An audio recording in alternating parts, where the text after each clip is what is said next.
Tantor Audio, a division of Recorded Books, presents The Crown by Samantha Whiskey. Narrated by Sean Grindell and Megan Kelly. Prologue. Xander. How the hell was this happening? 6 months ago I'd been in New York, arguing a human rights case in front of the United Nations. Then the call came, and my entire life turned upside down.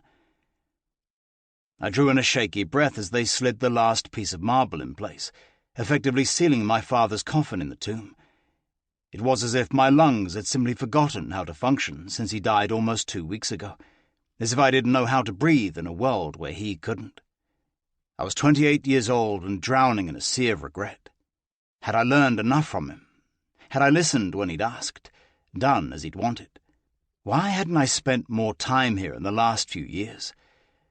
The cancer had been quick, both a mercy and the worst-case scenario, and though he told me his soul was ready to leave this life, mine was anything but ready to let him go. "Your Highness," one of the workers said, tipping his hat as he walked by. His co-worker repeated the gesture. I nodded in acknowledgement, but my powers of speech had apparently left with my oxygen supply. They were finally all gone. The press, the aristocracy, members of Parliament, even my mother and sisters had left with the formal procession. But I needed to see this, needed to stay until he was truly at rest. "It feels very Game of Thrones down here," Jameson said, sipping from his flask as he came to stand next to me. In age, my twin was only 2 minutes my junior. In maturity, there was at least a decade between us. "It's a catacomb. How would you like it to feel?" I asked, reaching for the flask. "Less like the Middle Ages. Be careful there, it's straight whiskey." I took a swig and relished the sweet burn as it slid down my throat, warming the chilled numbness that was my torso. It was built in the Middle Ages, jackass. He took the flask and threw another swig back. "And one day we'll be buried down here, Xander. You, me, Mother, Sophie, Bree, and even your precious Charlotte. This is our future." He spread his arms out and spun slowly as if I needed a tour of the generations of Wyndhams buried down here. "You will be married to Charlotte, the leader of our people, and I will continue the life of debauchery only the spare to the heir can have." He was right. No matter how I'd fought this destiny, how badly I didn't want it, this was mine. Every cold, bleak, practiced and rehearsed moment. Even Charlotte, as much as I loved her like a sister, I'd never wanted more, even if our parents had betrothed us as children. As if Jameson's words had a direct line to my throat, it tightened, and I loosened the knot of my tie. I was supposed to have another decade or so of freedom. A decade to pursue my passions after I'd finished law school and 2 subsequent years serving in the Elistonian military, a hard-won career as an international human rights lawyer. Years to learn from my father after I'd accomplished my own goals, to become the kind of leader he was naturally. But death didn't work on anyone's timeline but his own. "We need to get up to ground level with the members of our family who still breathe," Jameson said, running a hand through his rack of a hairdo. He took 2 steps forward and placed his hand over our father's tomb. "Rest easy, Dad. Xander's got this." He turned and clapped me on the shoulder as he passed. A moment later I heard his heavy footsteps on the stairs out of the catacomb and into the cathedral above us. I walked to my father's resting place and ran my hand over the smooth marble, my fingers tracing the lines of our family crest.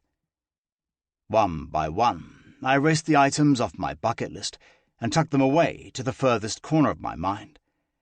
My hopes of a career, a family that wasn't in the public eye, a wife who wanted me for my heart and not the title behind my name, or because she'd been told it was her legal obligation. I scraped together every selfish thought I could find and buried them there with my father. From now on, my personal wants and needs didn't matter. "I will make you proud," my voice echoed through the stone structures. Then I opened my eyes, stood tall and straightened my tie before turning on my heel to embrace the future I wanted no part in. I was Alexander Gabriel Edward Wyndham IV, and within the next year I would be crowned the next king of Elliston and her 60 million people. Fuck my life. Xander. 6 months later. "Alexander, I need to talk to you," Mother hissed in my ear with a smile as she waved to the dignitary from France. Our suite of the palace was packed to the brim with foreign dignitaries. The cocktail party had been her idea, a way to see everyone in New York City in one event. "Of course," I said, mirroring her smile. "Did you see that Nikolai is here?" I nodded toward the Prime Minister of Dranovia. He'd gone toe-to-toe with Damien, our Prime Minister, more than once. Of course, Damien hadn't given an inch. That man had zero moral flexibility. "Don't let that tux fool you. He's a shark under that Armani." Her voice was smooth and still sharp, which pretty much described Mum to a T. "Let's find somewhere private." I cringed but walked her toward the private office. She'd been trying to get me alone all day after she'd heard my address to the United Nations this morning. Maybe I'd gone off on refugee status and humane treatment by EU nations. Maybe it had been too much, or not enough. I opened the door to the office and let my mother in by the small of her back. She was more than a head shorter than my 6'4", but damn if she didn't tower over me when she was pissed. And right now, the woman was livid. I looked out across the crowd to see Charlotte raise her hand with a small smile. Of course, Mum had made sure Charlotte and her father had been invited to the party. As a duke in our country, he had every right to be here, but I knew her purpose in New York City was for me, not the UN. I gave Charlotte a small smile and a nod, then rolled my eyes at my brother, who stood by her side, giving me the "God have mercy on your soul" grimace as Mum entered the office ahead of me. Mum's smile stayed in place until I closed the door, then promptly fell to a disapproving scowl. "Alexander," she sighed. Her fingers rubbed the small stretch of skin between her eyes. "Mother," I answered, leaning back against the door, "are you enjoying your trip? I thought 2 weeks here might be a little much, but it's a welcome break from the monotony of Elliston, isn't it?" Any topic of conversation was preferable to what she was going to throw at me. Her sharp blue eyes could have cut a hole through my head. I missed her smile. The one she had before Dad died. The one she shared with Jameson, ever the rogue with his dark, constantly messed up hair.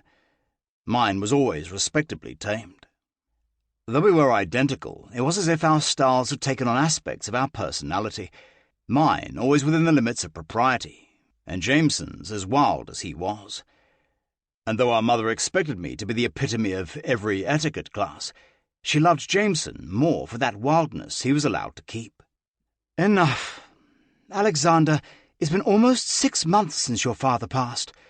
I'm well aware. And though I don't mind being Queen Regent, you can't be crowned until you're married. That's clear in our Constitution, which is clearly outdated. That's not up for debate. The women must stop. Charlotte knows what's expected of her, and it's not like you two don't get along fabulously. As friends," I said softly, "and it's not like I have women in and out of the palace like Jameson does. I liked women. Hell, I loved women. I just had more respect for them than allowing anyone I spent the night with to be the subject of tabloid speculation. There was such a thing as discretion. Jameson is not the heir, and there you have it. Alexander, what you have with Charlotte is real. Friendship can be the base for an amazing marriage," she answered, her eyes pleading. "If you'll just announce that you're engaged, that will appease Parliament for the meantime. A short engagement, and then we'll crown you the day after the wedding if need be. It's not like the plans aren't already in motion anyway. And if I want love, or at least passion—" "You love Charlotte. I have seen how you care for each other." "Like a sister," I responded with a little bite. "We've never even dated. We both agreed to date other people as we wanted until the time came." "Well, the time has come, and royal marriages have been made of less. You love her, and you'll be passionate about your country. That's far more than some have had. Far more than you had? She blinked, then patted back an imaginary strand of her salt and pepper hair. I was lucky to love your father. It is my deepest hope that you'll find the same happiness in your marriage. But if not, then duty before all else. I am 28, and I'm still learning everything I need to rule this country. Now isn't the best time to throw a marriage into the mix. The noise of the party behind us made our silence all the more poignant. Mother smoothed her designer gown, and then looked up at me with a calm determination. I give you 3 months to announce your engagement, or I'll do it for you. That's the longest we can wait before we flirt with the constitutional deadline. Already there are cries to disband the monarchy, and we must show that you're ready for the role of king, which according to our laws means marriage. The time for play has passed. And though I know this was never the path you wanted, this is the path you'll take. I stepped aside as she swept through the door like the queen she was, regal and composed. I knew she suffered under that carefully placed mask, knew how much she missed my father, but she never showed the outside world her pain. Before I could swing the door shut, Charlotte glided in, her pink gown elegant against her pale skin and dark brown hair. She was a classic beauty, but what made her even more breathtaking was the heart she had to match. "Hey," she said softly, shutting the door behind her. "You okay?" "Yeah," I said, making my way to the rolling bar in the corner. I poured myself a finger of whatever was in the amber container and took a sniff. Brandy. A little too hoity for my tastes, but there wasn't a beer in sight. "What's going on, Zan?" Charlotte leaned a hip against the back of the winged chair that faced a desk. "We're supposed to announce our engagement in 3 months," I said, with all the excitement of a trip to the guillotine. "Oh," she whispered, standing up straight. "Are you ready for that?" "Do you want that?" I fired back. She glanced away, then brought her green eyes back to meet mine. "I want whatever you need." Jesus, Charlotte, you deserve more than this, than a guy who sees you as a sister. Don't you want more? She had to want more, because I sure as hell did. She bit her lower lip. "I've been told since I was 5 that we would marry, that I would help you rule our country. I gave up on romantic love years ago." "That's sad. I love our country too. I'm ready to king, but this is an asinine law." I raised the glass to my lips, but was interrupted when Jameson walked in. "So this is where the party went." His eyes flickered to Charlotte, who rolled hers. "What's wrong, Charlie? Did I interrupt anything important?" "Don't call me that," she seethed. I tried to hide my smile and failed. Jameson was the only one who ever ruffled Charlotte's feathers. In fact, I was pretty sure he poked at her just to see the biggest reaction he could get. The pair had been at each other's throats since we were kids. "You look like you need to get out of here," Jameson said, his eyes narrowing in my direction. I would in a heartbeat. A heartbeat. That's what a 3-month deadline felt like. Jameson produced a set of keys. "Take her." "For fuck's sake. Did you buy another car?" I asked, examining the Maserati key. "Yeah. Like you needed one here in New York." "It was green," he said with a shrug, as if that was the only reasoning he needed. "Go," Charlotte said quietly. "We'll cover for you. Just get out of here and breathe a little, Xander." She stepped closer and leaned up to whisper, "And be happy. No matter what is expected of us, I want you to be happy. And if that means we shake up the plans others made for us, so be it." "Charlotte," I whispered, aware that she was telling me she was willing to walk away from our parents' arrangement. "You're right. I love you like a brother, and there's a future coming for us that is, well, asinine. Go find some happy." I kissed her on the forehead and strode out of the room, my steps eating up the distance quickly. Jameson ran ahead of me, knocking over an entire tray of champagne flutes, and I slipped out while security rushed to help him. They were preoccupied keeping people out, not in. A quick trip to the valet, and I was behind the wheel of Jameson's new Maserati, which I noticed was the same colour as Charlotte's eyes. I made it out of the city in good time and headed north. Where the hell was I going? Unlike my perfectly planned-out life, I had no destination in mind. I rolled down the window and was hit with a blast of freezing January air. Ripping off my tie, I turned the music up and settled into the soft leather. I had a full tank of gas, so did it matter if I didn't have a destination? I had no obligations for the next couple of days. Letting my mind wander, I let the car put as many miles between me and my fate as I could. Ruling Elliston was something I could do. I'd been raised to the role, trained, educated, and prepared in every way possible.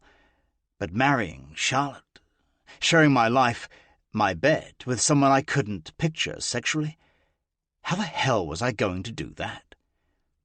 I liked sex. Scratch that, I fucking loved sex. Every nuance of it, from the tastes, the sounds, the consuming pleasure, it all added up to phenomenal. I'd never cheat on Charlotte once we're married. Hell, once we're actually together, engaged. But I wasn't sure I could fuck her either. I drove for hours, and then the first snowflakes hit the windshield. Slowing, I watched in fascination as the sky went from crystal clear to blinding white. I'd heard storms moved in fast in this part of the country, but damn. Another 20 minutes north, and the roads were covered. The snow rose high on either side of the highway. This region was no stranger to the fluffy white stuff. Shit, I muttered to myself. It was time to turn back, or at least find a hotel for the night. I pulled off the highway at the nearest exit and went to loop back to get on the southbound side, but there wasn't one. You seriously pulled off at the only fucking exit in upstate New York that doesn't have a return? I asked myself. Fumbling with my phone, I cursed when I saw it was down to 1%. I committed as many of the directions to the next on-ramp as I could to memory, and wound the Maserati through the forested, hilly curves of the Catskills. I slid a few times, but it was nothing I couldn't handle. But if this kept up, the depth was going to be an issue. I glanced at the road sign telling me the next on-ramp was in 1 mile. When I looked back to the road, a deer bounded out of the forest and onto the street. "Shit!" I shouted, slamming on the brakes. The car slid and I downshifted, trying to turn away from the animal.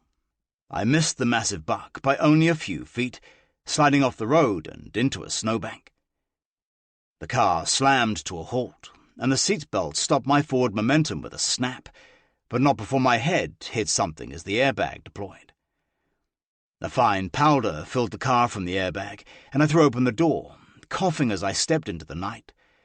I felt a warm trickle and pulled my fingers from my forehead to find a light stream of blood. Great. Leaning back into the car, I grabbed my phone.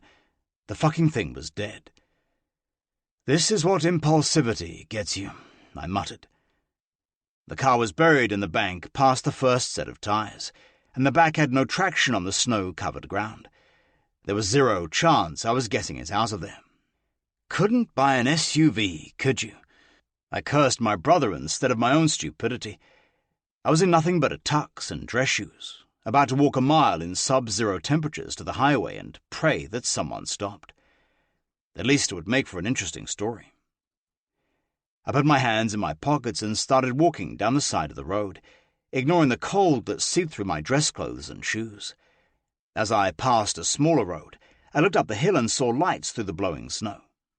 That was the best bet if I didn't want to freeze to death. I trudged up the hill, thanking God that I didn't fall on my arse. The house was white, with light streaming out from the glassed-in wraparound porch. More than the appearance, I cared about the smoke billowing from the chimney. They had heat. Correction, she had heat. I paused, the snow up to my knees on what I assumed was a sidewalk. She was beautiful. Her wide blue eyes narrowed as she looked out over the snow through her window. She was petite but perfectly curved, from what I could see, her blonde hair falling just around her shoulders. As she brushed it back, I caught the colour beneath. Pink. It was pink. No, purple. Holy shit. The underlayer of her hair was dyed like a unicorn. More than beautiful. She was exquisite. Maybe I was going to hypothermia, because she had to be a hallucination, but I desperately needed her to be real. I stumbled up the steps, having lost the majority of feeling in my feet, and rang the bell. Please be real. Willa. I threw another log into the fireplace, cinching my knitted sweater a bit tighter. It had ink stains splattered permanently across the right sleeve from a tragic fountain pen incident, but it was my favorite piece of cozy lounge clothing. A shudder raked across my skin, and I cringed as I walked to the heater, kicking up the thermostat. How the hell can it still be so cold? I had a heater and a fire rocking. You bought a cabin in upstate New York? Oh, that's right. I'd purchased this piece of secluded property 3 years ago for its "no one will hear you scream" appeal.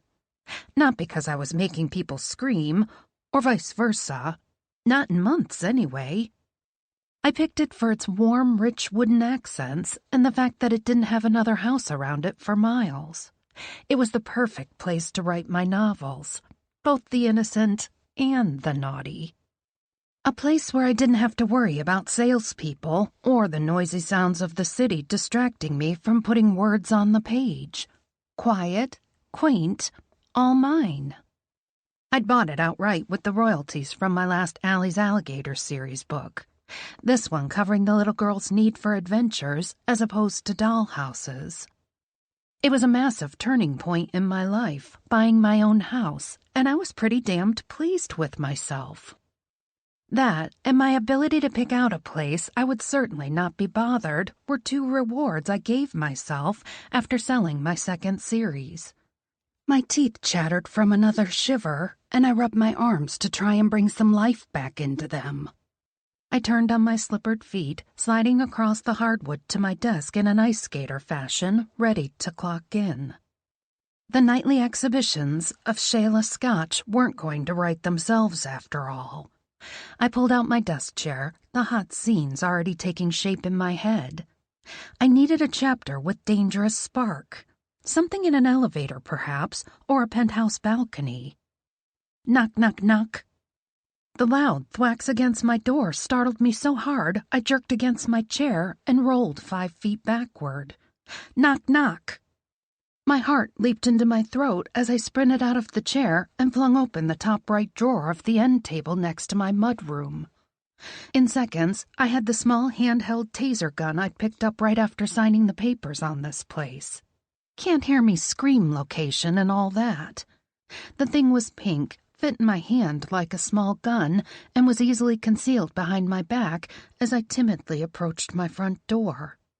My heart pounded so hard against my chest I swore it would crack. This kind of thing was just like something my author friend Steve would write. I'd be kidnapped and held hostage in seconds if this were his book. "Hello?" A deep, raspy voice called from the other side of my door. "Please, it's freezing." Was that an accent? Who the hell is out at this time of night? Okay, so it was only a little after 9, but honestly, who would be out here this time of night? "I hit a snowbank round the bend, and my cell is dead." The phantom voice kept talking like I'd asked him what had happened. Total serial killer move. I reached up on my tiptoes and peeked through the peephole. A mess of light brown hair and a set of dark brown eyes the exact shade of coffee stared back at me.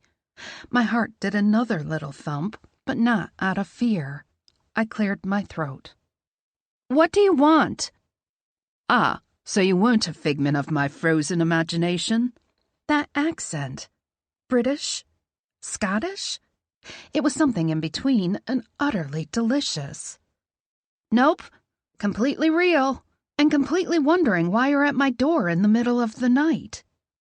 "Apologies," the man said, and raised his hands as if he knew I was watching him. He quickly tucked them under his armpits, the expensive fabric of the suit bunching up around his muscles that threatened to pop the seams. Wait, was this guy wearing a tux? "It's freezing out here." And he didn't have a coat on. Who was this guy that he was so ill-prepared for upstate New York's weather in January? Was Laura playing a joke on me? My agent had repeatedly told me I needed to get out more, but there was no way she'd send a stripogram or something, right? Could I use your phone? That's usually the line that gets the man into the house before he kills the unsuspecting woman. A megawatt smile stretched his lips, and I had to catch my breath. I'm no killer, he said, that slight accent sending ripples of unwanted heat over my chilled skin. The mudroom was a good 10 degrees colder than the interior of the house, but it wasn't as bad as the negative chill factor outside. But you will be if you leave me out here to freeze to death. He chuckled softly, his breath coming out in puffs of white air. A war raged inside my head. I didn't want the man to freeze if he was decent, but what if he was a sociopath? He's incredibly good-looking with an accent. Those are sometimes the best disguises for serial killers. Why would he knock if he wanted to kill you? Maybe he wanted to toy with me first, get me to trust him, and let him in before pouncing. Overactive writer's imagination to the rescue. Maybe he got in a wreck, his cell is dead, and he needs to call his wife for a lift. Ugh. Hold on.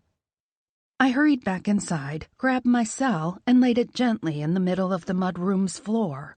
Faster than a blink, I unlocked the front door, ran back behind the mudroom's door, and secured the chain, only allowing myself a sliver of an opening to talk to him. It's open! The man came inside, quickly securing the door shut behind him as he stomped his snow-covered dress shoes. They were soaked, and no doubt he couldn't feel his toes anymore. Not the smartest murderer, is he? Cell is on the floor. And just so you know, I have a taser if you try and come through this door. Something bright flashed behind his eyes as he locked onto mine, but he raised his hand slowly. Inching his way to his tux jacket, he peeled it open and did a full body turn. See? I'm unarmed. And underprepared, I said. Those shoes aren't really built for snow, are they? He chuckled again, and my lips betrayed a smile. Quite right, he said, kneeling to scoop the cell off the floor. It was in that instant I realized two things. One, I now had no way of calling the cops on him if the need came, and two, I had a terribly embarrassing photo of my agent and me doing shots of tequila after a signing in Vegas as my wallpaper. We're talking duck-face hell here. I resisted the urge to facepalm myself as a slow smirk shaped his lips when he clicked on the cell. He cocked an eyebrow at me, and my entire body flushed, making my once safe haven sweater feel downright suffocating. Cute. He swiped the cell and punched in some numbers before putting it to his ear. Cute? Red-rimmed eyes and crazy hair in front of the Bellagio? Cute? Who was this guy? Right, he said to whoever picked up on the other end. Yes, I know. Look, I've borrowed someone's cell. He eyed me before flashing a smile. Yes, a highly capable woman who lives just about a mile from where I... He closed his eyes, and for the briefest of moments, it was like the entire weight of the world was on his shoulders. When he opened them again, that weight was gone. The snow. I'm not used to navigating it. No. Morning? Really? No, of course, I understand. He stopped himself short, his eyes on mine, as I watched him through the crack in the door. Very well, then. Let's hope I can beg some hospitality of my gracious host, or you'll be picking up a popsicle tomorrow morning instead of a He brought the cell down, ending the call before finishing. That was interesting, I blurted out. Yes, he said, straightening to rest his hands behind his back. Yes, it was. The stance was so formal I couldn't help but laugh. What? He asked, tilting his head. Are you a cop? No. Military? He moved his head from side to side. I've been involved in military engagements from all sorts of angles. I furrowed my brow. That's a strange way to answer. It's customary in my country to serve 2 years. Do you always ask every man who happens upon your door these questions? No men happen upon my door, I shrugged. Not lately. He took one small step closer, and I gripped the taser behind me a little bit tighter. I find that hard to believe. Our eyes locked, and I felt something zip through me, one of those tangible connections I wrote about but had yet to experience. Shit. I was not attracted to this guy. Nope, not at all. Liar. I swallowed hard, suddenly aware of my appearance. Stained, overstretched sweater, messy topknot, black leggings shoved into my deerskin house shoe boots. Well, if I was attracted to this tall, dark stranger, which I wasn't, because how cliché would that be, I would be properly mortified. So, he said, drawing my attention back to those too gorgeous for words brown eyes. It's brutally cold, and I don't have a ride until morning. I heard. A faint smile ghosted his lips. Something told me this guy wasn't used to asking for what he wanted. It was probably delivered to him automatically. Would you consider allowing me inside? Somewhere I might not lose a foot. His eyes blatantly flirted, but the rest of him was held rigid, proper even. My eyes dropped to his soaked dress shoes, and I huffed. Where did you come from dressed like that? A muscle ticked in his strong jaw. A party. I raised my eyebrows. Fancy. God, could I sound more like a loser? Another blush heated my cheeks, but I swallowed the embarrassment down and tipped my chin up. You remember I have a taser, right? Yes, he said, that wolfish smirk on his lips. And I'm sure you're quite capable of wielding it. Wielding it? I chuckled. Where are you from? He glanced over his shoulder before returning his attention to me. Right now, I'm from the blistering cold down the road where my car is buried in a snowbank and would very much owe you my life if you let me in. He righted himself, holding up his hand in a pledge pose. I swear to you that I never have nor plan to kill any living soul on this planet, and I have no murderous or other intentions but to not die as a frozen block of ice. Phew! I whistled, unable to cover the shock in my features. No one had ever spoken to me like that, and from the warm butterflies the words created in my stomach, I made a mental note to use the lines in a future manuscript. Historical, of course, because no one spoke like that anymore. All right, I said, shutting the door momentarily to unlock the chain. I don't want you to freeze to death, but I swear if you try anything, I will tase the shit out of you. A corner of his mouth tilted upward, and his eyes danced. Was he laughing at me? I hoped he realized I meant every word about my taser. The man was a stranger. The most handsome, magnetic stranger I'd ever met, but still. I owed him nothing but a warm place to stay until his help arrived.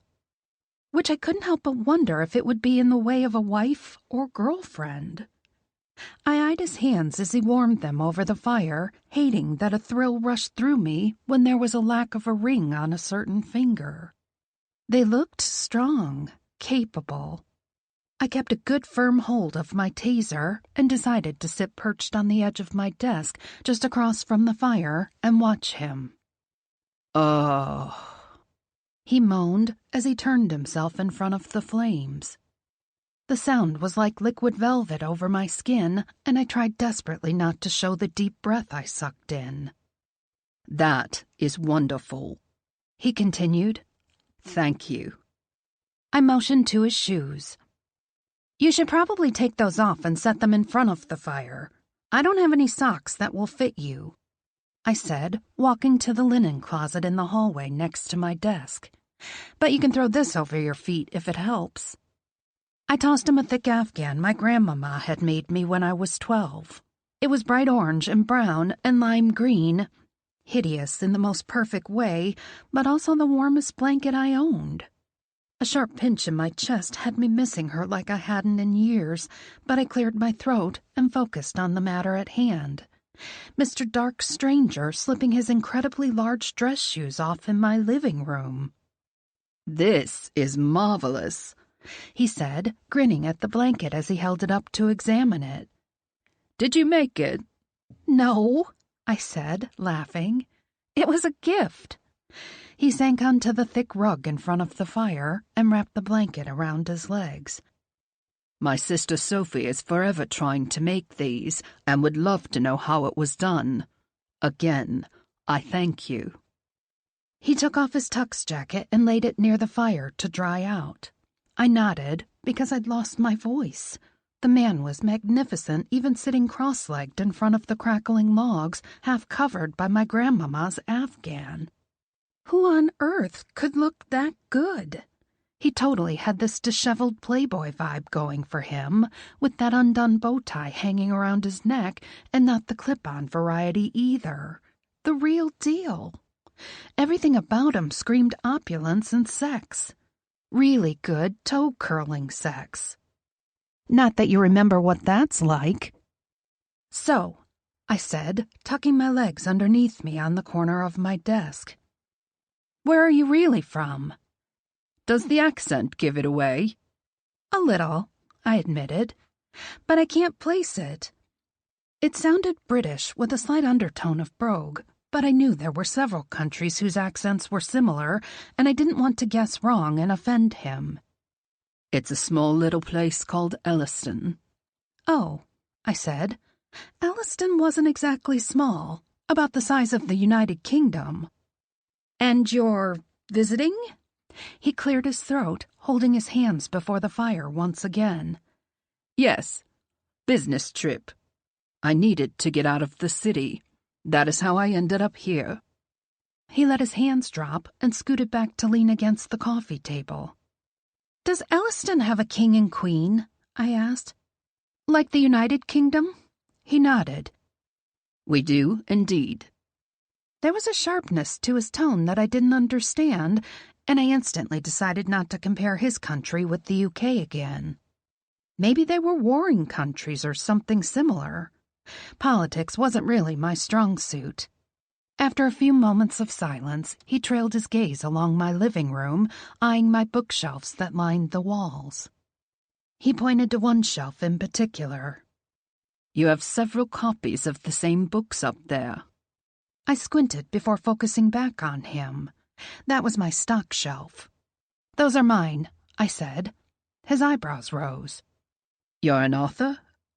I nodded. "Children's books?" He sharpened his gaze on the left side of my stock shelf, which contained all my children's books, but he totally ignored the small paperbacks pressed to the right of the shelf, the ones with my pen name along the spines. "Yes," I answered, wondering if he'd make the connection with the others. "How did you come to do that?" he asked, that same smile coming across his face like it was the most fascinating concept in the world. A slow smile shaped my lips, and I glanced down at the taser in my hands, fiddling with it while I spoke. "I grew up loving books. All of them. Any I could get my hands on. I knew I wanted to be an author by the time I was 10 years old. Of course, it took much longer than that to actually get my stories out there." I sucked in a sharp breath. "But it happened." "That is absolutely fascinating." He stood up and walked closer to the shelf. "May I?" he asked, gesturing toward the picture books. "Go ahead." I waved him on, but inwardly cringed. It was hard having anyone look at my book right in front of me. Having a devastatingly handsome and totally proper tux-clad man flip the pages with his fingers. It was downright unnerving. He walked with the book and stopped in front of the fire, warming his back as he smiled and surmised my work. "The illustrations made the work," I knew that my words would be nothing without the artist who helped create the world for me, and I was sure that is what he was gathering as he scanned it. It didn't bother me either, knowing the artwork is what sold the books, because I had my other line of stories that consisted of only words. The ones I wrote solely for me that satisfied my every craving for sustenance. I was very lucky to be able to do what I loved in a manner of different ways. He chuckled again, and I shook my head, twirling the taser in my hand nervously. A laugh was for a line, one I wrote, and it always filled my heart when it was pulled naturally from a reader. "This is brilliant," he said, pointing to an opened page. "This line here about the similarities in young boys and wolf packs. I love it.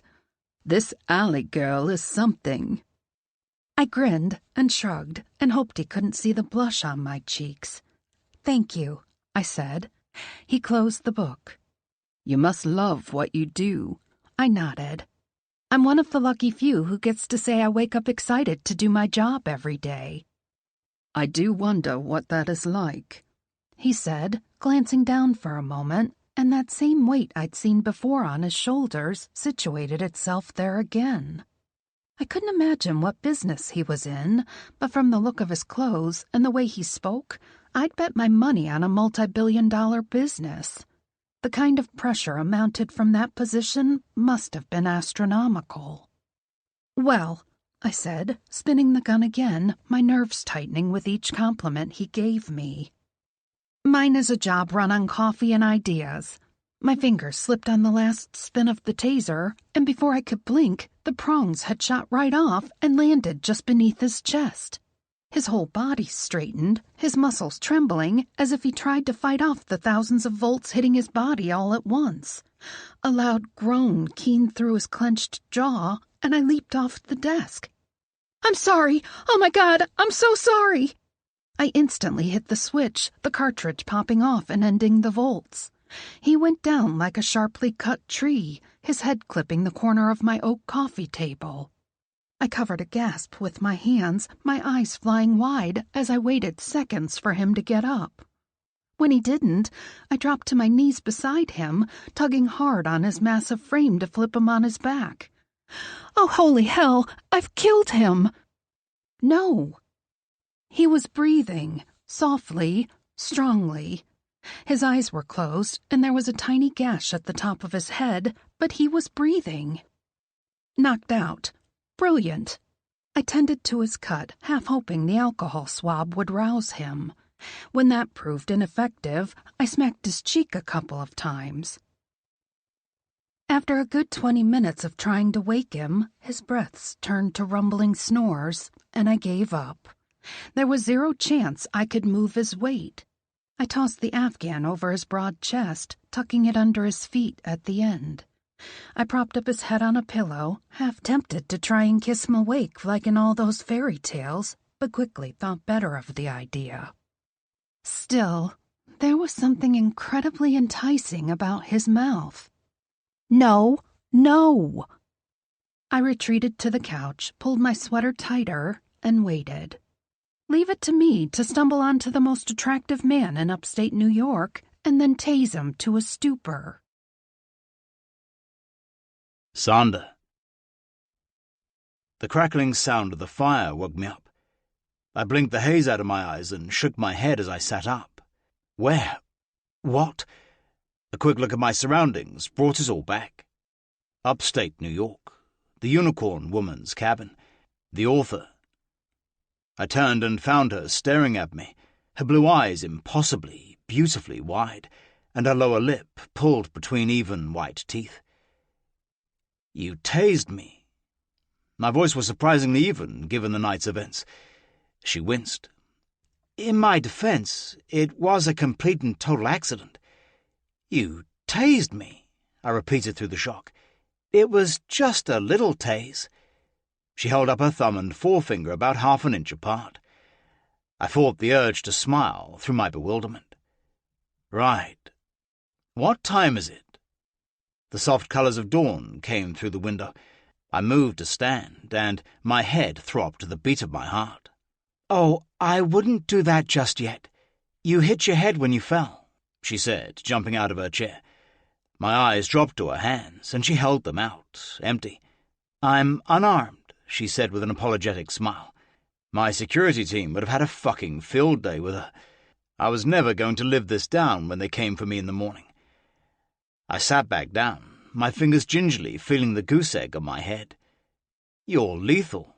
You know that, don't you?" Her fingers were light as she brushed mine away and inspected the site herself. Damn, she smelled good. Apples and cinnamon and vanilla. I cleaned it, and the bleeding stopped. "And my chest?" I asked, feeling more than a twinge along my ribs. There were 2 small indentations on my shirt. "Well, I didn't strip off your clothes, if that's what you're asking." She sat back on her heels, watching as I unbuttoned my shirt. I couldn't stop the smile that quirked my lips. I should be annoyed, hell, even angry that she'd literally electrocuted me. But I couldn't help but find some humour in the situation, even if her coffee table had assaulted me. I heard her indrawn hiss before I saw the mark myself. "Well, if that doesn't hurt like a bitch," I said, finding the matching burn marks on my skin, the same exact shape and size of her taser. Oh my God, I'm so sorry." I choked back the obvious "you don't have to call me God" joke, and instead shook my head. "It's all right. I'm not dead." She reached out to touch the marks, but then thought better of it, jerking her hand back. "What am I thinking? You're a virtual stranger and I've tased you, beaten you, and almost touched you. My God, it's like reverse Misery, only I'm Kathy Bates." "I'm sorry?" I asked, watching her with fascination as she raked her hands through her hair, exposing more of the colour. I wanted to feel the strands, to watch the way they shifted in colour toward the underlayers. "You know Misery? Stephen King?" "Gotcha. And it's opposite because you're the writer and I'm the one injured." "Exactly," she said, pointing at me. Then her forehead wrinkled. "Wait, you've seen Misery?" "I live in Elliston, not Mars. We have movies there and everything. We're contemplating indoor plumbing next year." She rubbed her forehead. "Right. Sorry. This has been the weirdest night of my life." "I think I might have you beat there. What were you doing before I got here?" She glanced back at the desk in the corner. "I was writing. I'm on a deadline, and my brain always seems to function better at night." "I'm sorry to have interrupted you. Feel free to work. I promise to stay right here if you promise not to electrocute me again." She smiled, and my heart stopped. My God, she was perfection. "What?" she asked, noticing my stare. I didn't stop, but instead took note of all her features, from a heart-shaped face, pert nose and cream skin, to the electric blue of her eyes and thick long lashes. I was attracted to her, and not just in a she's pretty kind of way. Oh no, there was something here, a palpable electricity that had me wondering what the colour in her hair would look like fisted in my hands, what her gasps, her moans would sound like when I took her. "I'm just wondering if Americans hide all their beautiful women in the woods." She blinked, then broke our eye contact. "I wouldn't know, since I kind of hid myself up here." "What were you hiding from?" "Don't say your husband." "People in general. I don't do well in crowded cities or anywhere I can't find some quiet. My brain is always busy in a story, and sometimes that doesn't always mesh with what's going on around me. This place is my own little slice of gorgeous silence." "I'm sorry I barged in. I understood the driving need for peace and quiet." "If you hadn't, you'd be dead. Besides, what would you be doing if you hadn't run off the road?" "I'd probably be back at my hotel in New York, listening to my mother catalogue the many ways I've disappointed her, while my brother attempted to charm whatever unrelated woman was closest. Truth was, I was happier where I was at. She didn't know who I was, what I was." "You have a brother?" I nodded. "I do, and 2 sisters, all younger." "Ah, the oldest. I know your type." She reached over and pulled a blanket off the small love seat, wrapping it around her shoulders. "Please, do enlighten me," I said, shifting so I could lean back against the couch. You're responsible, moral, duty-bound. You carry more than you should because you feel everyone's expectations on you. And you're slightly jealous of your younger siblings because they don't have the same bullshit rules you had and generally get a free pass. Bingo. My head tilted as she smiled slowly. I nailed it, didn't I? She asked. Scarily accurate. What about you? Oh, I am a more dangerous creature. The only child. Spoiled, I guessed. Rotten, she agreed with a grin. I'm flighty, stubborn, used to get in my own way. I don't share well, and I can't ever seem to do what everyone thinks I should. Hence my cabin in the woods here. Wow. Is that what you use for your online dating profile? I can see why you're single up here, I teased. Ha! She threw a pillow at me. I deflected the projectile easily and laughed. The sound caught me off guard. It wasn't the practiced, polite laugh I was expected to give in public, nor was it the kind my family elicited behind closed doors. It was carefree and loud. How do you know I'm single? She asked. You tased me. I pointed to the marks on my chest. No calling a boyfriend, live-in or otherwise. You did it yourself, as if you're used to being on your own. She glanced at my bare skin and turned the prettiest shade of pink. I did. I am. It was like we were on our own planet, just the two of us surrounded in the snow, almost as if the outside world didn't exist. Had I known better, I would have moved to kiss her. I would have taken her face in my hands and kissed her mouth that said such inappropriate, wonderful things. I would have tasted her, savoured every gasp. I would have stolen every moment I could. But I didn't know her, and it wasn't remotely fair to her because she didn't know me. Hell, maybe that's why I liked her so much. I couldn't remember a time where everyone in the room didn't know who I was, didn't cater to me, bow to every fucking wish. College, law school, especially my time in uniform, I'd always been a Wyndham, either feared because or wanted for my title. Even Charlotte, as much as I adored her, never pushed back. What about you? She asked quietly, as if she was tiptoeing past a trespassing sign. I'm used to taking care of myself, yet I'm never alone. Girlfriend? She tucked the edges of her blanket closer. I thought about Charlotte for a second, and then shook my head. No, I'm single, but it's complicated. Maybe it was the dying fire, or the soft dawn lighting on her face, or the fact that she'd literally saved my life last night. But I was telling her things most reporters would salivate over. Complicated like an ex, or complicated like 3 other wives back in Utah? I laughed again, feeling tension ebb from my body. Complicated like there's a woman my family would very much like me to end up with, but we're more like siblings. Well, you know those powerful families. They like to align themselves, at least in the books I like to read, she said with a shrug. My stomach tightened. And you know about my family? No, she answered, her eyes opened and honest.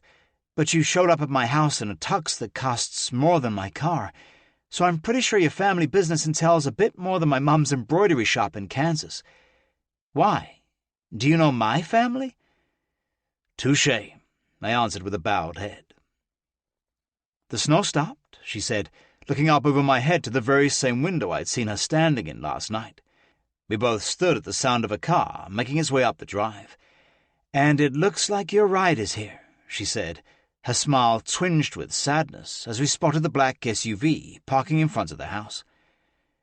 Sure enough, Oliver, my personal security guard, climbed out of the Escalade and made his way to the door, the snow up to his knees.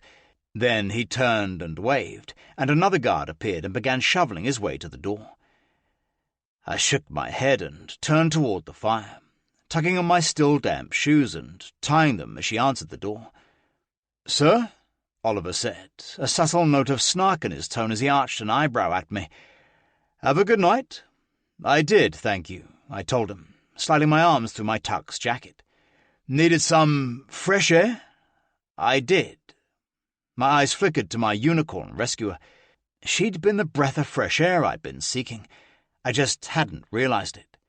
"Enjoy your night off?" His eyes narrowed. "That's the last time I'd take a night off and leave you in the less capable hands of the security detail.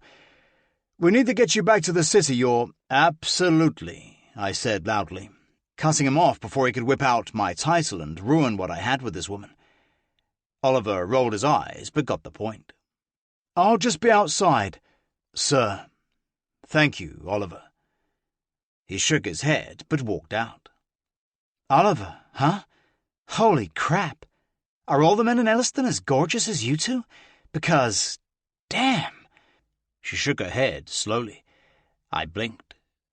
She caught my gaze and blushed bright red. "Can I offer you some coffee for the road?" she asked. "No, I couldn't ask you for anything more than you've already given me." I stepped as close to her as I dared, without crossing any lines, and reached for her hand. She offered it, looked up at me under those impossibly long lashes. "Thank you," I whispered as I brought a hand to my lips and kissed the back. Cheesy, but it was really just an excuse to feel her skin against my mouth. Ignoring protocol, I turned a delicate wrist and placed another kiss into the palm of her hand, loving the tiny gasp she let out. "It was my pleasure." I begrudgingly dropped her hand before she accidentally tased me again. We were quiet until we reached the front door. "I'm in New York for another couple of weeks, and I'd really like to see you again if I could," I told her before I thought it through. Thinking through things led to expectations and responsibilities. Her eyebrows shot up, and a smile stole my breath. God, this woman was beautiful. And not in the hothouse, cultured way the women in my circle were. No, she was a wildflower, vibrant in the sun without apology, growing for no one but herself. "I don't even know your name," she said, pulling her blanket closer. "Zander." I owed her a last name, and I knew it, but every second I could get with her before she knew who I was tasted precious. "Willa," she answered. "Willa," I repeated, just to try it out. She even sounded like a wildflower. "Zander." "Cold," Oliver called out from the other side of the door. I sighed. "Is that a yes? I can see you? Without the hypothermia? Or the taser?" She laughed, and it was prettier than bells, or harps, or any of that ladylike crap I was supposed to love. Everything about her was genuine and intoxicating. "I'll think about it," she challenged. "You have no idea how convincing I can be," I answered, my grin instant. Yeah. "See you if you ever wind up in another blizzard," she teased as I walked out. I looked back to see her leaned against the doorframe, still wrapped in her blanket, with a smile brighter than the sun itself. "I'll see you tomorrow night, Willa." "I didn't agree." "You will." My smile was still firmly in place as I slid into the SUV next to a waiting Jameson. "Nice to see you, brother," he said, straight-faced. "Anyone else know where I was?" I asked, as we pulled out of her driveway, the snow coming up past the tires. "Nope, I kept your secret." I sighed. "And only one guard team? I'm impressed with your restraint." The SUV rocked back and forth as we made our way down the steep hill toward the paved, ploughed road. "Well, the other one was needed to dig out my car." He threw me some serious side-eye. "Sorry about that one. Handled great until that turn." "Yeah, okay. And did I hear you making plans with the American girl before getting in?"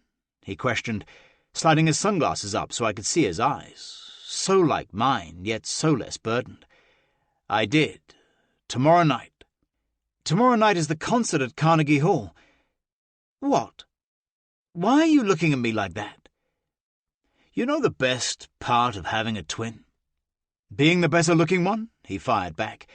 "Having a convenient stand-in." "Oh, fuck no. Come on. Go for me. Charlotte wants to, and I'd hate to disappoint her, but I am going to see Willa tomorrow night." I wanted more of her smiles, her honesty, her sense of humour. I needed her like oxygen to a suffocating man, food to the starved, any cliché I could think of. Well, that was her. Jameson studied me and then sighed, slipping his glasses back over his eyes and deflating against the seat. "Fine, I'll do it, but only Charlotte can know." "She'd know?" "Xander. She's been able to tell the difference between us since she was 6 years old." I nodded, already preoccupied with the present I'd arranged to have sent to Willa this afternoon. "Yeah, that's fine then, but only Charlotte." "Agreed. And Charlie has to keep her claws tucked away. 1, you know she hates it when you call her that, and 2, she doesn't have any claws." "Yeah, that you've seen." He sighed. "This is dangerous, big brother. She's American, a commoner, and you know nothing about her." I looked out the window as the snow-swept world sped past. "Yeah, well, she knows nothing about me, which makes her even more perfect." Willa.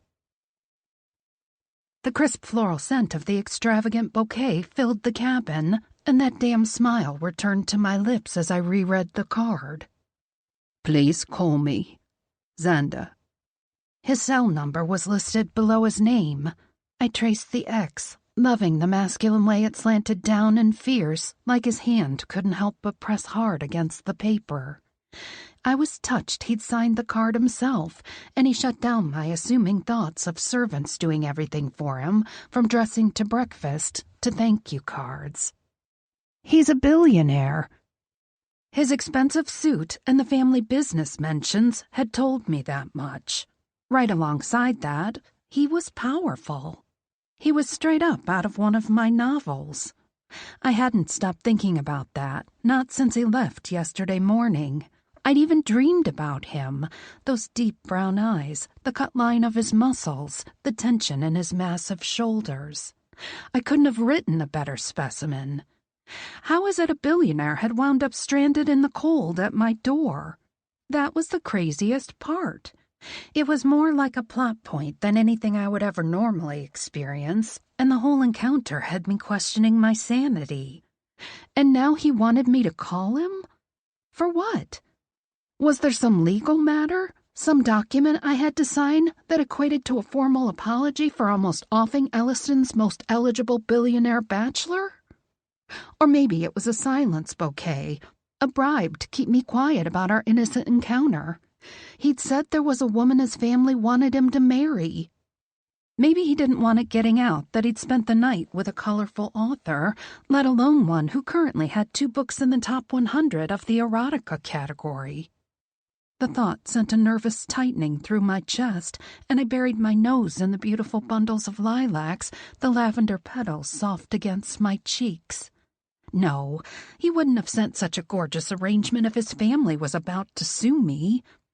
When he'd spoken of his family business, power had radiated through his eyes and sent a zing straight down my spine. A flicker of heat pooled low in my belly at the idea that the man I saved last night from the bitter cold could possess so much blatant authority and still remain open and easy, our conversation not forced at all. I pranced across my living room to ease the tension between my thighs and finally settled on setting the flowers on my desk. Sinking into my chair, I tucked a knee under my chin and stared at the numbers on the card. The curiosity was more than I could stand. If anything, whatever further interaction the billionaire wanted with me would at least make for great writing material. The breath in my lungs fluttered after I'd punched in the numbers. He answered after one ring, his commanding voice heating my cheeks. Willa, he said, somehow knowing it was me. Well, I couldn't have that. I altered my voice slightly, adapting the best southern accent I could. Is this a Mr. Xander, sir? He cleared his throat, and I heard fabric scratch on the other end of the line like he shifted his weight. Yes? Good. Sir, I'm calling from Daisies and Pine about the arrangement you purchased this morning to be delivered to a Ms. Willa Collins. Yes, and? The edge in his voice only made the heat in my tummy flare, and I bit down on my lip to stop from laughing. Poor Xander. No one must ever dare to pull a joke on the eldest in his family company. A quick flash of doubt threatened to ice my mood, but I pushed on, already committed. "There is no Willa Collins at this address, sir. The cabin is completely vacant, except we did find one item on her porch." "What?" His voice was gruff, and tears pricked the edges of my eyes from holding in my laughter. "What the hell was it?" "A taser. Pink. Looks like it's been used recently. Maybe she packed up in fear of getting sued by whomever she hurt." I swallowed my laugh, still holding on to the voice. "You want these flowers sent to someone else more classy?" A deep sigh, and the sexiest, fullest laugh I ever heard rumbled straight through the phone and resonated deep in my chest. I joined them, no longer able to silence the hilarity bursting within me. It was a full minute before he inhaled deeply and sighed my name again. "Willa, tell me you at least like the lilacs." A grin hurt my cheeks, it was so wide. "Depends," I said, smiling at the gorgeous flowers as if I were looking right at him. "Are they a peace offering before someone comes to arrest me? Or I'm served with court papers? Some legal notice from your company threatening to sue?" "No," he said. "Of course not." Another laugh. I took a full, deep breath. "But," he said, and I stopped my casual lean against the seat, sitting stark straight instead. "I did send them with an ulterior motive." "Oh, really?" "Yes," he said. "I wasn't kidding. I want to see you again." My heart jolted inside my chest, a little flip that dipped all the way down to my tummy before finding its home again. "Why?" I couldn't help but blurt the question, the shock from his interest killing my brain-to-mouth filter. "What can I say?" he chuckled. "Maybe I like getting beat up by you." My entire body flushed.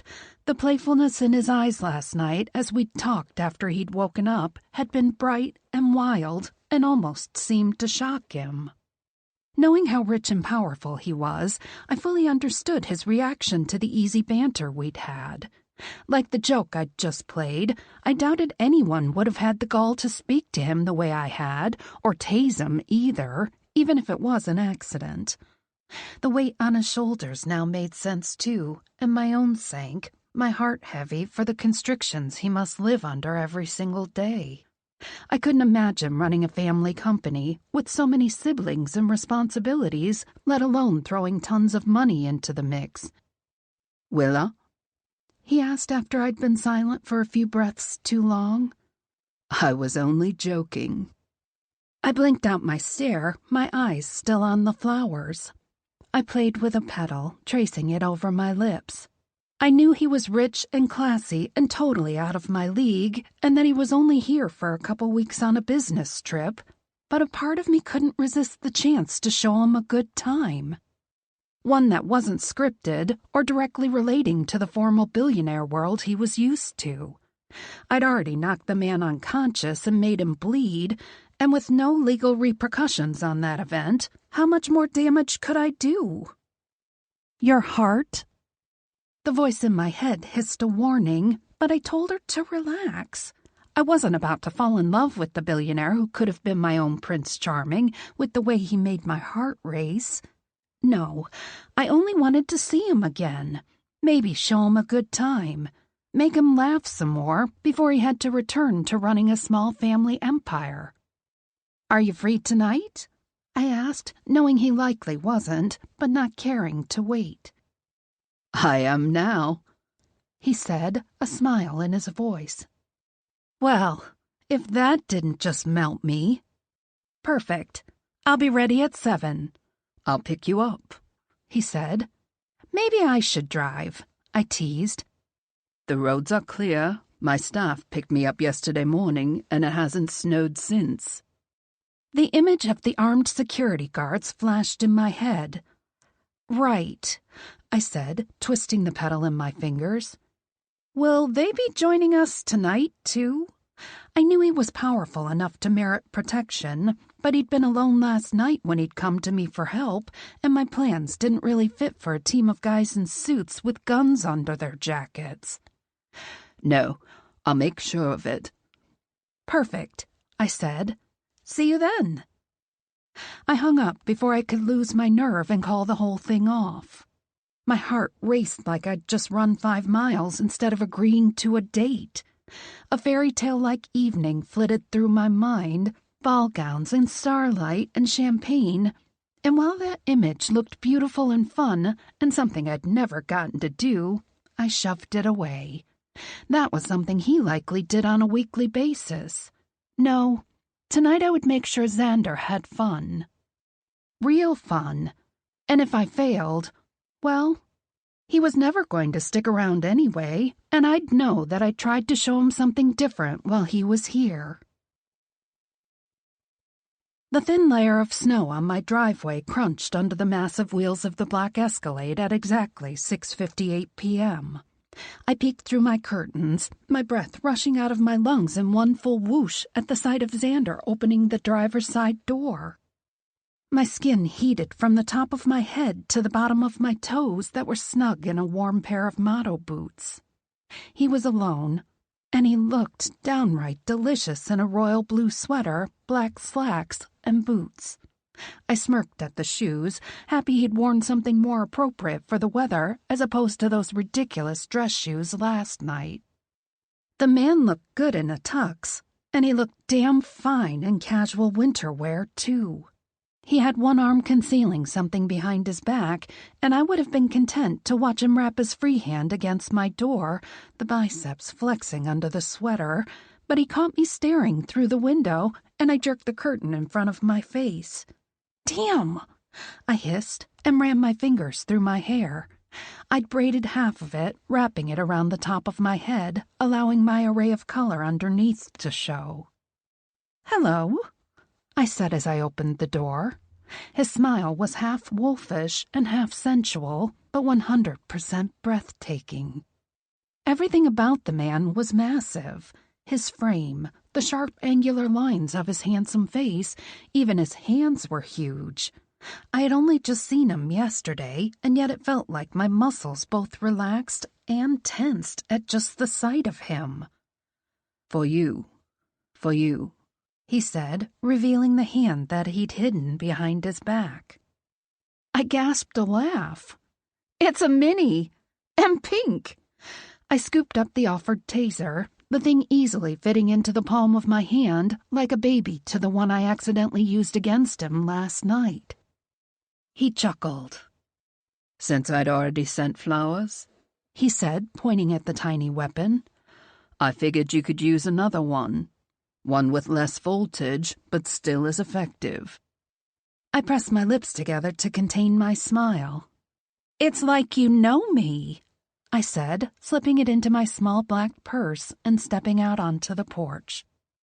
"I'd like to," he said, his hand on the small of my back as he guided me to the passenger side of the SUV. The touch was innocent, but warmed me despite the winter chill in the air. "I must have shaken up your brain," I teased, buckling my seatbelt as he came around to the other side. He cocked a brow at me, those deep brown eyes locking onto mine with a strength that made my breath catch. "Why would you say that?" he asked as he started the car and put it in reverse. I smirked. "I'm no aristocrat." As he braked to back into the road, he clenched his eyes shut for just a moment, and I instantly regretted the quip. When he opened them again, he parted his lips to say something, but I cut him off. "Xander," I said his name, testing it on my tongue, hoping he wouldn't mind. The tension in his shoulders relaxed a fraction, and I continued. "You'll want to take a left at the end of the road." "What?" He furrowed his brow. "I secured us a table at Trinity." It was my turn to be shocked. "That place is booked out for months," I said, knowing my agent had once tried to get us a table there for a celebrity release dinner. We'd ended up buying pizza by the slice at a nearby pie shop. Much more my style, anyway. "I know," he said, a pleased smile on his lips. Well, I appreciate the gesture, Xander. I said his name, if only to watch the way his Adam's apple bobbed up and down in his throat. But I have other plans for you. Really? I nodded, crossing my arms over my chest to show him I wouldn't budge. A low rumble emanated from his chest. Did the man just growl at me? Come on, it will be fun, I said with an exaggerated pout. I don't really do fun. Not used to giving up control, are you? I asked.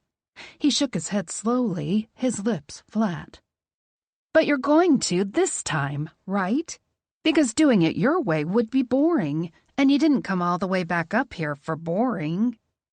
After an intense stare down that made me feel like he could peer straight into me, he grinned. Doing it my way is never boring, I assure you, Willa. Hello, stomach flutters. A 20-minute drive, him following directions like a champ without any frustration, and we parked in a crowded lot bordered by thick pine trees. The snow glinted in the lowering sun's light, the sparkling white and green appearing majestic with the mountains on the horizon. What is this? Xander asked as he hurried around the SUV as if to open my door. I was already out and waiting for him by the time he made it. Haven't you ever been ice skating before? I glanced up at him, my neck arching a bit because of how extremely tall he was. No, he admitted. But what are all the trucks around it? Ah, I said, eyeing the silver and black food trucks surrounding the exterior of the outdoor skating rink. That is the best part about this place. I slipped on a pair of purple gloves before offering him my hand. Trust me? He put on his pair of black gloves and smirked. You're lethal, remember? He teased before taking my hand. I must be out of my mind. I squeezed his fingers, so strong and large, overlapping my own. That's the best way to live, I said, and tugged him toward the entrance. A few moments later, and we had our rented skates laced up and headed to the ice. I offered Xander both my hands as I skated backward onto the slick surface, unable to contain my smile as the massive man struggled before me. His legs were long and muscled, and I was sure if he needed to outrun someone he totally could, but here on the ice he was as stiff as a tree. Here, I said, tugging him closer to me. You have to loosen up. Bend your knees. He growled, the sound vibrating my core, but he did as I said. Now push the heel of your right foot, slowly. He looked down and back, his eyes darting to me and the skates over and over again. Good, I said as we moved an inch. Now the other. I smiled as I finally got used to the skates, the slippery ice, and the motions. See, I said, you're perfect. His smile sure was perfect. This isn't so hard, he finally said, easing into the motions until I was confident enough he could handle it without me holding on to him. Not like I could stop his incredibly large frame if he started to fall, but I could at least slow it down. I flipped around to skate beside him, releasing his hands. He wobbled for a moment as he kept his eyes on me, but instantly righted himself. The grin on his face was genuine, and I couldn't help but wonder if the man was good at everything anyone ever asked him to try. Who taught you to skate? He asked, slipping slightly and grabbing my hand. Heat shot up my arm as if I could feel the sear from his skin through the gloves. I sucked in a sharp breath, allowing him to intertwine our fingers. My grandma, when I was little, it was something we'd do together, just the two of us. I swallowed the tiny lump in my throat, allowing the memories to draw a smile on my face. That's nice, he said. I'm picturing an older woman with your natural fierceness. That's her, I said. She taught me to never sit on the sidelines of my own life. To not put so much weight on what other people thought and just go after what I wanted. That's why I became an author, even though everyone around me told me it was financial suicide. That must be an amazing way to live, he said. I glanced up at him as he scrunched his eyebrows, wondering what it was about being a billionaire that made him look as if the entire world sat on his shoulders. The other skaters, both teens and couples and elderly people alike, whipped by us at a faster pace, though I didn't mind the leisurely ease at which we moved. You obviously proved them wrong, he said after a moment. I grinned, because I did. My children's books were the stories of my heart and served me well, but the pen name books are what offered me the security everyone had doubted I'd ever have. Plus, the eroticas were for me, a way to tame the wild passion that constantly pulsed inside me. I smirked up at Xander, knowing he'd seen the titles on my shelf but hadn't asked about them. You do that a lot, don't you?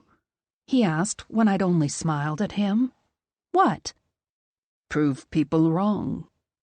I'm sure no one ever does that to you, I said instead of answering. That wolfish smile turned up the corner of his mouth as he looked down at me. It's hard to do when I'm always right. I chuckled, gaping as we approached a turn for another circle. Maybe people are scared to tell you you're wrong. Ever think about that? All the time, he said, the light teasing leaving his voice. Well, I said, squeezing his hand to force him to look at me, I'm not scared of you. And why would you be? His laugh was back. I'm merely a stranger in the night whom you were happy to electrocute. For the millionth time, I'm totally sorry. My apology stopped dead in my throat as we rounded the corner, Xander's eyes locked on mine and not at all focusing on the turn. I went one way and he went the other. I crashed into his chest, sending him flying down. I'm sorry, I shouted again, my body flush on top of his with his back against the ice. He winced, but opened his eyes to look up at me. I swallowed hard, stilling my frantic movements as his hands held my hips. A wild flash of heat colored his deep brown eyes, and my breath caught. I've figured it out, he said, making no motion to move as the other skaters passed us by like icy roadkill. What's that? I asked, worried he'd smacked his head too hard. You were put on this earth to humiliate me. I chuckled, sighing as a sincere smile shaped his full lips. Lips I couldn't take my eyes off of. Lips I was entirely too close to. With my heart in my throat, I shook my head. I opened my mouth to apologize again, but when he shifted enough to raise his head off the ice to look at me better, it brought him so close, my apology turned into a kiss. A soft caress from my lips to his. A sparking, hot, tingling touch that made my entire body buzz. He barely had time to close his eyes before I drew back, shimmying upward and offering him a hand off the ice. The kiss had been nothing more than a quick touch, but it was enough to prove that we'd be electric. I promise I'm not trying to do that, I said as he grabbed my hand. What? He tilted his head like he'd forgotten all about the whole humiliating thing. I craned my neck to look up at him. In the skates, he must have been well over 6'8", and grinned. Humiliate you? It's not on purpose. No? He blinked a few times, chuckling. Just to tempt me, then, he said, though it was so under his breath I might have imagined it. We made a few more laps in a silence I was surprised was so easy. In past dates, I'd felt pressured to keep chattering away because I didn't have tons of stories of parties or clubs or corporate events. No nieces or nephews to dote on. Nothing truly exciting beyond the pages I poured my soul into. Often I'd felt obligated to compensate for that. But with Xander, I didn't feel the pressure. I doubted he wanted to talk about his family or the business he clearly ran.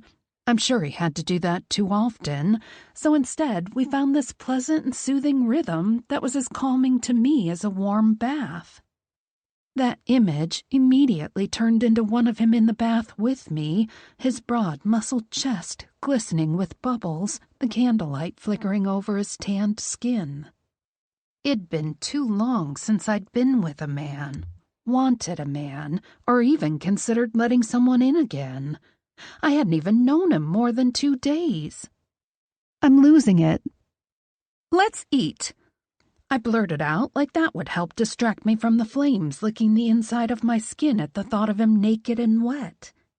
I guided him off the ice before he could respond, but he sighed in relief when he took the skates off. It gets easier every time you do it, I said, and blushed at how dirty that sounded. My thoughts were on a fast track, and I prayed he couldn't tell. I blamed his tall frame, the muscles that looked good even under the sweater, and the way his smile made my heart flip. And those eyes. I'm sure you could whip me into shape in no time, he said, tugging me to my feet once I'd slipped on my boots. We walked toward the line of food trucks, and I relished the wild look in his eyes. I couldn't believe he'd never eaten from a food truck before, or that he was this excited about it, but I mentally patted myself on the back for choosing tonight's activities correctly. Where do we start? He asked. They're all incredible, I said. You've tried them all? Yes, I said matter-of-factly. I widened my gaze at him. Sometimes all in one night. His lips popped open before they turned into a smirk, his eyes trailing the length of my body. I had soft curves that I was damn proud of, and his eyes on me only made me want to show him more. He wetted his lips. Then let's start at the beginning. 4 food trucks later, we walked back to his Escalade, full and drunk off good local food. He opened my door, offering me his hand to step up into the car. I hesitated, eyeing a bit of barbecue sauce on his chin. I smiled, reached up on my tiptoes, and swiped it with the pad of my thumb before sucking off the deliciousness. Watching him tear into the pulled pork sandwich in all its messy glory had been a near-erotic experience. He was so hesitant at first, like he didn't know how to approach the mess, but then he let go and dove in, fully giving himself over to the completely fun and frivolous experience I was sure he was desperate for. It was something about the weight on his shoulders that had lessened with each minute that passed, and the way his eyes sparked with each new item we grabbed. My heart softened at the thought of tonight being the first bout of real fun he'd had in a while. A sharp breeze blasted us both with cold air, but we made no move to get into the car. Instead, I stepped closer to him, my eyes never leaving his. "Thank you," I said. He furrowed his brow. For what? "For letting me take you out." He grinned and moved his free hand to my shoulder, trailing down my arm and to my waist. I haven't had this much fun in... His deep brown eyes grew distant as he glanced to the side, and when that tension coiled in his chest, making those hard muscles flex, I ached over the struggle in his mind. I wanted to soothe it, though I knew I had no right to. Though that had never stopped me from going after what I wanted. I reached up, wrapped my fingers around his neck, and pulled him down to my mouth. I kissed him hard and fierce and hungry. Nothing like the soft question I had asked on the ice. No, this was real and raw, and I practically purred when he opened his mouth and let me in. His tongue swiped over mine, and heat curled in my core. I gasped between his lips, inhaling the cold air that only made his touch that much hotter. He gripped my hips, a rumble in his chest as he brought our bodies flush without breaking the kiss, and I couldn't help but relish the feel of the planes of muscle against me, the slight bite of his fingers as he took control of the kiss. Holy shit! Now I knew why the man liked to be in control. He was good at it. A full-body sigh, a tingling spark in my blood, an ache that wrenched stronger than anything I'd ever known. And it was only a kiss. seemingly innocent with how many layers of clothing we both wore. But his mouth was hot, insistent, and just as carnal as the books I wrote.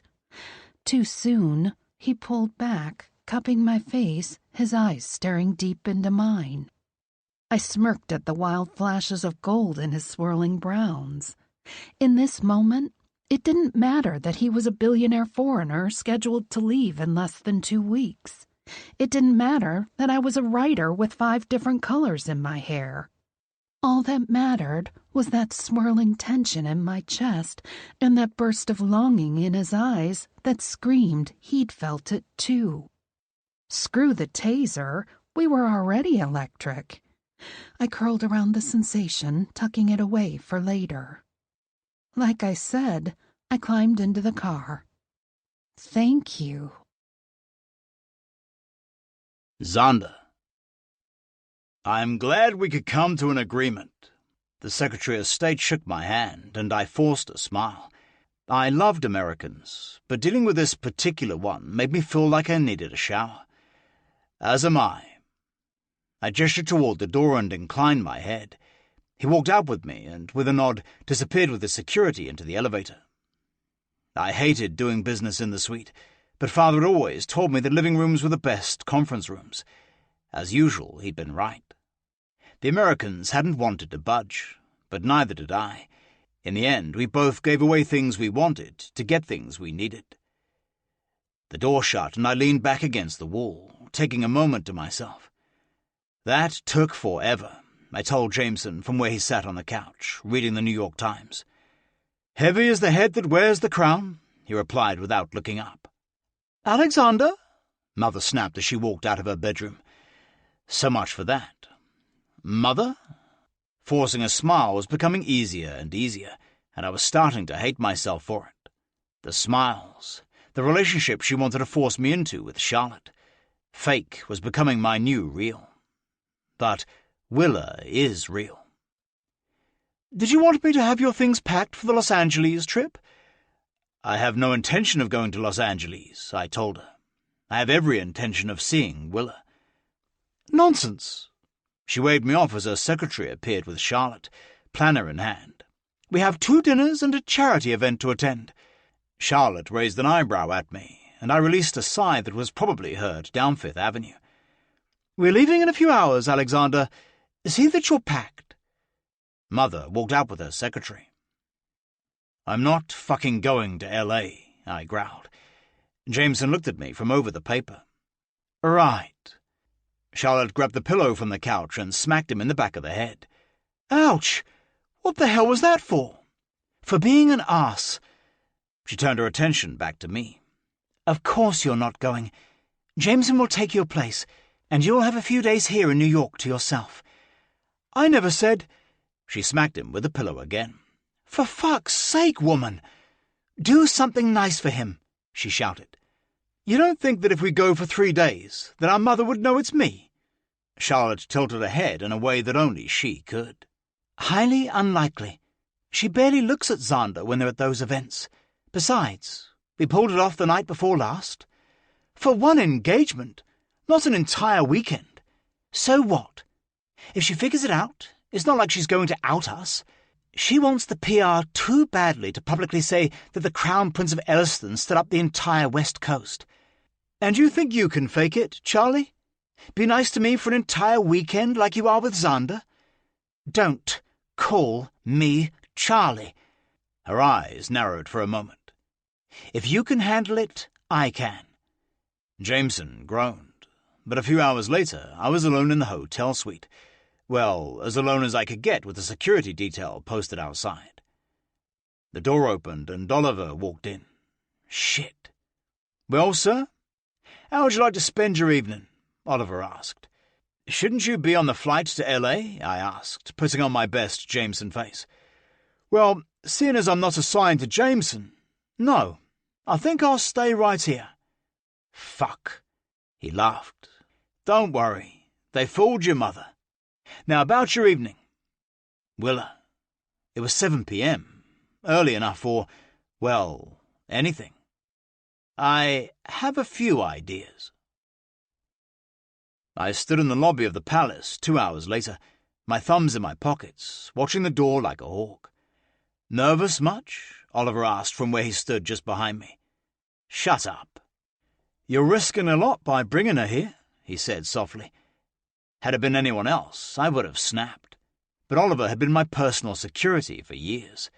He was only a year older than I was, which was why I'd requested him, and why he didn't give off the paternal vibe.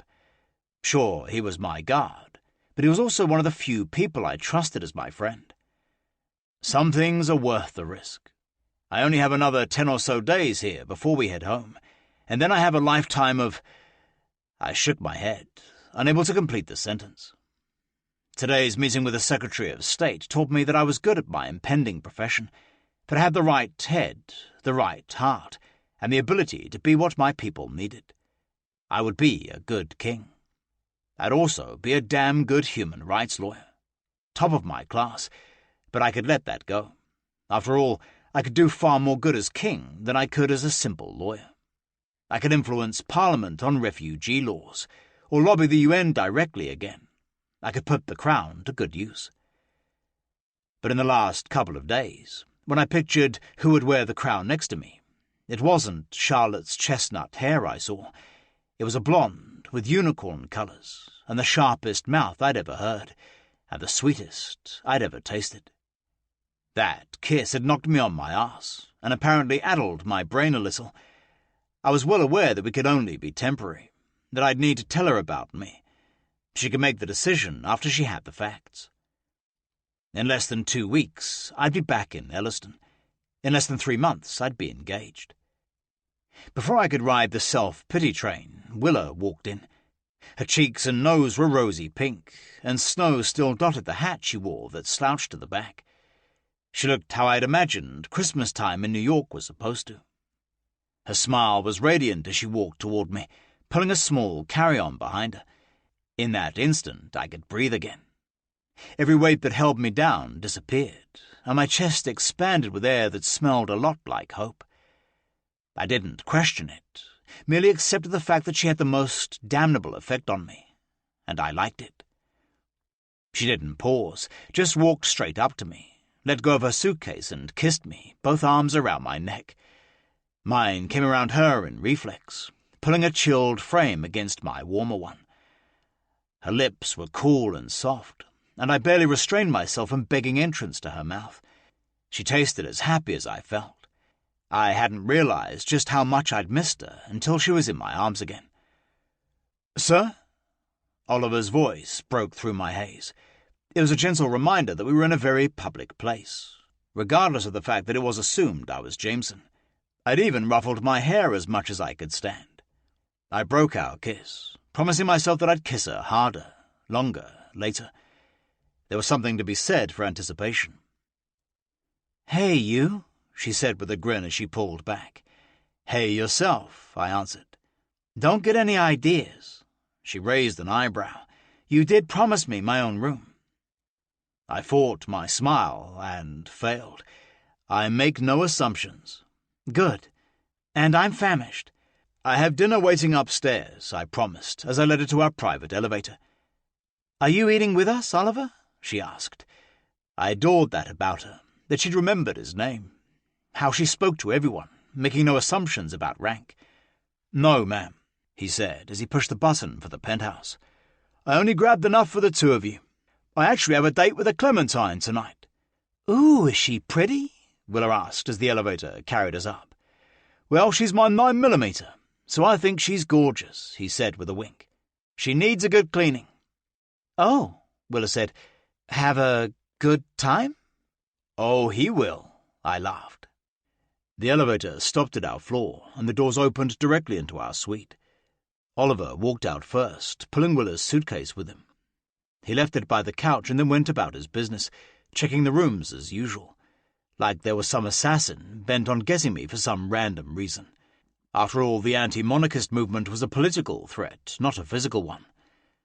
"Holy shit," Willa said softly, turning slowly to take in the suite. "What exactly is it that you do? Run a billion-dollar corporation? A small country?" "Not far off. Something like that." "All clear, sir," Oliver said. "I'll be in my room if you need me." "Thanks," I told him as he left.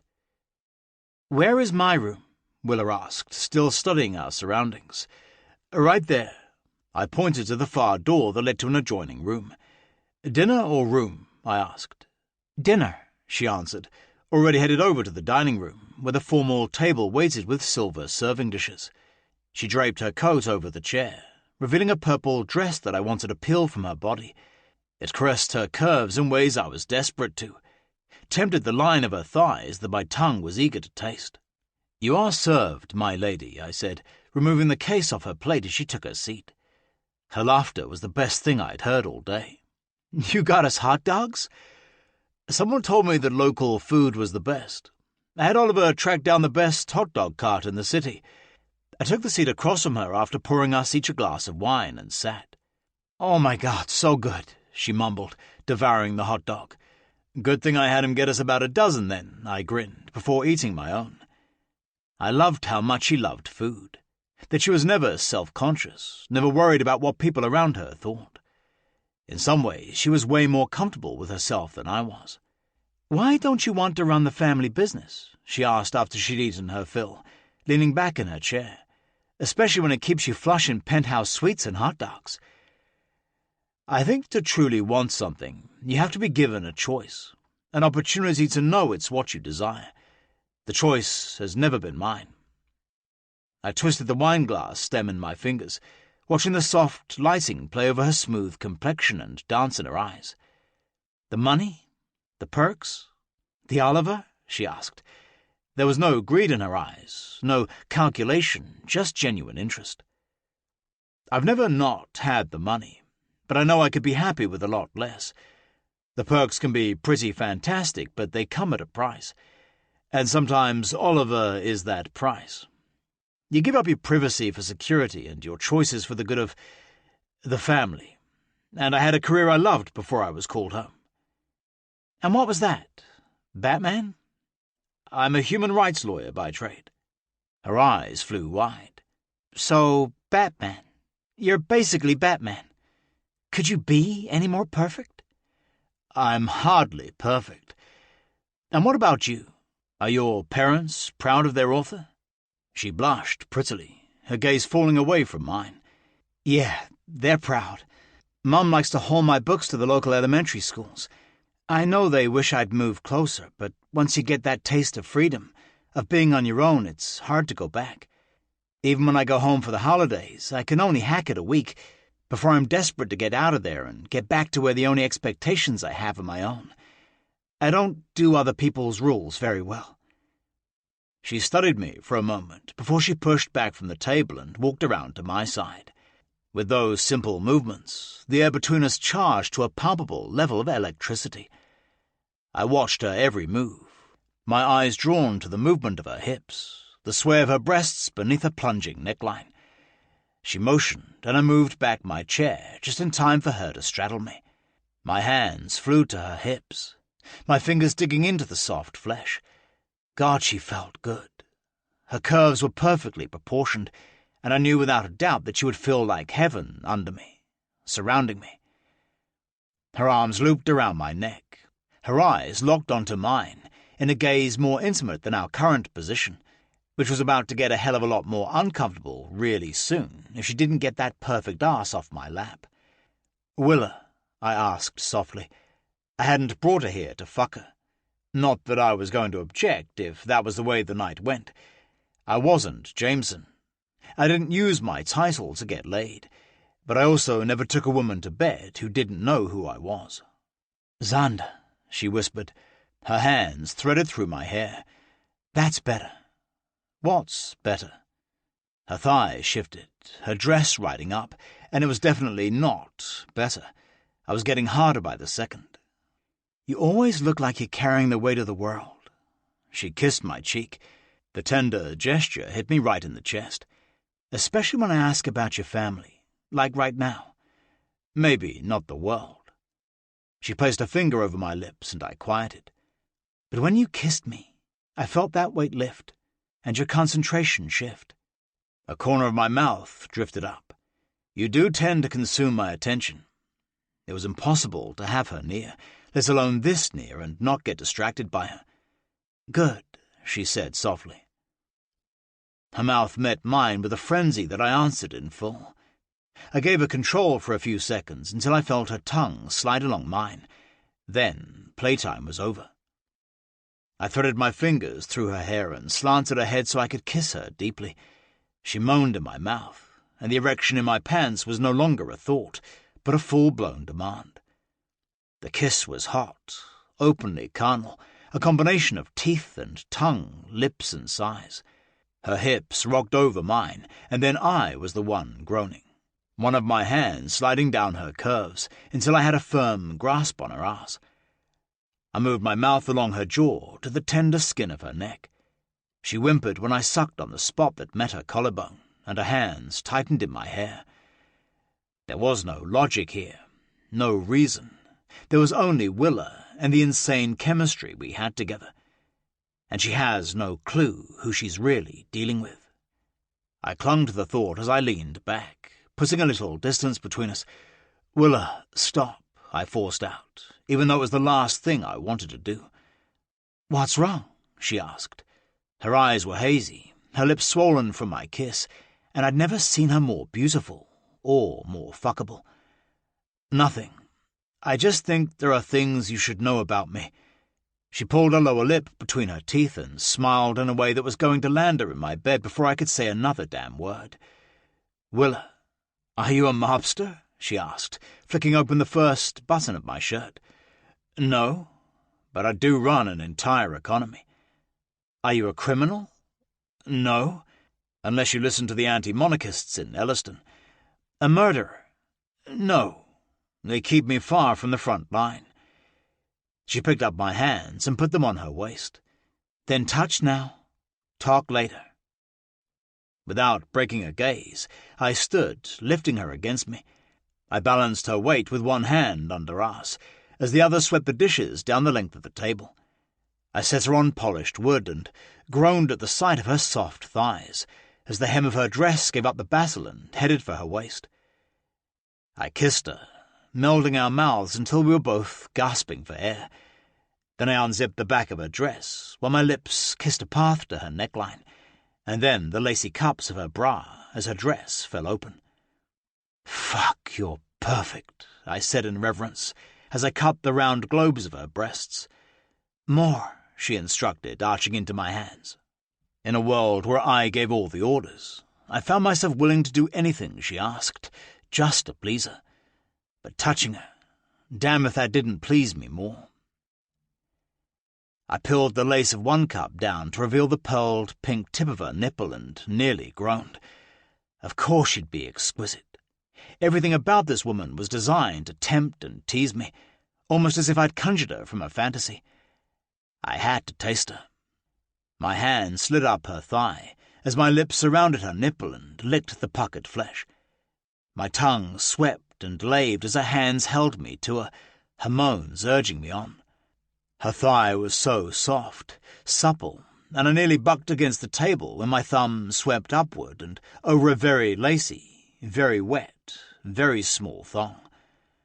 "Fuck, Willa. Yes, please." Her breath caught on that last word as her body rocked against me. This was insane, out of control, reckless, and fucking flawless. Knock, knock, knock. "Ignore it," she pled. "I can't," I said, cursing every ounce of royal blood that sang through my veins. It could only be one person, and Oliver would only be here if it was urgent. I pulled the straps of her dress up and zipped her back. "Come in," I called out. Oliver stepped in and immediately turned around to face the door. Not that I blamed him. If I walked in on a man with a hard-on this size, I'd give him a little privacy too. "What is it?" "I'm sorry to disturb you, sir, but there's a situation you need to be briefed on." "My family?" I asked, my throat closing a little. They hadn't checked in from L.A. yet, and Bree and Sophie were both still in Europe. "No, sir. They're still en route to L.A. It's at home. Anti-monarchists." "Fuck," I seethed. "Sophie?" "Secured." Relief washed over me. Bree was still in Monaco with whatever model she'd chosen for the week. "If I could turn on the television, sir?" "Go ahead." As Oliver headed to the living room, no doubt to bring up the news, I took Willa's shocked face in my hands. "Why would you need to know about anti-monarchists?" "That was what I wanted to tell you. My full name is Alexander Wyndham." "Wyndham?" Her eyes widened. As in Crown Prince Alexander Gabriel Edward Wyndham IV of Elliston. "You're a prince." If her eyes got any bigger, they might fall out. But there was no calculation there, no immediate assessment or speculation, just pure shock.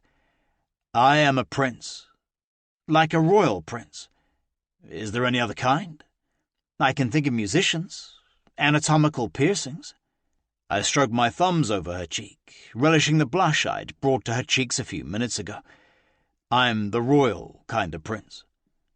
She swallowed, her eyes darting to where Oliver changed the channel to the world news. "You're a prince, and I'm a peasant." I laughed before I saw how deadly serious she was. Then I quickly schooled my features. "We don't call people peasants anymore, Willa. We haven't in a couple 100 years. The feudal system is out." She arched an eyebrow at me. Thank God. My fiery American was coming out of her shock. "Fine, then. A commoner." I leaned forward and kissed her softly, letting my lips linger without pressure. "You are anything but common." She sighed against my mouth, and I nearly swept in for another kiss before Oliver called over to me. "Found it?" "Great," I muttered. I searched the bluest eyes I'd ever seen and smiled. "I will answer every question you could possibly have, but right now I need to see what it is they're trying to destroy this time. Probably me, as usual." "Can I come watch too?" she asked. "Or do you need to do this alone?" It was just the news, nothing she couldn't see if she Googled it. The briefings that would inevitably begin in a few hours were a different story. "Please," I said, helping her off the table. She held out her hand, and at the contact my shoulders dropped a little, just the barest hint of relaxation, but it was enough. Until I saw what had happened. There were anti-monarchist demonstrations in our capital city of Royston, and given what the news was showing, the anti-monarchists were no longer just a political threat. They were a physical one. "Xander," Willa whispered. "It will be okay," I told her, pressing a kiss to her temple before I reached for her phone. For the first time, I headed toward a situation I'd need to eventually handle alone. But I didn't feel alone. I had Willa. Willa. He's a prince, not a billionaire. A prince. Wait, he was both, I guessed.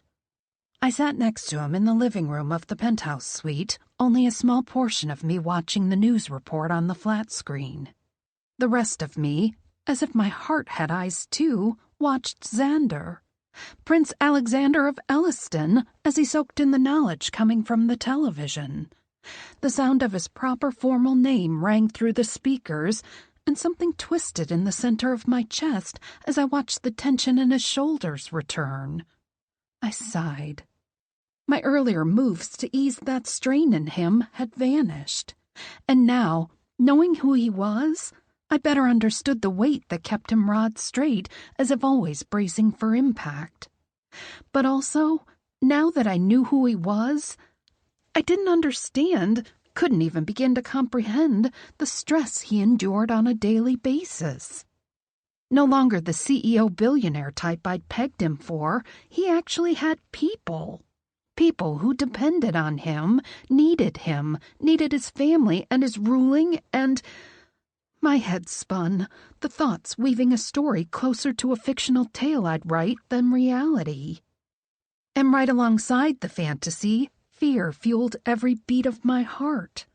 I'm no princess, and I never would be. He's only here for a couple weeks. I'd known that and committed myself to the fun anyway. Who would I be if I abandoned my original mission to show him a good time, to help him unwind from the strains of his position, which I now knew were more severe than ever? I would be a total bitch. It would be worse than staying with him in the hopes of living out some fairy tale fantasy most only dream of. No, I liked Xander. He made me laugh, and I loved shocking him, surprising him. And his kiss? Well, there was nothing to compare it to. The man kissed like he commanded legions, armies. He definitely commanded me. It went straight to my heart, my core, and then traveled between my thighs, making the loop on repeat until I'd wanted to take him at the table, even though there were hot dogs present. The memory of his hard length pressed against me sent shivers down my spine, but the sight of him cooled the hot memory. His Adam's apple bobbed up and down, his coffee-brown eyes rich, deep, and narrowing at the screen. The tension pulsed off his body and hit mine, beat after beat of a responsibility so great I could spend an entire lifetime trying to understand it and never get close. Hell, I whined when my publisher placed my deadlines too close together. How could he be so fun and flirty and fantastic when an entire country relied on him? And his family as well?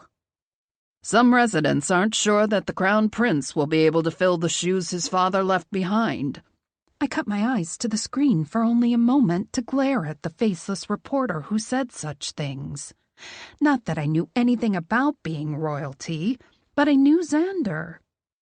Well, I knew who he'd been with me these past few days, and he was more than enough. Darkness flashed in the flecks of gold in his eyes, and a muscle ticked in his jaw.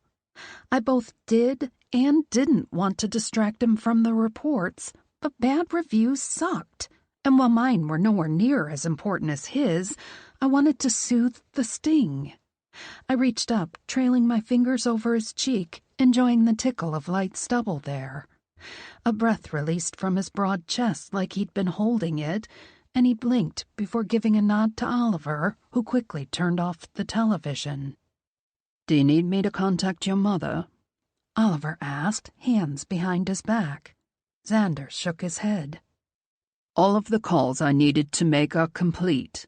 The police have it in hand. These reports are hours old. I'll call her in the morning." Oliver nodded and took his cue to leave again. The sound the door made when it latched was so much heavier than it had been the first time I walked inside, not even an hour ago. Everything had changed, and yet nothing had. I was still Willa, and he was still Xander. Prince? It didn't matter. I'd gone into this knowing he was going to leave, knowing that I wouldn't be able to hold on to a man like Xander. He was too important, burning brighter than a star whose tail flashed across an inky sky. I'd be lucky to get a taste of that brilliance, let alone show him a thing or two about my wildness, too. Something I'm sure he'd craved and was in desperate need of before he had to return to a life of obligated privilege. No wonder, I said, the realization hitting hard and true in my mind. "What?" he said, his eyes tense, his entire body coiled as if he expected me to run out the door, agreeing with the garbage the reporter had spewed. My lips shaped into a slow, wicked grin, and I relished the curiosity in his eyes that edged in panic. "No wonder you came looking for me." A rumbling laugh rushed out of him, and it soothed the knot between my shoulder blades that had formed since he'd uttered the word Prince. "I can do this." I could be myself and treat him like I would have if I'd never found out who he was. Not that I believed for a second he would have taken it further without telling me.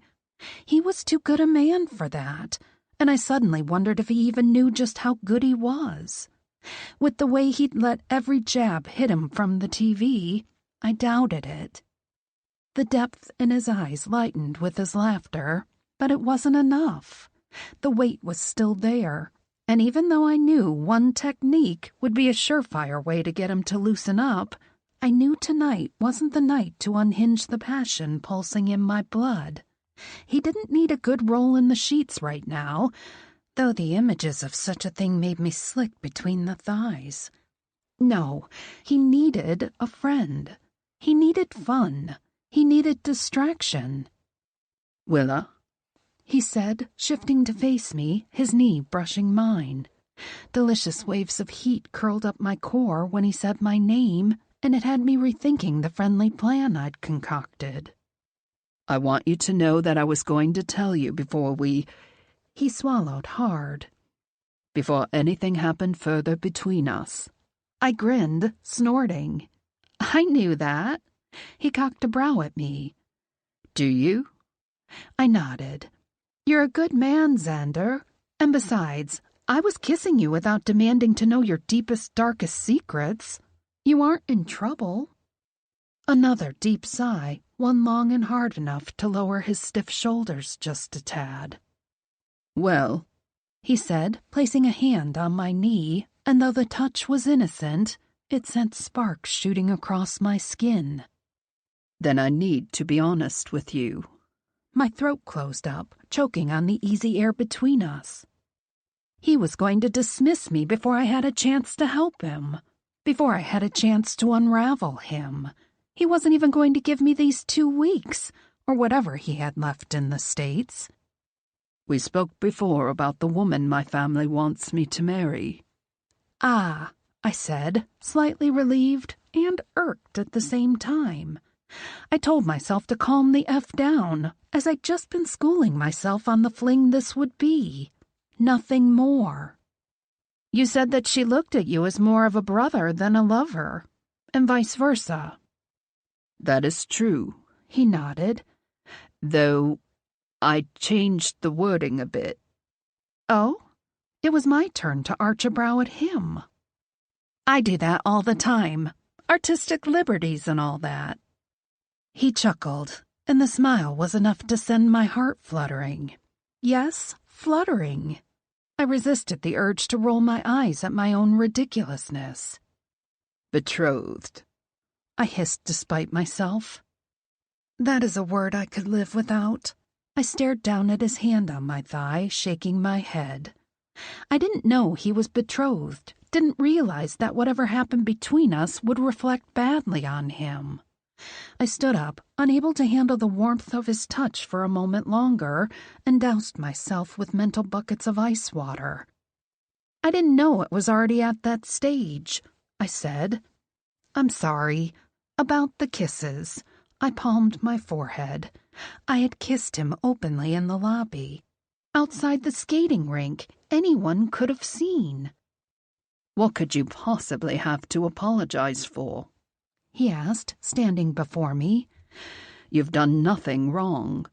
It was me who wanted to be a normal man for a few blissful moments before reality revealed me for who I am." A prince, I said, a teasing to my tone. Batman. He took my hand, tracing circles on the back with his finger. Chills erupted over my skin, and my breath hitched. "That, yes. But I'm also a man. One who is completely in awe of everything that is you. And I wanted you to know about the betrothal. But I also want you to know that it's not official to the public yet. It was a promise made between our parents when we were children, and nothing more. In 3 months, that won't be the case. It will be public, official, and I will no longer be single." My eyes met his, hope blooming in my chest. So, I said, my eyes dropping back to his hand and mine. You're saying we have months? A low hiss left his lips, and I saw the pain flicker in his eyes. The weight of his duty, of his position, made them look almost solid. "Yes, and I know that it isn't much, and that it isn't anywhere close to fair, but I can't seem to stay away from you now. You've—" His face strained as he struggled to find the words. "Bewitched me? Body and soul?" I teased, saying the lines from my favorite Austen novel. His laugh wrapped around me like a warm hug, and I breathed deeply, inhaling his scent and trying like hell not to sense the power in it either. Of course, he said once he'd stopped laughing. I'm dating a writer. My brows rose at the label he'd placed on us. Are we dating? If you'll have me, a prince with a departure date. I'm enchanted by you, Willa, but I won't lie to get what I want. You have to know the score. I have 3 months, and they're yours if you want them, but I can't give you any more, no matter how much I might want to. A tiny slice of pain cut through the center of my chest. I'd only known him for a few days, and I was already dreading his leave. But honestly, this could go nowhere beyond what I'd originally intended anyway. I'm no princess, I thought again, though I would never apologize for that fact. I loved who I was, and it had taken a good amount of years to be this comfortable in my own skin. Nothing, not even a royally gorgeous man who had a direct line to my flutter button, could change that. But this, I could have my moment with him and still stay me. It's a good thing you wrecked your brother's car, I said, stepping into his space another inch. I craned my neck to meet his eyes, reaching up on my tiptoes to wrap my arms around his neck. I can handle a fun fling if you can. A spark of electricity turned those solid brown eyes to melted chocolate. Truly? I nodded, teasing the edge of his strong jaw with my nose. His hands moved to grip my waist, and a warm shudder rippled through me at their strength. Willa, he said, my name a breath between us as his lips inched toward mine. I debated for blinks of time and hurried beats of my heart.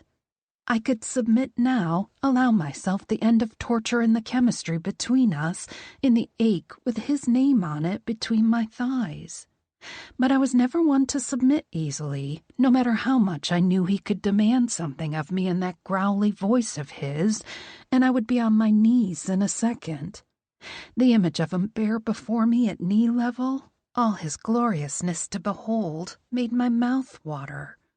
No, I dropped my toes, sinking to my normal level, smirking as I stepped away from his advance. His grin was sly, but questioning, and I saw the battle in his eyes as he debated what I had. If he wanted to press the issue, persuade me to change my mind. I have an idea, I blurted before he could open his mouth and say some sort of magic word that would have my dress disappear. You know, something incredibly complex like Willa. What's that? He placed his hands behind his back, the cords of his muscles softening a fraction. I glanced around him, eyeing the balcony. First, I said, returning my eyes to his. We need more junk food. More? He had the nerve to sound shocked. I nodded, backing toward the door. I can send Oliver. No, I said, shaking my head. He's your bodyguard, not your intern. He cocked an eyebrow at me, and that Adam's apple bobbed again. I smirked, my hand on the knob. You aren't used to people telling you no, are you? He shook his head. This is going to be so much fun. 20 minutes and 2 sacks of candy bars, pretzels, and soda later, Xander was holding his hard stomach, waving his hands over the array of wrappers between us. No more, woman. I can take no more. But you haven't even tried the Snickers yet. He stood, walking as if he'd gained 5 pounds, and twisted open a bottle of water. I don't know how you people do it, he said, taking fast sips before licking the drops of water from his lips. I had a hard time pulling my eyes away from the tongue that did the job. My people? I asked. Americans. He set the bottle down, sighing. I feel like I might burst from the sugar rush or pass out. I'm not sure which would be more welcomed right now. Lightweight, I teased, popping another M&M into my mouth before hauling myself off the sofa too. He looked at me from lowered brows. You wouldn't say that if it were a whiskey bottle between us instead of candy wrappers. Another ripple of want flowed under my skin at the powerful gaze he fastened on me. I have no doubt, I said. I like my whiskey with a little ginger ale. He scoffed. Don't say that when you come to Elliston. It's grounds for imprisonment. I couldn't tell if he was joking because my heart stuttered on the term when as opposed to if. He cleared his throat, seeming to notice the shift in the room. Now what? He asked, his smile soft and easy, and this side of endearing. Phase 2 of the plan. I glanced at my cell. Perfect, I said. It's after midnight. I slipped on my coat and padded to the balcony in socked feet, unlatching the sliding glass door. I had it open and one foot on the cold concrete when I beckoned him over with one crook of my finger. And he came. I tried not to chuckle at the notion that a prince was answering my call.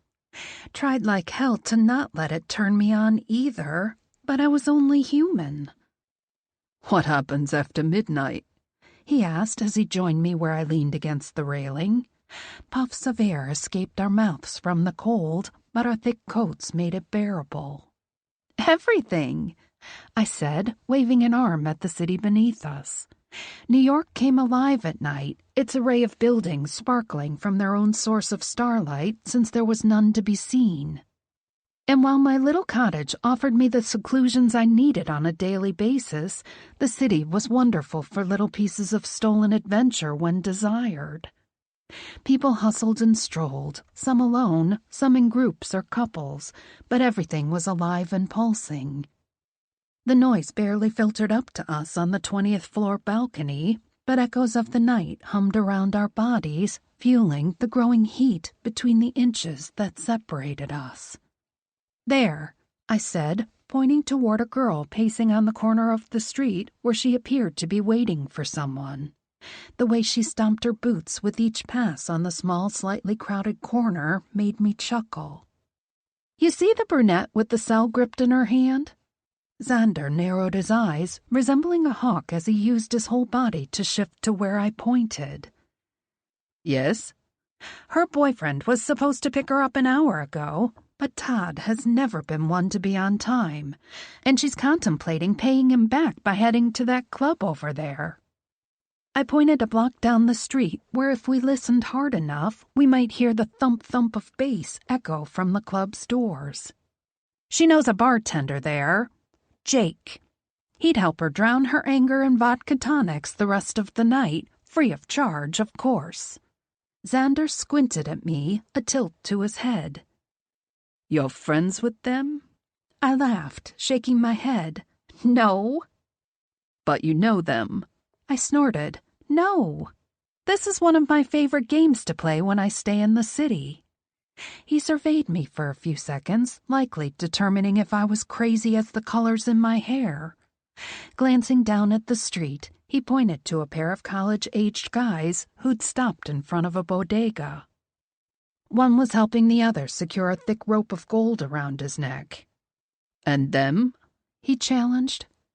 They've been best friends since the 3rd grade and are about to pick up a meal to take back to the one with the necklace, Brad's grandmother, whom they live with to save money while they go to school. He chuckled, pointing to a man smoking a cigarette as he leaned against the brick wall of another building. He's on his break. Xander scoffed. Not your best. I narrowed my gaze at him. On his break from running the strip club around the corner. He's in love with this top-earning dancer, Cherry Pop. My cheeks hurt from trying to keep my face deadpan as Xander doubled over from laughing. Much better, he managed to say through his laughs. The crinkles around his eyes seemed almost foreign, like he didn't laugh near enough. It made my heart full, knowing I could offer him that release. Your turn. I pointed to a group of girls in mini dresses despite the cold night. They wore heels and gripped glittered clutches as they strutted down the sidewalk lining the massive buildings, no clear destination in mind, it seemed.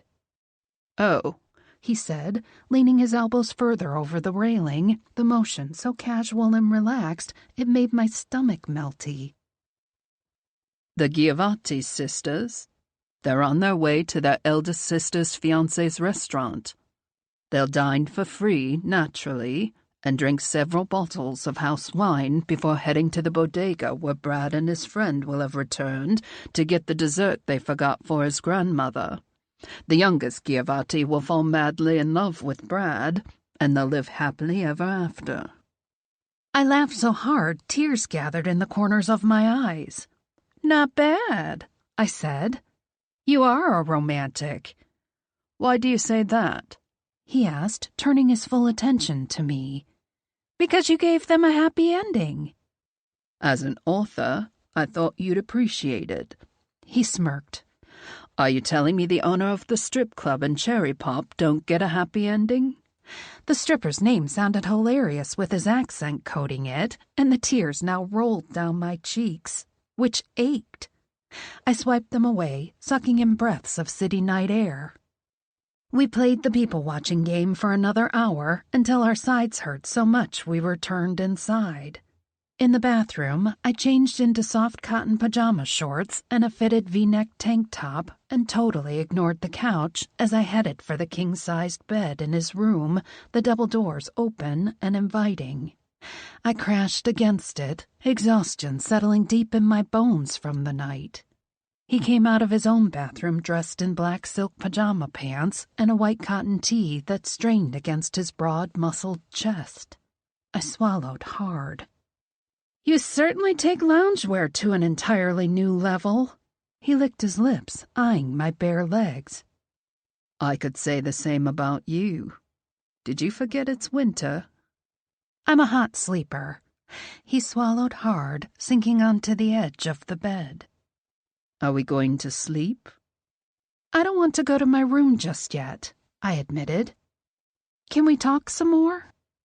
He smiled, somehow pleased with my desire to stay. "More story weaving?" I shook my head, rolling to my side to stuff a couple of pillows underneath my head. He mimicked my position on the other side, and something charged and hot crept up my spine. The comfort, the ease as I laid next to him in bed like we'd done it 1,000 times before, was almost as welcoming as the exhilaration his scent on the warm sheets stirred inside me. "Tell me something real," he said, his voice almost a whisper, despite it just being the two of us. I could see the sleepiness curl around his dark eyes, too, as he breathed deep and loose and free. "I love the sound of your laugh," I said, my tone just as soft. "And I hate that it surprises you, that laughter. Like you'd forgotten how." He sighed, closing his eyes. "Your turn," I said. "I'm afraid," he answered without opening his eyes, and I saw the large muscled forearm bunch up underneath the pillow like he was clenching his hand into a fist. "that I won't be enough." The words were so quiet I might have imagined them. I trailed the pad of my finger over those tight muscles, relishing the way they relaxed under my touch. "Don't be," I said, closing my eyes as if he hadn't opened his. The weight of all the truths laid between us tonight, and the laughing fest we'd fallen into outside, had made me more tired than I even realized. "You're one hell of a man, Xander. And you don't need to be anyone more than that. Not for Elliston, and especially not with me." A few long silent beats passed between us, but I couldn't pry my eyes open. "Willa." He said my name on a whisper, but the sweet arms of sleep had already curled around me. Xander. The sun lit the room with the soft glow of dawn, the colours reminding me of Willa's hair. Then again, everything for the last few days had reminded me of Willa. How was it possible for someone I'd barely met to have burrowed a place inside my heart? I reached across her pillow and carefully lifted a purple strand from where it lay across her cheek. It was as soft as silk as it slipped through my fingers. Everything about her was soft in all the perfect places, except her tongue.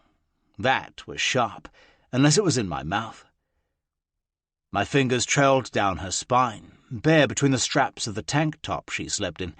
Soon she'd have on nothing. My dick jumped at the thought. A few months were all I had to give her, but our cards were on the table, sand running through the hourglass and all that bullshit. We both knew the stakes. A few months to laugh, to taste the joy that constantly emanated from her. She was sunshine in an otherwise dark room, and I was desperate to bask in her warmth for as long as possible. Laying next to her, the scent of her perfume invading my senses, I wasn't sure a few months were going to be enough. Hell, we'd already spent almost a week here in New York. 3 cursory knocks sounded on my door before it flew open. What the fuck? Mother? I sat up, the sheet falling from my naked chest as my mother stood in my doorway, her eyes flickering between Willa and me. Get out. Her eyes flew wide, and her mouth opened and shut like a fish out of water. Now, I commanded as Willa shifted next to me. Mother paled, but she backed up and shut the door behind her as she left. Xander? Willa asked, her voice sleep-softened and her eyes hazy as she blinked up at me. Everything okay? It's fine, I promised, placing a kiss on her temple. Just some unexpected family.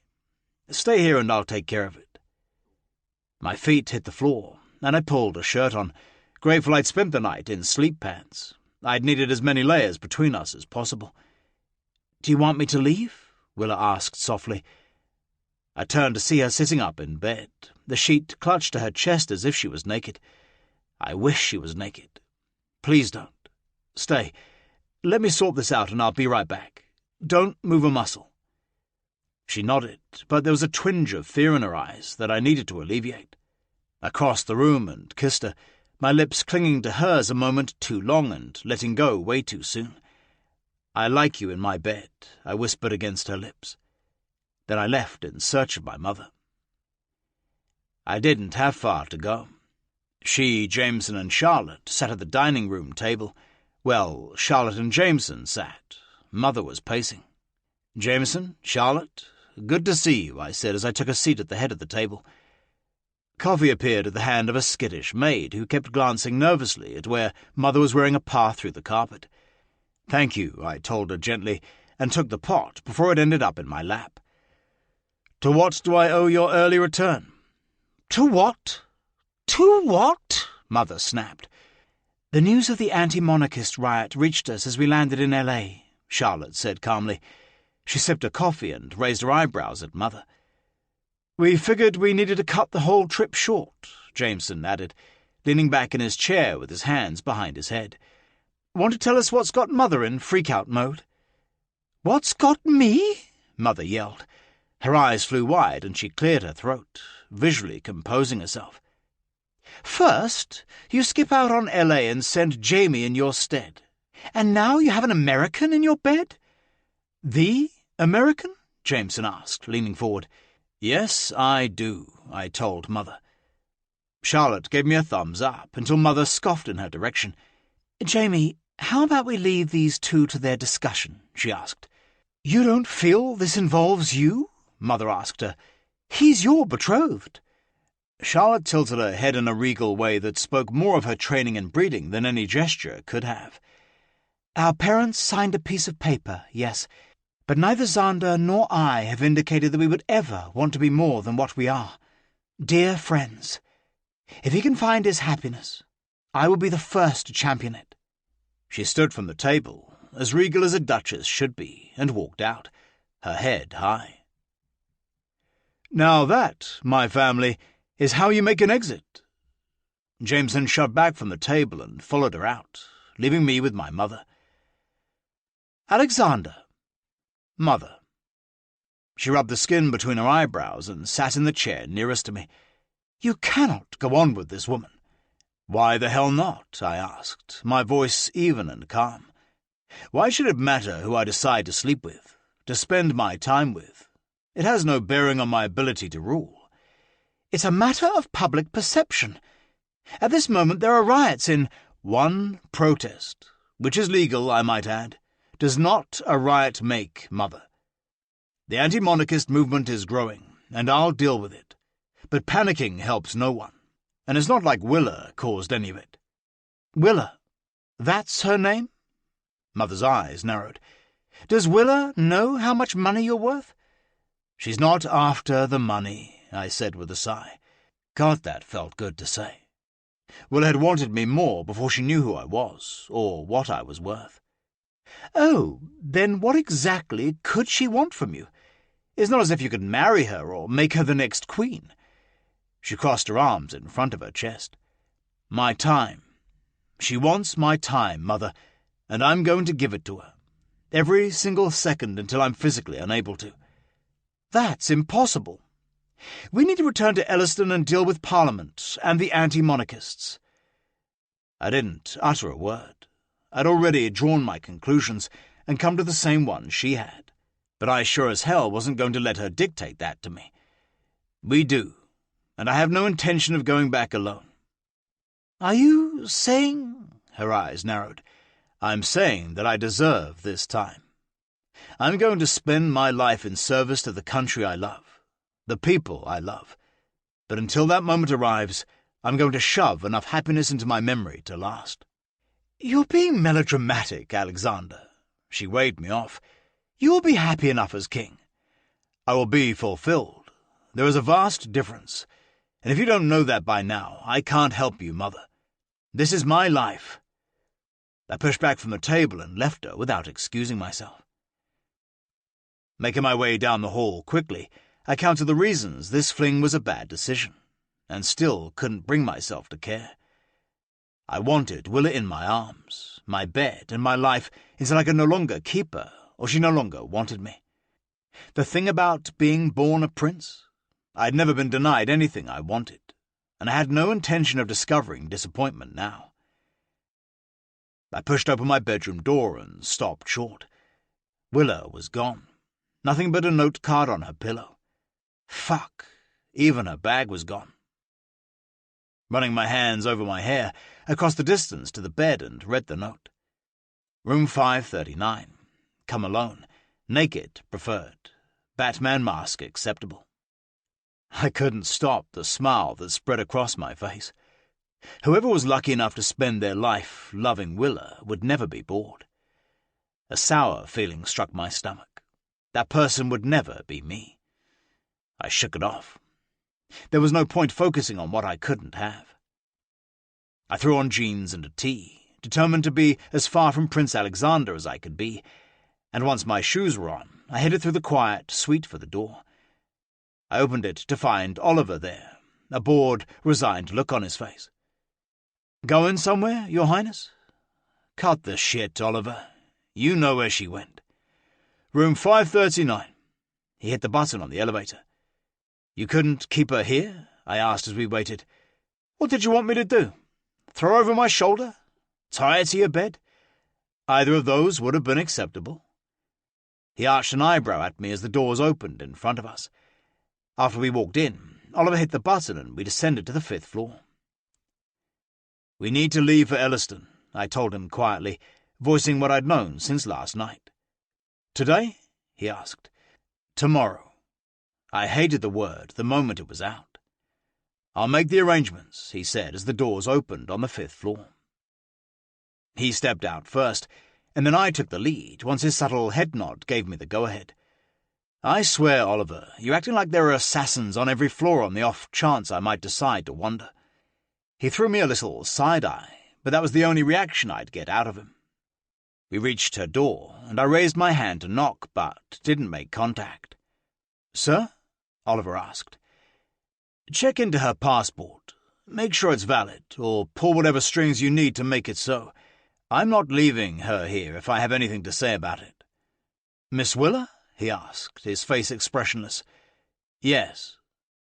He gave me a single nod, and I knocked on the door with sure, steady motions. My path was clearing before me.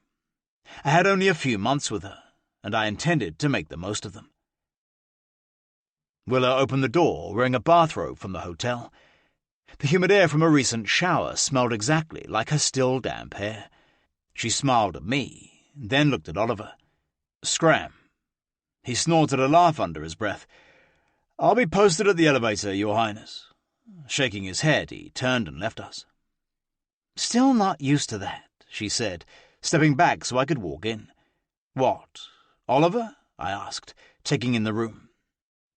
It was smaller than the suite, of course, but it was all about that king-sized bed in the middle of it. "No." She closed the door with a soft click. "The Your Highness thing." "Yeah, it's just always been there." I rubbed my hands over my head as she leaned back against the door. The lapels of the robe split so I could see the smooth, expansive skin between her breasts. "But it's not here, between us," she said softly, her eyes wide and expressive. "If you'd wanted it here, you would have told me sooner." "I don't want anything between us. Especially clothes," I added with a smirk, trying to lighten the moment. Everything with Willa felt raw, intense, too soon and yet not soon enough. She untied the belt at her waist, and my blood thickened, pumping through my veins. "Let me make this clear," she said, pausing as the robe parted to her navel, her breasts still covered. She was like a partially unwrapped Christmas present, and fuck me if I wasn't dying to rip off the rest of her packaging. "Yes?" I asked, my throat dry. "I'm not here for Prince Alexander. I don't even know him. I'm here for you, Xander. When it's just the two of us, even if just the short amount of time we have, that's who I expect. You can hang the prince crown at the door because there's only room for two of us. I don't want him. I want you." Her words moved me like nothing else could, and I was across the room before I'd even made a conscious choice. That seemed to be the way it was with Willa, instinctual, primal. My mouth met hers in a fury of lips and tongue. She whimpered as I pulled the sides of her robe open, leaving her deliciously naked in front of me. Yards of smooth skin just waiting to be tasted, taken. My hands explored her curves as my tongue stroked hers, savouring every whimper and moan. This woman was fire in my blood and silk in my hands. "I need you," I growled against her mouth. "Yes." My dick nearly jumped for joy. Grabbing the globes of her ass in my hands, I lifted her against the door, her legs wrapping around my waist. I skimmed my mouth down her neck, nipping gently at her collarbone until I reached her breasts.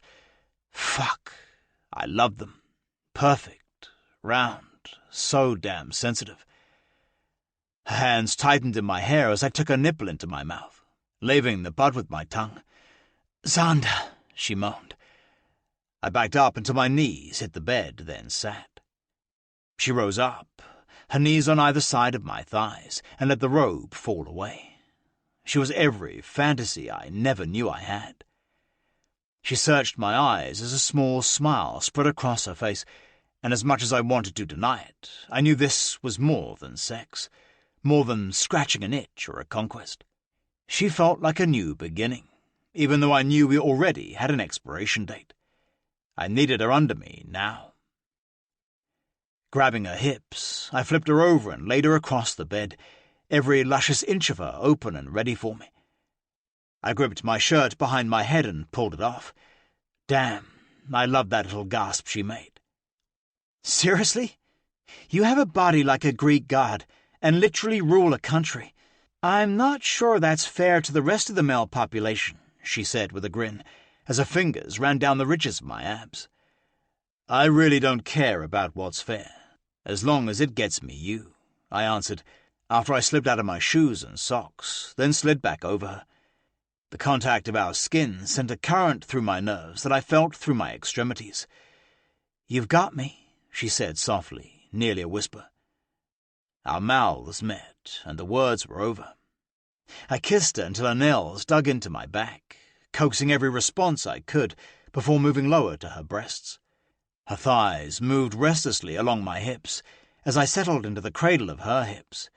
She was intoxicating, somehow able to block the entire world out until she became the center of everything.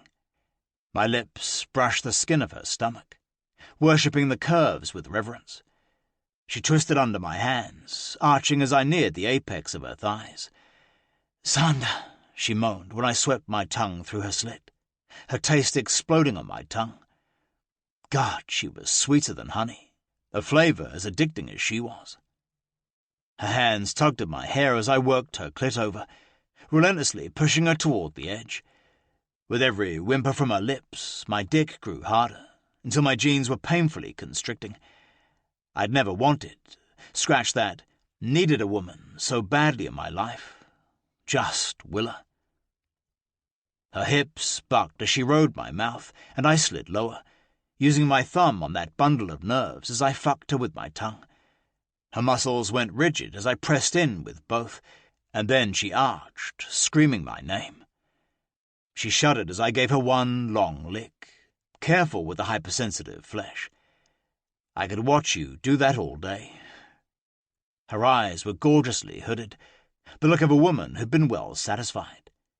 She'd wear that look another 4 or 5 times today if I had my way.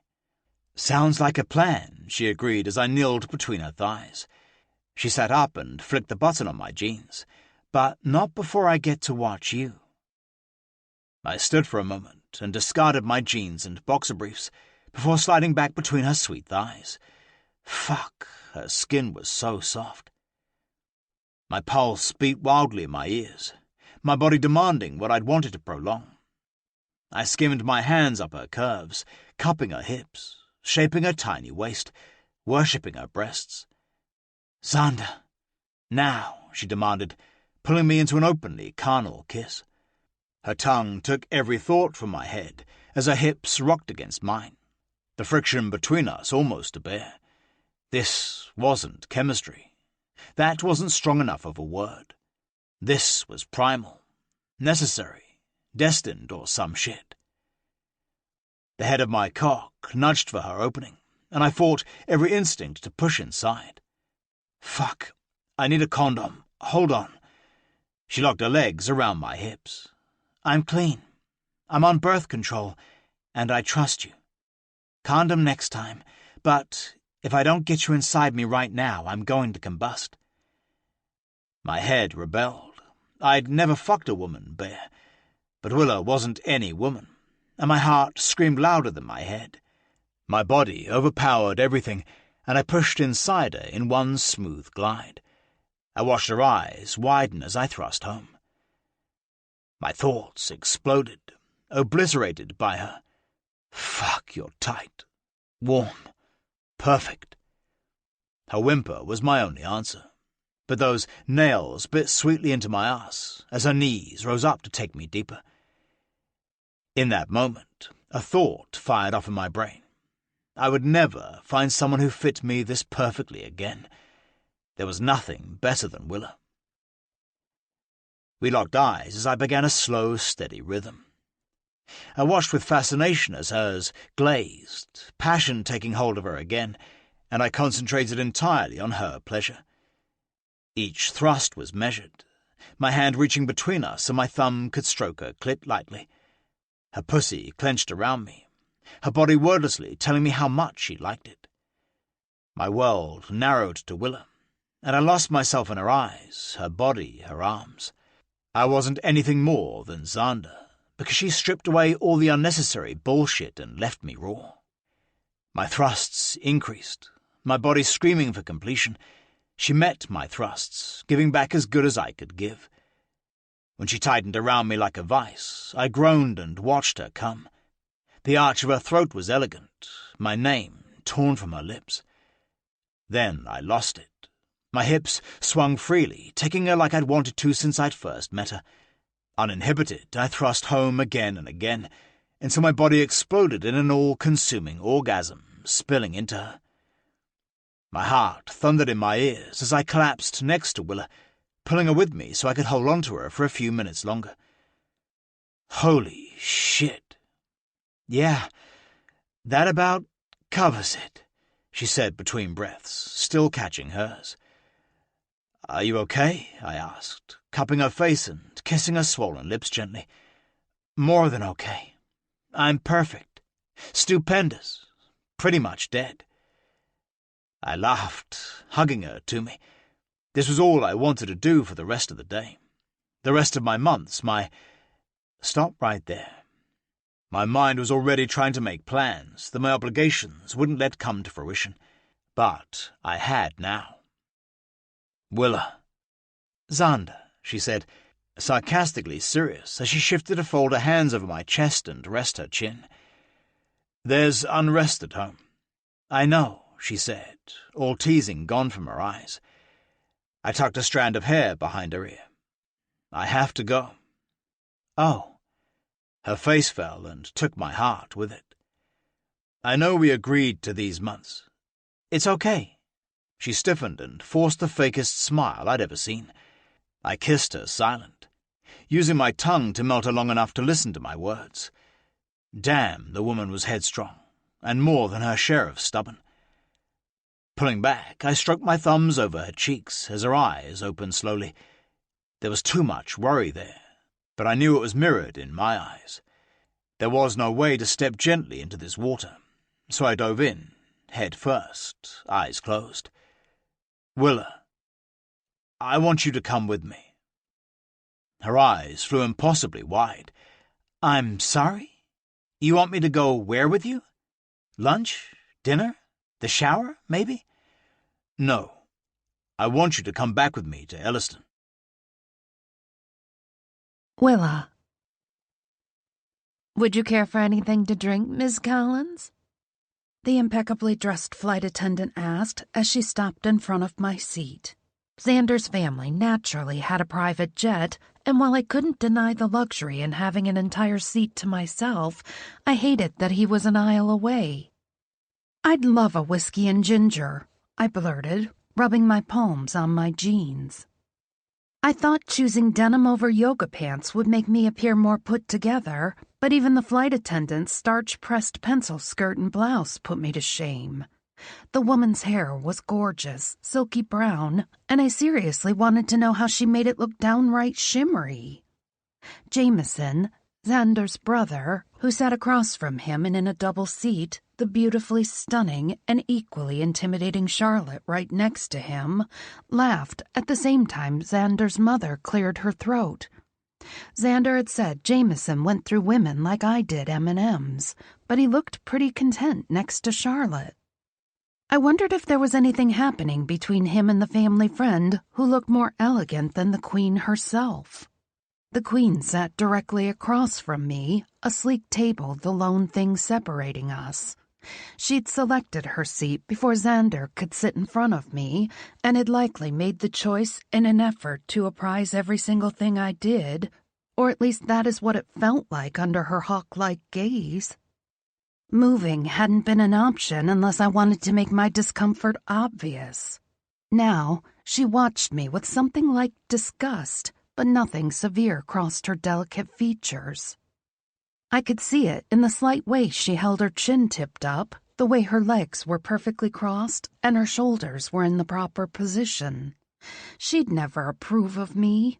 I slouched, a bad habit of spending hours in front of a computer screen or hunched over a notebook. I had colors in my hair, and I hadn't washed it this morning, happy to braid half of it back and leave Xander's scent all over my body. A warm ripple flew across my spine at the thought of him devouring me as he had last night, and I shifted in my seat. His mother, still staring at me, twitched her lips in something like victory, and it was enough to make me question why I agreed to this trip in the first place. On second thought, I said, returning my focus to the sweet attendant who had waited patiently through the silent exchange between his mother and me. Make it a double, please. Jameson snorted, and Charlotte playfully backhanded his chest, a genuine smile on her lips. She was beyond gorgeous. The woman was regal, but the spark in her eyes as she sat next to Jameson made her practically sparkle. Talk about being the awkward duckling in a room. Airplane full of swans. The flight attendant shuffled away to take the rest of the family's drink orders, and I finally was able to see Xander. I'd half expected him to be covering a laugh like Jameson. They were identical twins after all, but Xander was pure strength and hard lines, where Jameson was 100% wild and loose. Those two were yin and yang. Xander wasn't laughing. He wasn't even smiling. Those dark brown eyes were fixed on his mother, but they were distant. A muscle in his jaw tensed as he was somewhere else, lost in his head. Likely reconsidering why he asked me to come with him. I had taken a few hours before I had agreed, though my instincts had screamed yes. I mean, why not? Why wouldn't I rush off on an adventure with this gorgeous man I couldn't get enough of? Why wouldn't I want more time with a man who had a direct link to my laugh button, among others? Because he's a prince, and you're just... you. My heart had won in the end, my brain accepting the rationalization that I could at least use the trip as inspiration for a book in the future. I gazed at him now, his muscles taut like steel cables attached to them from above, some puppet master not allowing him to relax. I wished he would have let me buy my own ticket and meet him there like I'd originally suggested, but he wanted me close, safe. His family would deal with it, he'd said. When I realized he wasn't going to give and look at me like I silently begged him to, I sighed, sinking further into the supple leather of the chair.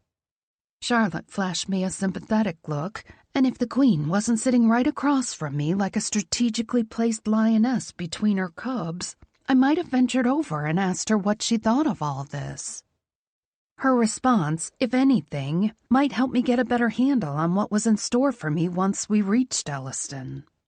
Charlotte had known the family forever, and maybe she'd help me navigate the waters for my short stay, or perhaps she'd toss me to the sharks, though I didn't get that vibe from her. Plus, since she'd been in the family for years, then she likely knew who Xander's betrothed was. Maybe she could give me the scoop on her as well. I knew I had an ally in Jameson, as he constantly tried to bring me into the conversation or joke with me when I made a blunder, which was often, but it wouldn't be enough to convince the Queen I wasn't a threat. I should have stayed home, but I couldn't. I couldn't let Xander leave, not after last night, not after he'd knelt before me, the man, not the prince, and taken me for his own. It was the single most mind-blowing experience of my life, and it wasn't just the orgasms. We'd connected on another level. Somewhere that exceeded titles and positions and purposes, and was simply, exquisitely us. But the time would come when I'd have to leave, get back on a plane and return to the real world. For now, like we'd agreed, I'd take what time we had and enjoy the fantasy a little longer. "Here you are, Miss Collins." The flight attendant set the heavy glass of whiskey on the table in front of me. "Thank you," I said, instantly scooping it up. I swirled the single orb of ice in the amber liquid, bringing it to my nose to inhale the rich notes. A sip revealed this wasn't a commercial flight's brand of whiskey, and I grinned. It wouldn't be. Nothing around this family would be normal, and I'd willingly signed up to be a walk-on role. One of those quirky characters who would get the viewing audience a few laughs before never being seen again. Perhaps that is how the paparazzi would paint me if they snapped me at all. It would be better than the evil slut version. It always seemed to be one or the other with them. I took a good long gulp, allowing the burn in my throat to chase away the dark thoughts clouding my mind. None of that mattered. I glanced at Xander, who was now focused on a newspaper. He mattered. "Nervous flyer?" his mother asked. Her tone was as soft as silk, but there was a bite underneath the surface. "Nope." I licked a few stray droplets off my lips, savoring the flavor. "Are you?" I eyed her untouched glass of Chardonnay. She chuckled, but the sound was clipped like she couldn't let the restraints off either. If she wasn't glaring at me like I was trying to ruin her life, I might have felt sorry for her. You are aware that the royal family is required to travel a great deal, yes? Your first car was a G6, I nodded. I get it. I refused to gulp the top-shelf liquor, so I sipped, and then I took another one. Do you have a favorite place? I love Ireland. I've only been once, but I've been meaning to go back. Xander's gaze finally locked with mine, and I had a hard time reading him. Something like pride and pity mixed together. I didn't know if I wasn't supposed to be making small talk with the Queen, or if I should even bother, but what else was I supposed to do? Maybe I should open my laptop and continue editing the latest Shayla Scotch book. I snorted at the thought, laughing behind my drink. Is my home so amusing to you? His mother asked, and I sucked in a sharp breath. I'm sorry? Elliston is my favorite place, she said, and her sharp tone implied she'd already stated as much. I imagine coming home is the best feeling in the world. I tried to recover. Lord, I would likely spend every second in this woman's presence trying to recover. Yes, she said, taking a fast sip of her wine before gently placing it back on the table. It is, especially when so many people depend on us. She eyed Xander, who didn't pay her any attention because his focus was on me, intensely so. I can't imagine what that is like, I said, hoping she knew how much I respected her and her family's position. I wasn't here to rock that royal boat. I was only here for Xander. Because he wanted me here, because he needed me, for the time being. Having so many people depend on you, I continued. No, she said, folding her hands in her lap. You can't. The words had a finality to them that tightened my chest more than our climbing altitude. What is it like writing books for children? Do you find that sort of work challenging? She's won awards, Xander said before I could open my mouth. I cringed at the quick way he needed to validate my profession. God knows what his mother would have thought if she realized what really paid my mortgage. Awards? His mother chuckled, not at all impressed. From who? Dr. Seuss? I mentally rolled up my sleeves. It was one thing to not like me for the colors in my hair or the way I ate pizza for breakfast, but no one, not even a queen, would knock my dream job. He gave me a gold star, I said, the perfect smile on my lips. I rolled the orb in my glass, never breaking her gaze. But awards, while amazing, aren't why I do what I do. Is it because you found yourself unfit for a real job? I'm sure you remember a book from your childhood, I said, ignoring her. I can remember the first time my mother handed me a hardbound copy of The Complete Tales of Beatrix Potter. A true smile took over my fake one. I remember the way it smelled, the way it felt in my hands, and the joy I found between the pages. I remember the power the words gave me, the fact that I could read them independently and feed my mind knowledge from a source outside of my parents. I remember what it was like to relate to the characters, to find pieces of myself in all of them and their struggles. It was a connection with another world, and yet it grounded me in reality.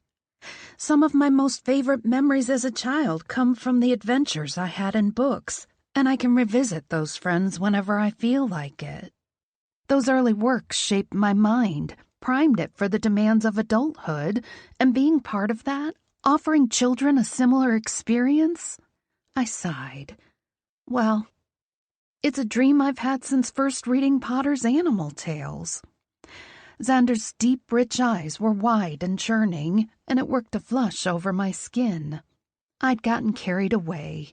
She started it. I was reared on the classics, she finally said, and my shoulders sank.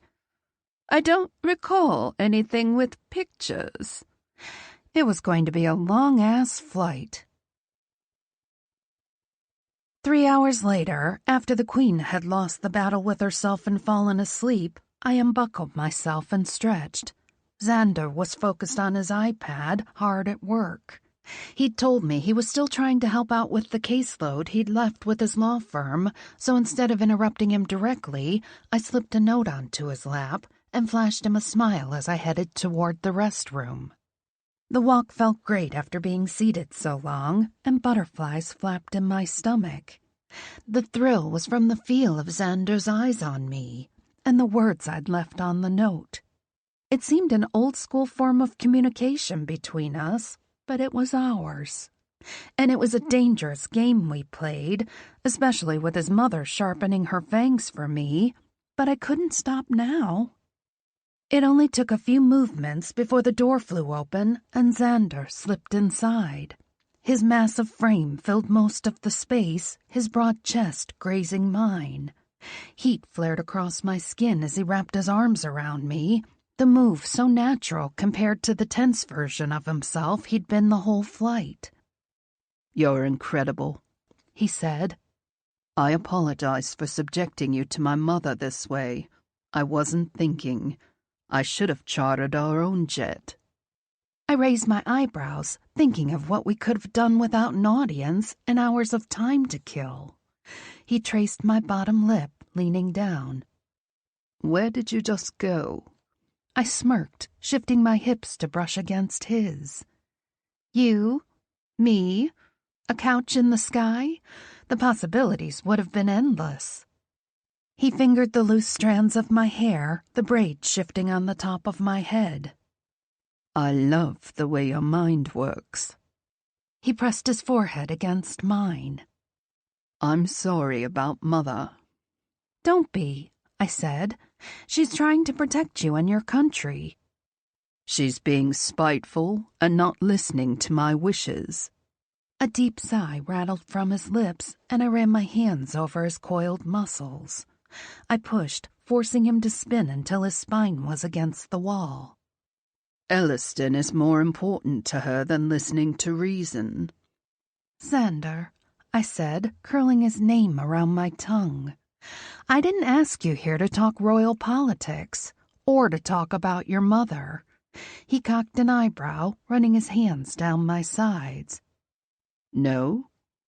I shook my head and nibbled his bottom lip before sinking to my knees. Now, I said, slowly unzipping his slacks. I'm not on my knees because you're the Prince of Elliston, he hissed as I freed him from his black briefs. God, he was glorious, his length filling my hand. I flicked my tongue over the tip of his cock, and he growled, am here. I swirled my tongue around him like he was the most delicious ice cream cone in the world. Because you need to relax. I sucked him into my mouth before pulling him back out. I glanced up at him, flipping my hair over my shoulder. And because I've smelled you on me all day, and I simply can't wait a second longer. Something primal flashed in his eyes, and he opened his mouth to speak, but I took him between my lips, and all that came out of him was a sweet hiss. He leaned his head back for a moment, but soon his eyes were on me again, watching me consume him. My heart raced as I spared glances up into those dark, churning eyes, all the while pumping and sucking and savoring him. This man was power, and not because of his title. He owned me with a look, with a smile, with the frantic way he gripped my hair as I slid my tongue around him. I wanted him inside me so much I wiggled on my knees. But this was about him, and I wanted him to know I wasn't here for anything more than that. Just him. Not for a country, not for a throne, not for anything more than the electric heat between us and our unrelenting need of each other. I lightly grazed the edge of my teeth over his tip, licking off the savory taste of salt before plunging. Willa, He sighed my name, sending a shiver right down my center. God, I wanted to reach down and touch myself, relieve the ache between my thighs, but I needed both hands to hold on to this man. Willa, Yes. I moaned around him, giving him full consent to have his release. Fuck, he hissed, hardening to the nth degree between my lips as he spilled inside my mouth. I swallowed, devouring him the way he had me last night. Taking him all in and relishing it so much I shook. After a few seconds, I tucked him back inside his briefs, carefully zipped him up, and stood. His eyes were wild, but his muscles were loose. Willa, he said again, drawing me against him. Xander, I said, slightly breathless. He reached downward, his hand between our flushed bodies. I stopped him. No, I said. This was about you, not me. He cut my words off with a kiss, stroking my mouth with his tongue with such passion it made my knees weak. If you don't want this, he said, pressing his fingers over my jeans. Then that is one thing, he sighed. But if you think I'm letting you walk out of here after that, you're crazier than I thought. I gasped, releasing his hand. I've never wanted anything as badly as I want you, Xander, but I didn't do that for anything other than wanting you to know I was here, that I see the pressure you're under, and that I want to help you. I pressed my lips together, holding back a whimper as he kissed the seam of my neck. I know things will change once we land. I know they'll get more difficult. I just wanted to give you something before the madness. He chuckled against me. You are my madness, Willa. He flexed his fingers in my grasp, and I released him. In one smooth motion, he captured my mouth with his and plunged his hand beneath the hem of my jeans. You're soaked, he said. I arched into his hand. You do that to me. Damn. He rolled his fingers against me, and I shuddered. If I could, I'd sink inside you right now until there wasn't an ounce of space between us. He slid his fingers through my wetness, tracing the line of my seam, torturing me. Kind of hard, I said between breaths. Not enough room. He'd reduced me to near incoherent responses as he kept moving his hand against me. I greedily shifted, begging him to fill me. When we're home, we'll use every space in my room. I trembled as he said home and slipped a finger inside me at the same time. My hands flew to his shoulders, gripping him as I shook. He slid another finger inside, the heel of his palm lightly pressing against my clit, teasing me. This? He said between kisses. Here? He demanded an answer as he stroked me, but I was beyond words. I clenched around him, writhing against his hand as he made love to me with his fingers.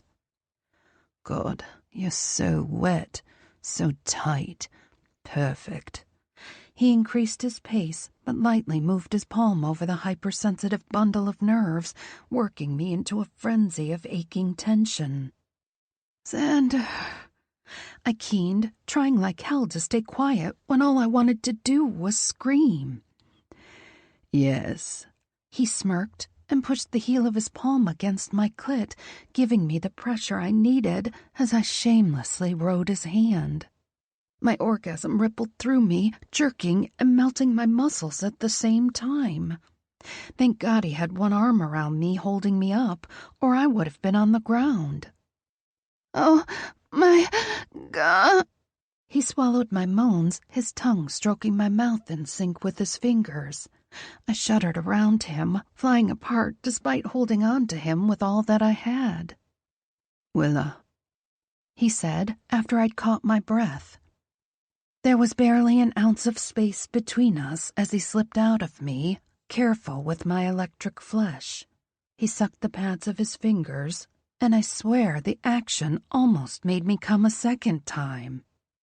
Delicious, he said, the words so raw, so real, so unrestrained. This was my Xander, the one who had the ability to unravel me in a way I never knew existed. Good evening. The captain's voice sounded over the loudspeaker, and I jolted against Xander. We're about 20 minutes from Ryston. Please make sure to fasten your seatbelts. Flight attendants, please prepare the cabin for its initial descent. We shared a charged look, one that was equal parts anticipation and fear. Ryston was the capital of Elliston, according to my quick Google education. I can go out first, I said, hoping like hell his mother had slept through the announcement. No need. He hurried to open the door, his warm fingers entwined with mine as he tugged us out of the restroom. We made our way back to our seats. Luckily, Charlotte was asleep against Jameson's shoulder, and the twin had enough strength to not look my way as I sank into my seat. Unluckily, the Queen's eyes were blazing as she watched every single motion I made. I had two choices: cower in shame under her stare, or own who I was, as I always had. I straightened my spine and smiled. Can't wait to see the castle. That time, both Xander and Jameson laughed. The Queen did not. Xander. I shrugged into my Armani suit coat and straightened my tie, perfecting the knot. I'd always shunned having someone else dress me. I wasn't 5, for fuck's sake. Fastening my watch, I walked from the closet into my bedroom. It was a little after 9 a.m., and I was due to meet with the Prime Minister in 20 minutes. We'd been in Elliston less than 12 hours, and it was time to get to work. The edge of my king-sized bed depressed slightly as I sat on the edge and watched Willa sleep for a second. I'd kept her up for hours after we'd landed, making sure there wasn't a square inch of her body I hadn't worshipped. Maybe it was knowing we only had a limited amount of time together, or maybe it was simply Willa herself, but I couldn't get enough of her. She was all those stupid, fucking trite sayings. Water in the Sahara Desert, sunshine after rain, food after being starved. But she was more than that.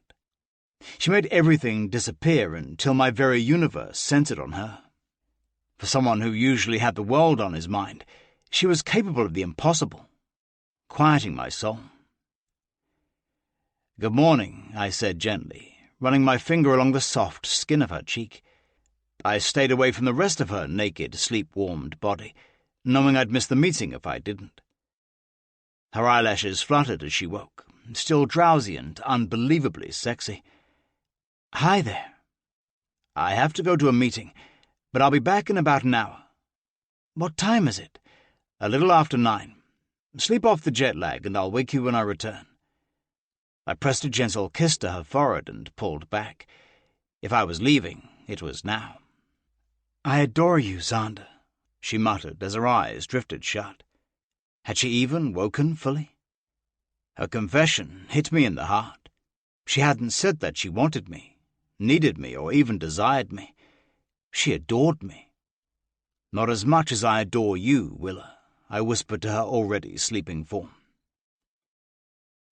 I left my bedroom as quietly as possible, shutting the 17th-century mahogany door with the utmost care. The palace had been built the same time as Versailles, and some said was even more beautiful. To me it was simply home.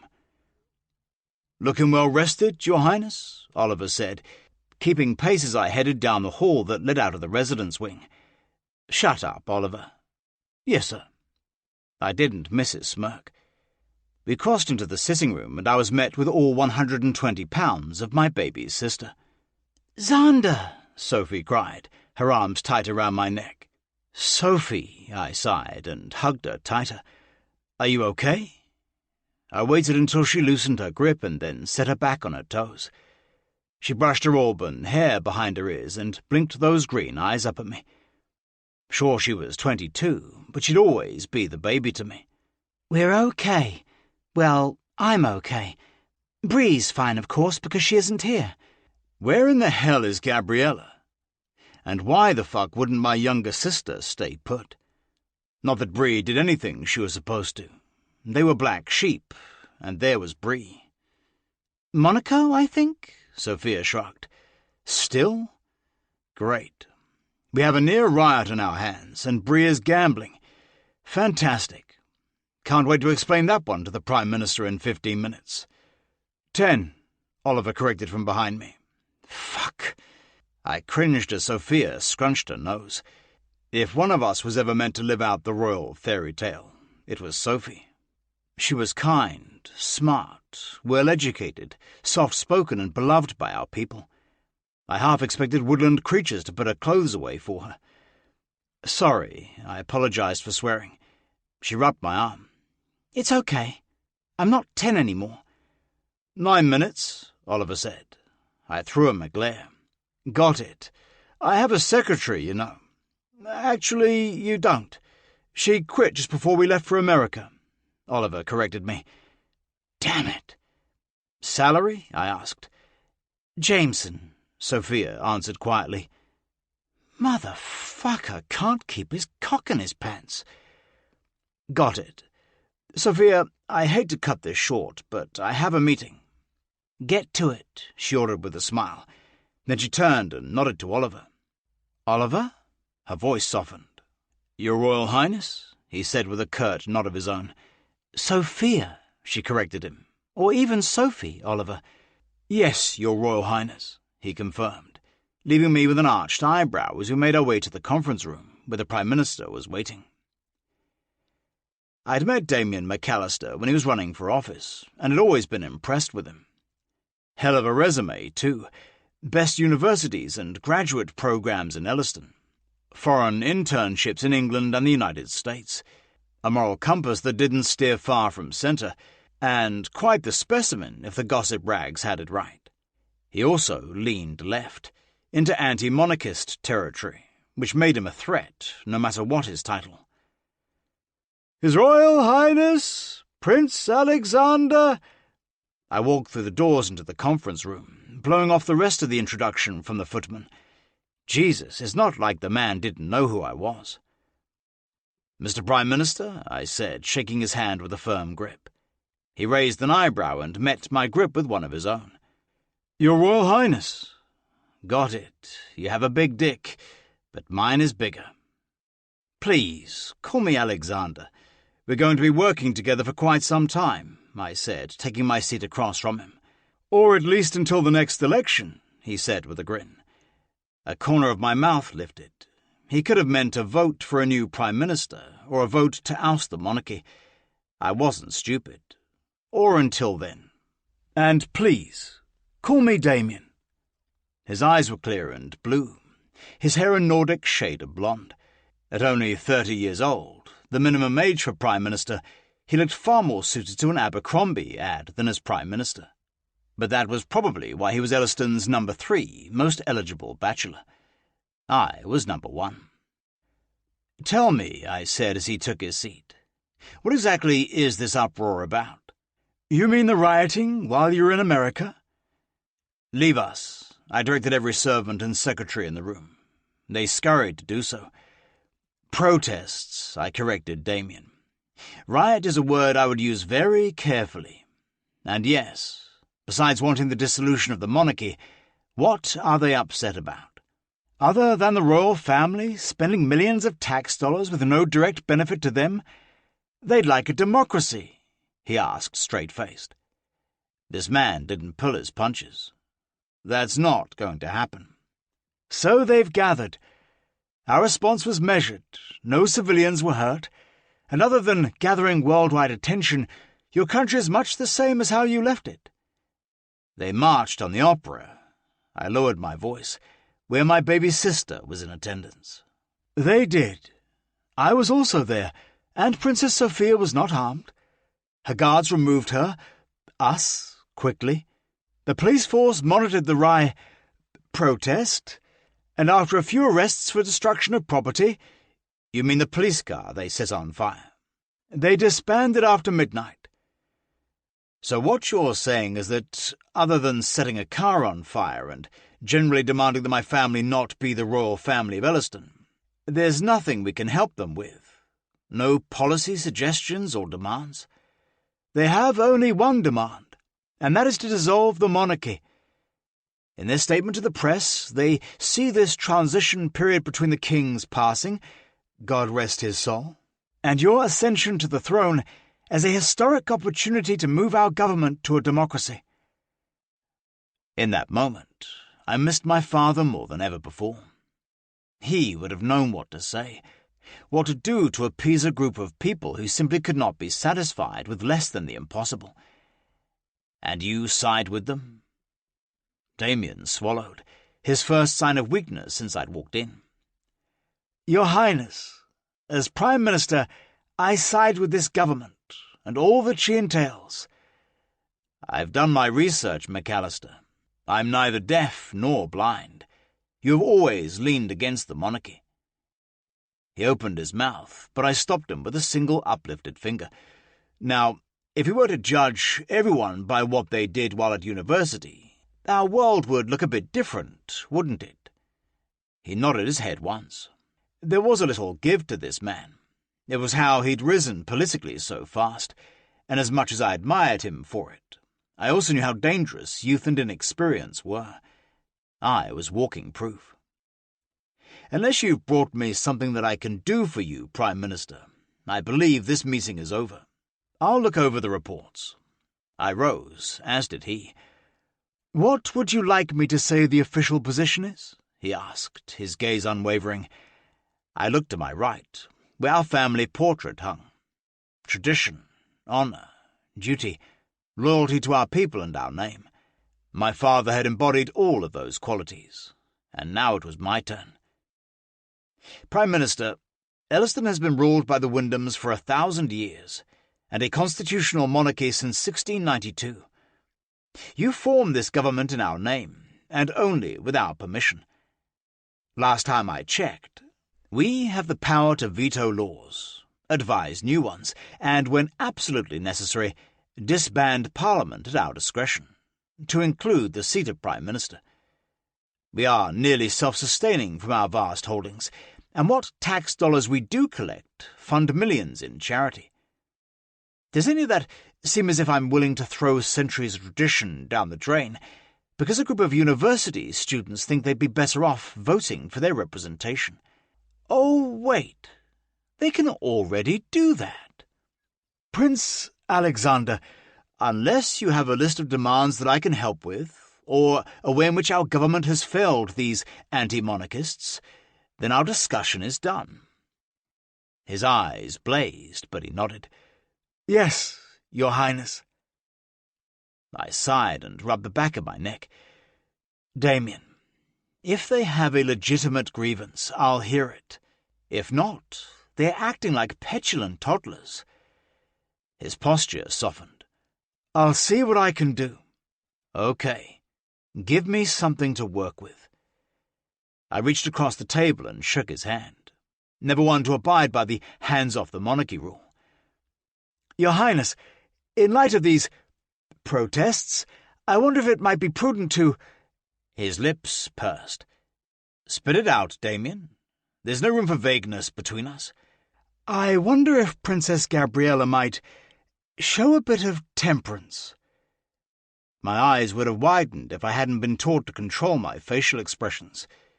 You mean her trip to Monaco?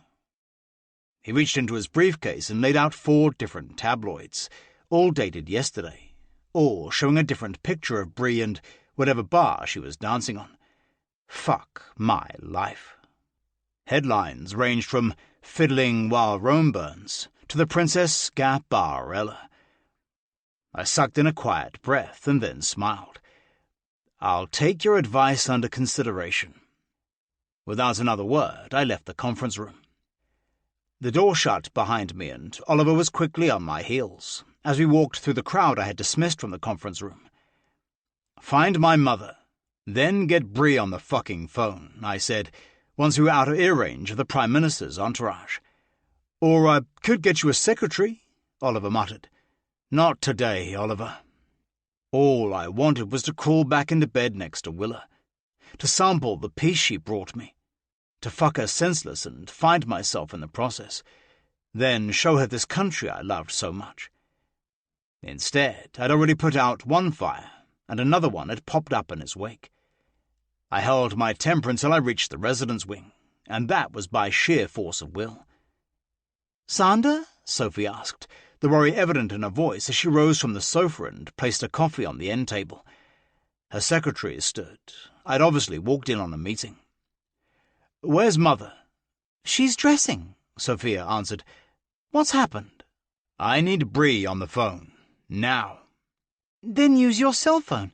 I'm not your damn secretary," she bit at me, standing. "Shit," I sighed. My phone was in my bedroom, and if I went in there, where Willa was waiting naked, there was zero chance in hell I was coming back out to this circus. "Here, it's ringing," Jameson said, rising from a corner chair where I hadn't seen him. I took the phone and nodded my thanks to my twin. "Jamie, what do you want?" Bree's sleep-fogged voice asked through the phone. "It's not Jameson. It's Zander. And what I want is for you to get your ass home," I snapped. If Sophie was the sister who most resembled me in her sense of duty, then Bree clearly got her tendencies from Jameson. "Well, I don't give a fuck what you want, Zander. I'm going back to sleep." "Gabriella, you are on every page of every major tabloid, dancing on a bar in Monaco during the exact times we've had demonstrations that bordered on riots in the capital. Get your ass home." I heard her 2 slow breaths. "I'll be there in 8 hours. 4, Bree. 4 hours. I hit the end button and tossed the phone to Jameson.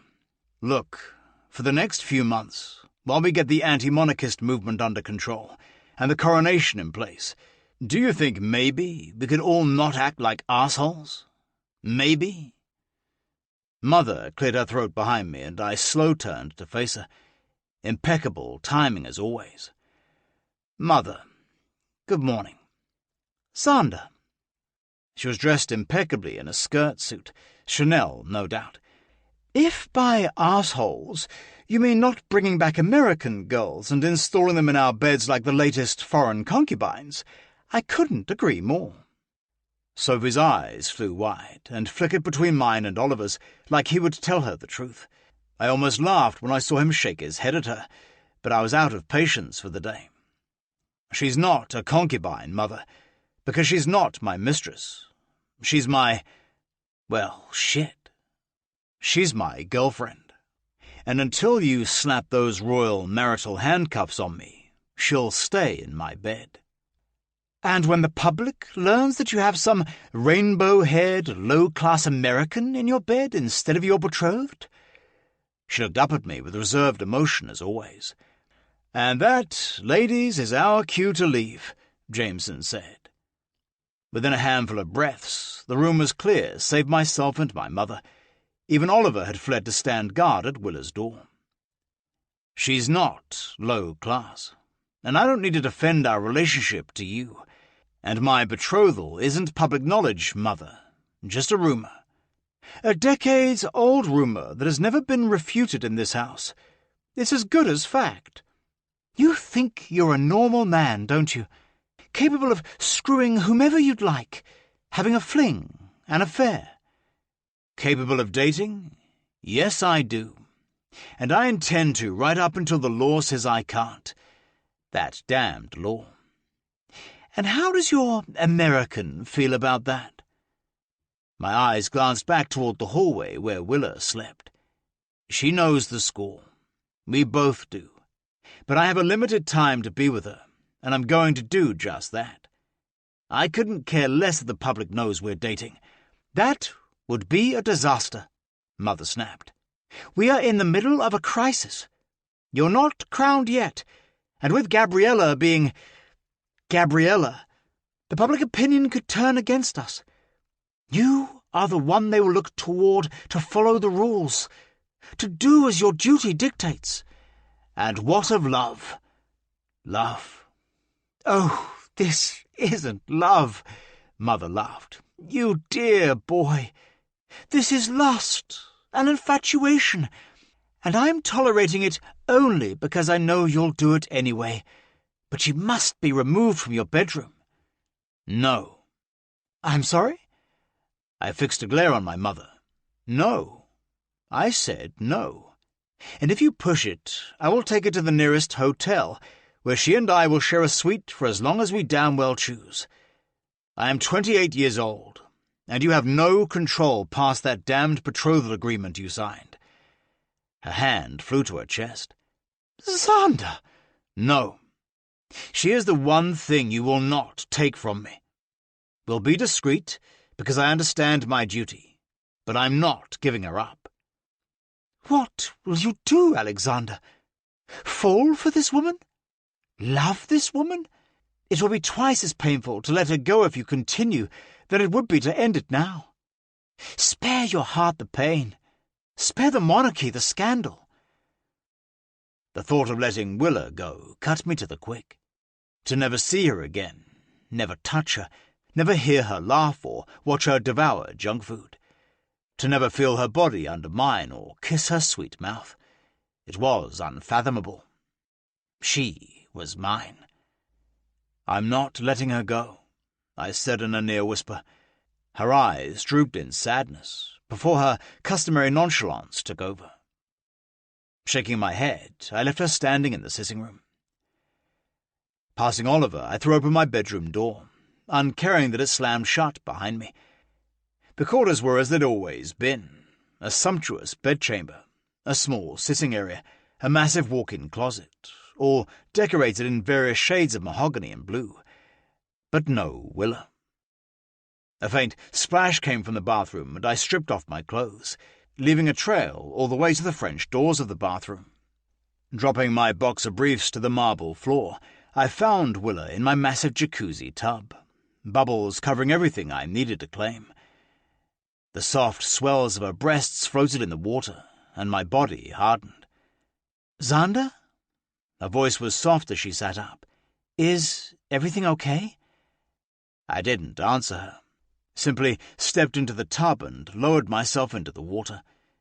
Then I reached for her, gripping the soft curves of her waist and pulling her to straddle me.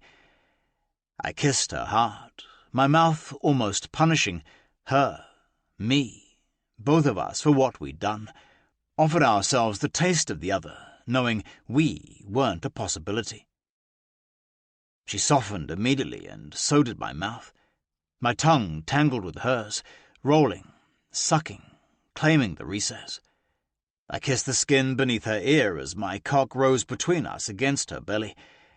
I need you, I growled into her neck. I'm yours, she said. No questions, no demands. She simply accepted what I could give her without asking for more. It both humbled and angered me. She was worth so much more, and I was the arsehole who was going to take it all. My thumb found her clit, and I pressed and rolled, my fingers finding her body slick with more than just water. Please be ready, because I can't wait, I said, and positioned her over me.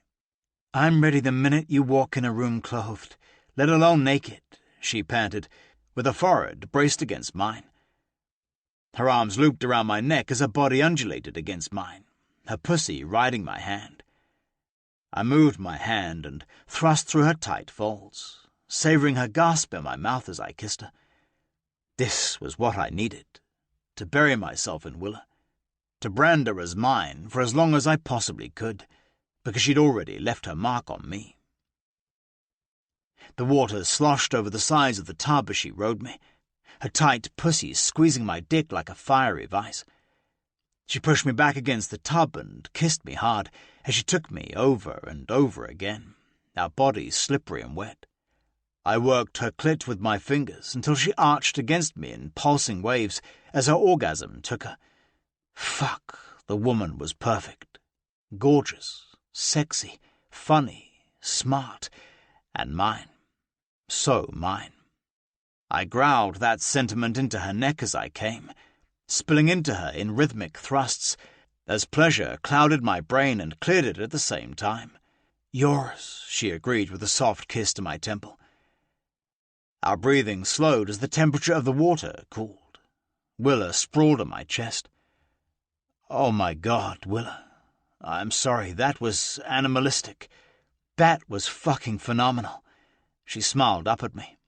"I don't know what happened, and you don't have to tell me. Just know that I intend to use you in the exact way when I need to." I cupped her face and kissed her gently, the complete opposite of the way I'd just taken her.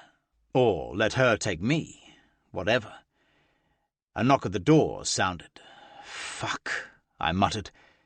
"Judy calls," she sang merrily, hopping out of the tub and wrapping her delectable body in one of my towels.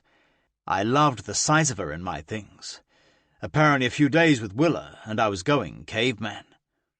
I stood up and did the same, wrapping a towel around my waist as the knocking went from persistent to demanding. I swung open the door to find Oliver mid-knock. Jesus, what could possibly be that important? Are we on fucking fire? The solemn look on his face was harsher than any words could have been. "Oliver?" He raised a stack of tabloids, these dated today, and shook his head. "I'm sorry, Xander." I looked down to see a full-page picture of me kissing Willa in the lobby of our hotel in New York.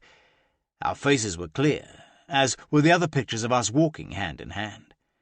"Prince Alexander's Yummy Yank" was the first headline. Rage simmered in my veins. I was used to having my privacy violated. But Willa? This was bullshit. Utter bullshit. "It gets worse," Oliver said. "How?" I snapped. He pointed to the caption beneath the picture. They had her fucking name. So much for being discreet. Willa. Xander slid his arms through a white button-down shirt, his movements frantic, but his features solid as stone. "I'm sorry, Willa," he said for the 13th time.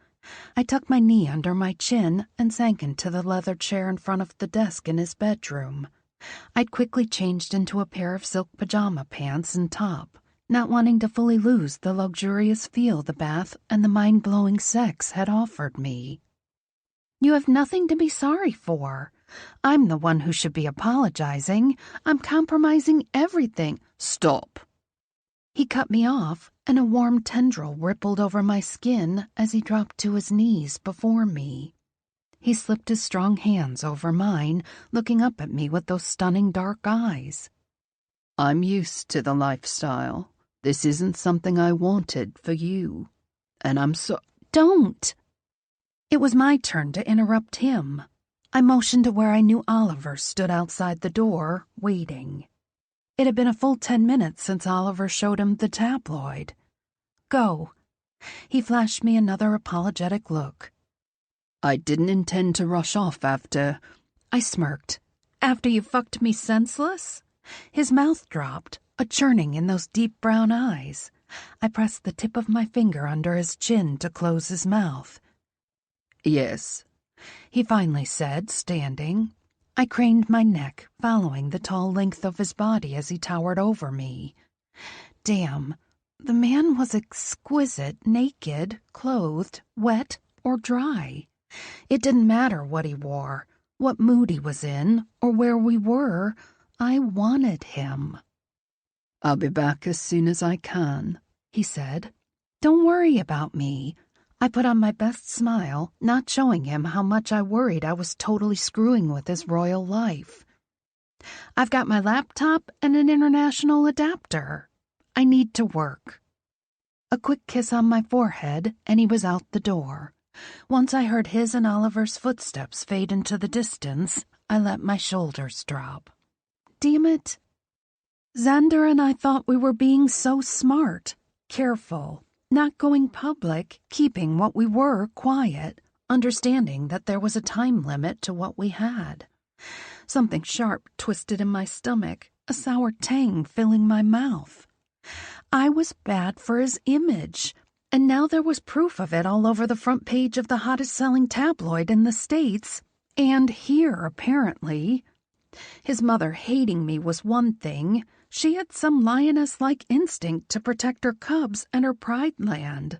But the rest of the world? They didn't know me. They didn't know what Xander and I had agreed to. They likely thought I was after some jewel-encrusted crown with a title to match. I rolled my eyes at the notion, hurrying across the room to grab my laptop bag. I didn't want the kind of responsibility Xander was born with, and I certainly didn't want his money. I had enough of my own. Not that the public was aware of my net worth, but still. I was an author, not a damned prostitute. I unpacked and plugged in, ready to leave Elliston and their views of me behind for a few hours and focus on my work.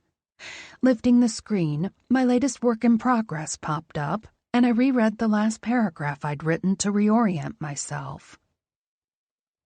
"Shayla, please," Brandon begged. "let me have you." I sucked my teeth, tisking him as I secured the leather cuff around his wrist. "Patience," I said, my stilettos clicking against the hardwood floors of his bedroom as I pranced to the other side to secure his opposite wrist. He growled, yanking against his restraints, the chains clanking against the wrought iron bed frame. Sweat beaded down the hard ridges of his abdomen, the trail slick and sweet as it rolled over his perfect hip bones.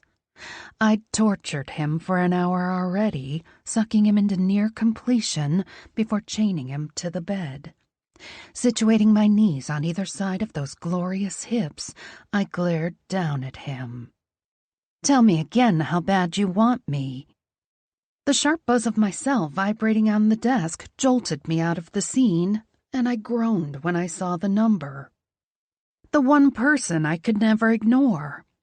"I'm working, I promise," I said by way of a greeting as I swiped open the call. "Glad to hear it." Laura, my agent of 6 years, had 2 tones, business and fucking urgent business. This one was the latter. "How bad is it?" I asked, sighing as I stared at the words on the screen in front of me. I'd much rather be diving into the scene than dealing with reality at the moment. "You tell me," she said. "Have they extradited you yet?" I laughed, the joking in her voice shaking off some of my tension. "Not yet. There is always tomorrow." She chuckled. "The reporters got your name from an overzealous fan that gushed about the pictures on Instagram." "Ah," I said, nodding though she couldn't see me. I ran my fingers over the smooth cherry wood of Xander's desk. "Yeah," she said. "At least they don't know about Shayla's adventures." I was silent, the thought shocking me like a lightning bolt. I glanced at the words on my screen. They weren't devious by any means. They were perfect for the genre, for the readers who devoured them. But if the Queen found them? Fuck! She might behead me on principle. "Willa?" Laura brought me back from the horrible vision. "They don't, right?" "No!" I snapped, then took a breath. "God, no. I mean, I think Xander does. He's never commented on it, but he saw the books on my shelves back home. I figured he was adapting a don't ask, don't tell policy on the matter, and since we already had so much stacked against us, and so little time together, I hadn't thought to have an open discussion about it.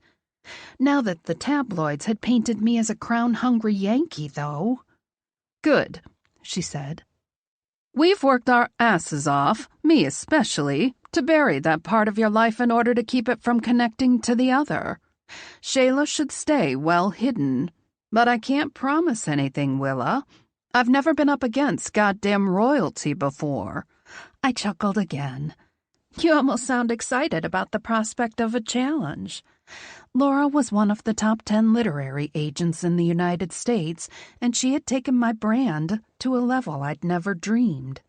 She was cutthroat, but caring, like a mama bulldog, and I loved her. "I'm not," she said, and I could detect the lie in her voice like she was grinning a Grinch-worthy smile. Anyway, she continued, you shagging the King of Elliston was only half the reason why I called. Prince, I corrected her. Royalty, whatever. I could picture her rolling her eyes. A spot opened up for the San Francisco Bookish Dreams signing. They want you to fill it. I jerked out of the chair. Seriously? Bookish Dreams was one of the largest and most prestigious book conferences in the States. Their signings were like well-timed, perfectly choreographed dances, and all the top authors signed at their events. They had wait lists the second they announced a new signing. Dead serious, she said. And don't sound so shocked. You could easily sign as either of your personalities. Children's books are making a huge comeback because all the moms are reading the adult stuff and buying their kids' books at the same time. The idea of signing as my secret pen name had me trembling. I liked that part of my life private. Mine. No one could touch me there. Bad reviews, overzealous fans, none of it. It was my secret identity, and while I'd love to sign my books for my readers in person, I was for the moment content to ship them signed books from the comfort of my cabin. When is it?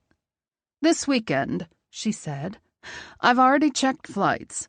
I'm hovering over the Buy Now button.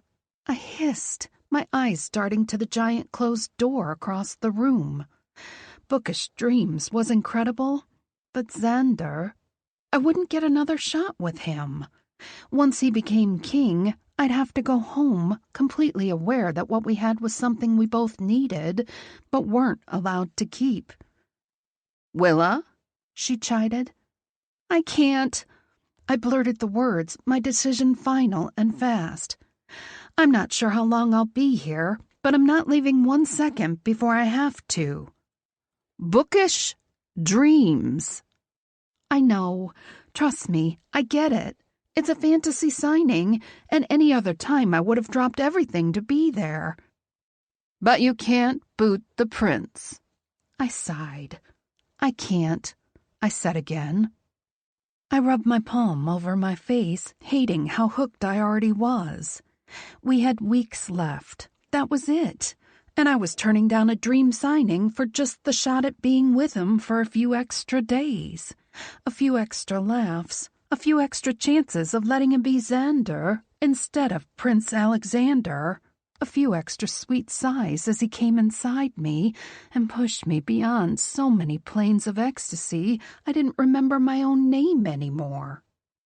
Wow, Laura whistled. I know he's gorgeous, but he must be more than that to get you to turn this down.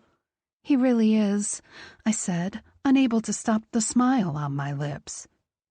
Having a castle in your pocket and a country willing to get on its knees for you has its perks, she joked.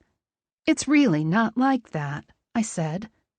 When he's with me, God, Laura, it's like I wrote him. He's funny and sharp and perceptive, and I can't even describe how good he is in other areas.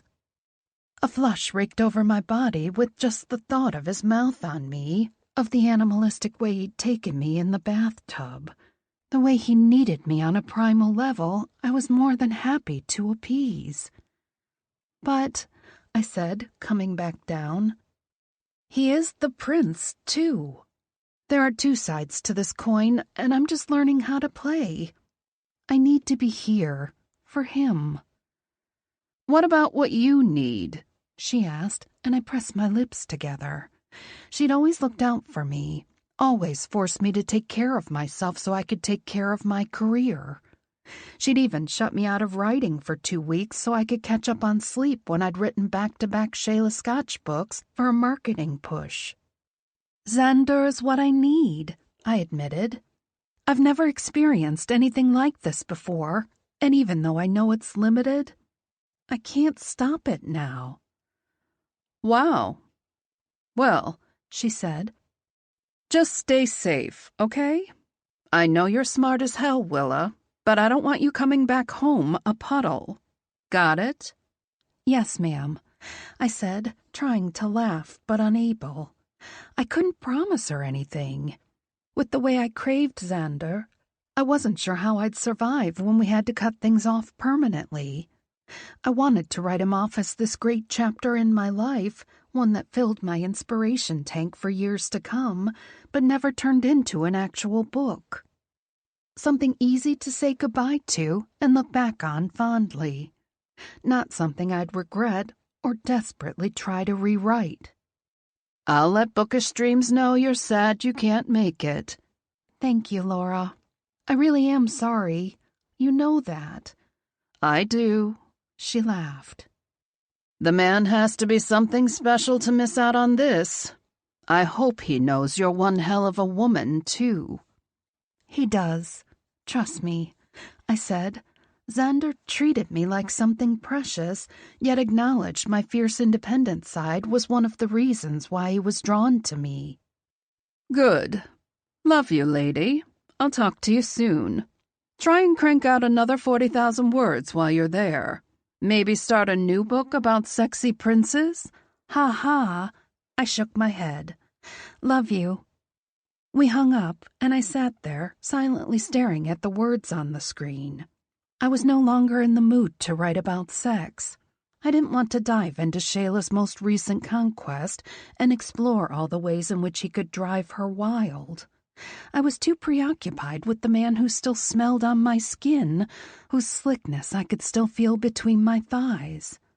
Xander had owned me in that tub, yet he'd let me ride him like I was in control. It was the perfect balance between us, a hot, passion-driven, consuming craving that we were both ready to satisfy the second we were within 10 feet of each other. My heart raced at the thought of what we'd do when he returned. It didn't matter if it involved clothes or not, as long as we were together. I'd be just as happy sitting next to him in a stuffy room learning which proper fork to use for salad as I would be riding his face until I flew apart above him.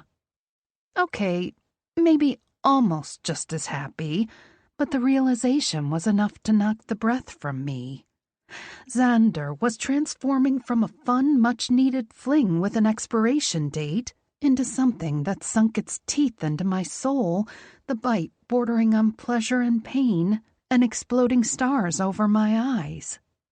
But I was nothing more than a yummy yank to his people, to his country, and I wasn't allowed to see stars with Xander. I could only hold on to his fiery tail as he shot across my life, one brilliant blaze of light that was just powerful enough to brand him on my heart forever. Tears coated my eyes, and I blinked them away. I was fucked. Utterly, royally fucked. Pun absolutely intended. Xander. They're all in there. Oliver motioned to the sitting room. Who is all? I asked, as we made our way down the hallway of the palace residence. Everyone. I nodded and savoured the last 15 footsteps I had before my world attempted to implode. Attempt being the key word. I wasn't going to let anything blow up in Willa's face. I had 2 options here. I could confirm or deny, and there was 0 chance I'd deny any part of Willa. You want me to walk ahead of you?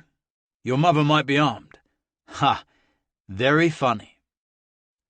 We walked into the sitting room, and Oliver took his place at the doorway with the other members of the royal security detail. I was on my own. Everyone came to their feet except my mother. Jameson, Charlotte, Sophia, mother's secretary, and... Seriously? You thought we needed to bring in palace PR? I asked, motioning to Georgia Kendrickson. The uptight blonde cleared her throat as mother motioned to the vacant love seat. I sank into the cushions, far more relaxed than I could ever comprehend, given the situation.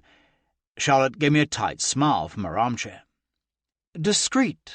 Those were your words, mother clucked.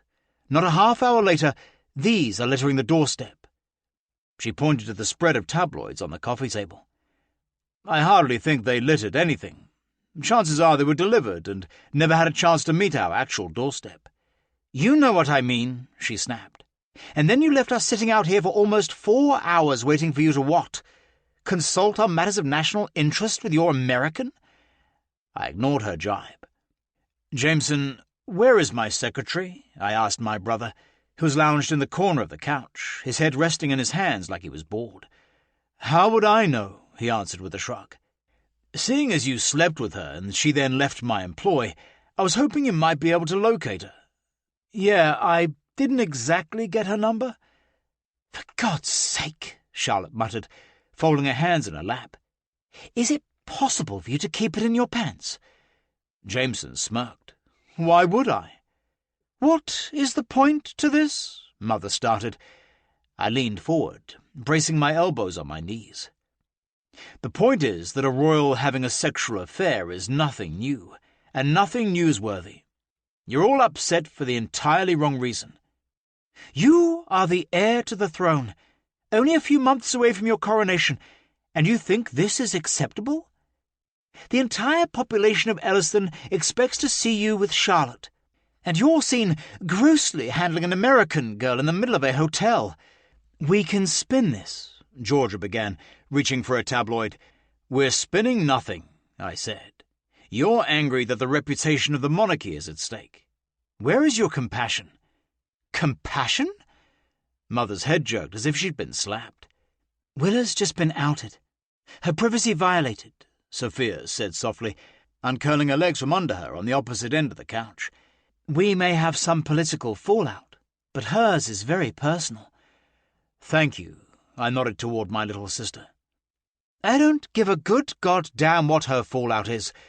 She's not in charge of keeping a monarchy running while her children do whatever the hell it is they like." Mother's voice raised before she took a calming breath.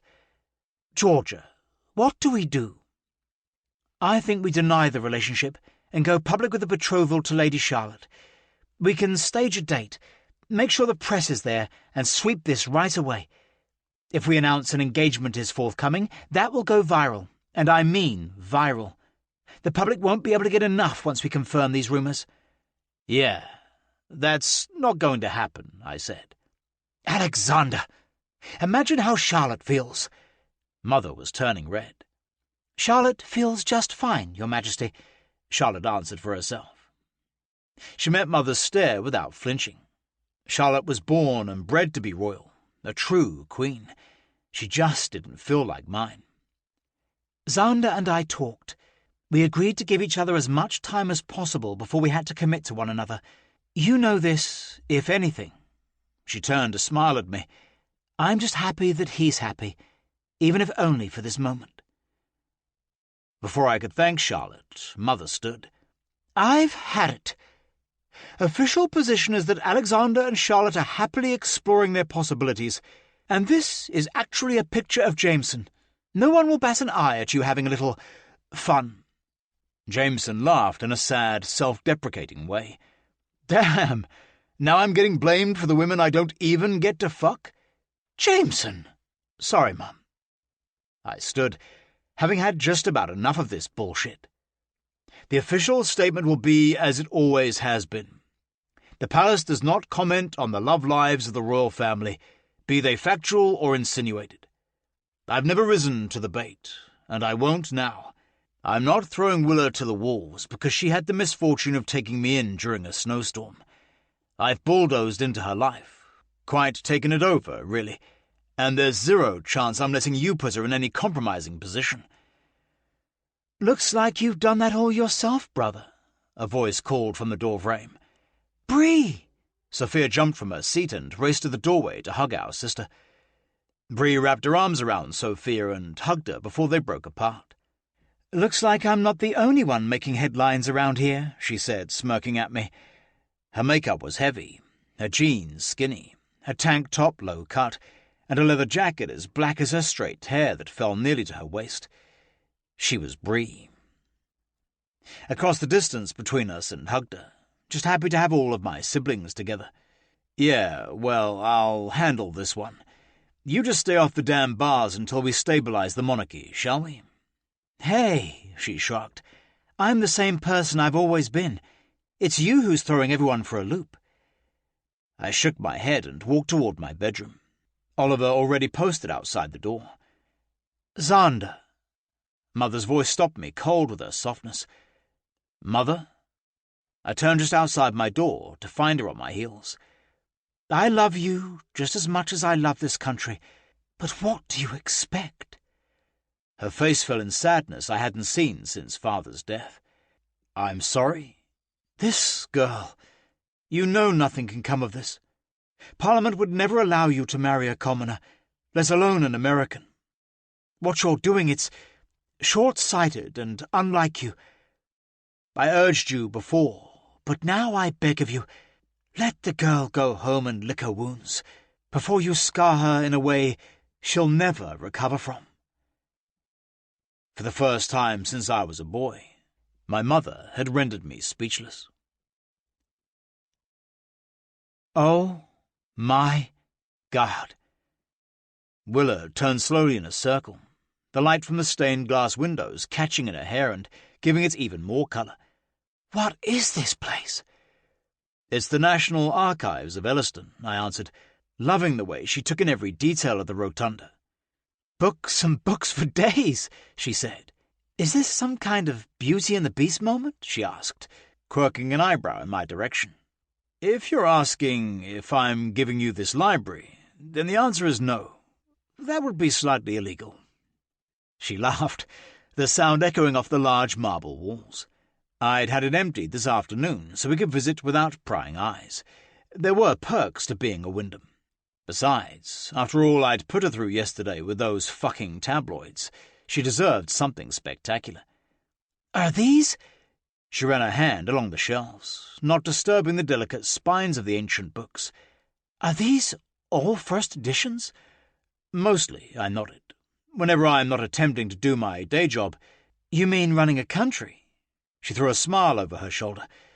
God, that sundress hit all of her curves in the right places. As out of place as her boots were in the archives, they were so perfectly Willa. She wrapped her hip-length cardigan around her. Lately, that seems to be it. But while I was practicing law, I made it a point to hunt down any first editions we were missing. It was a hobby of sorts, a way to make my father smile.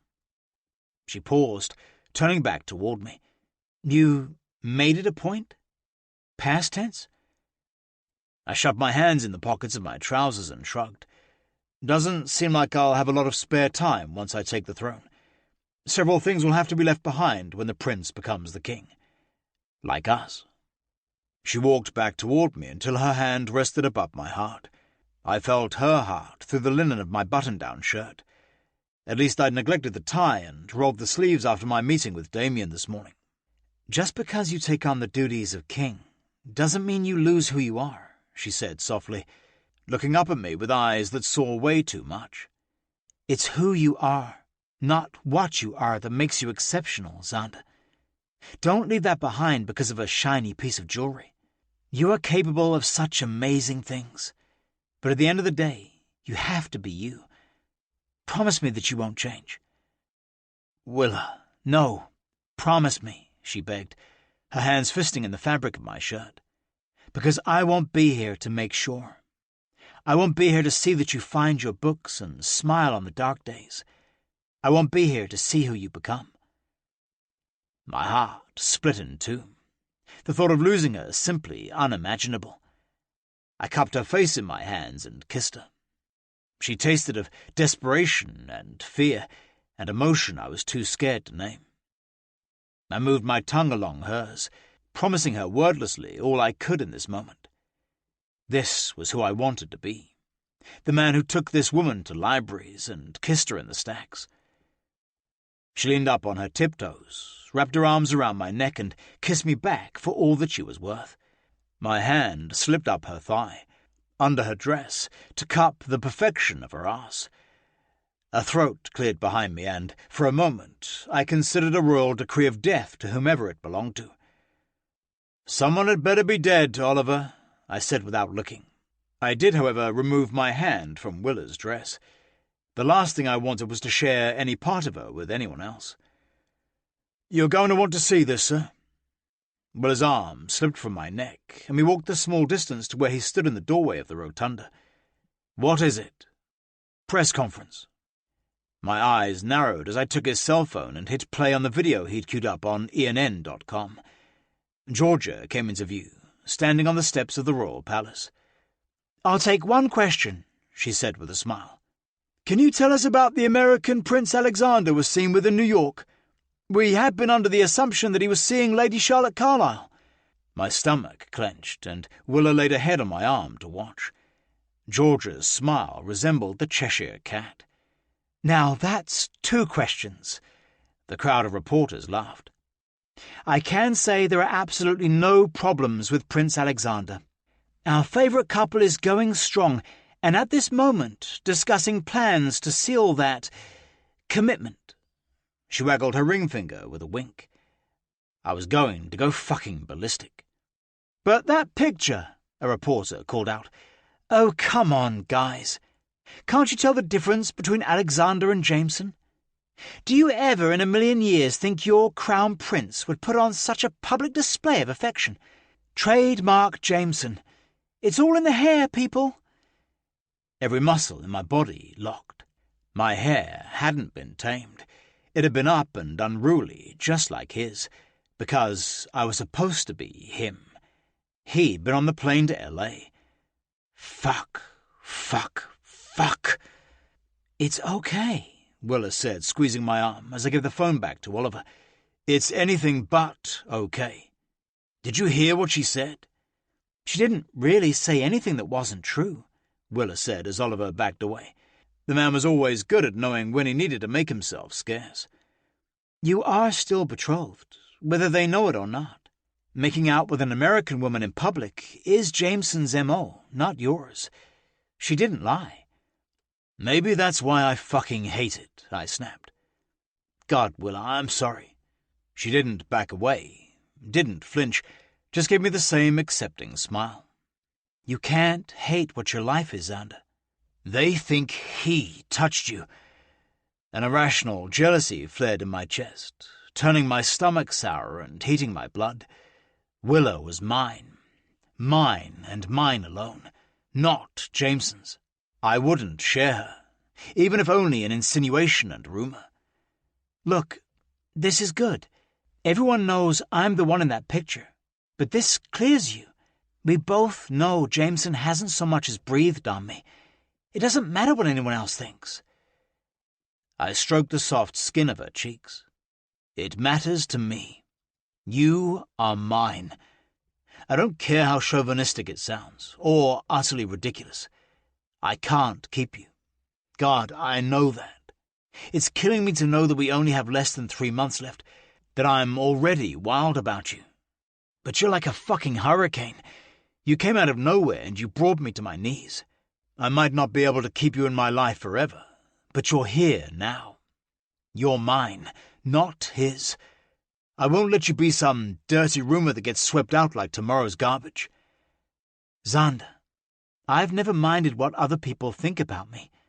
I only care what you think." I swallowed, an irrational thought popping into my head. I couldn't, but I could.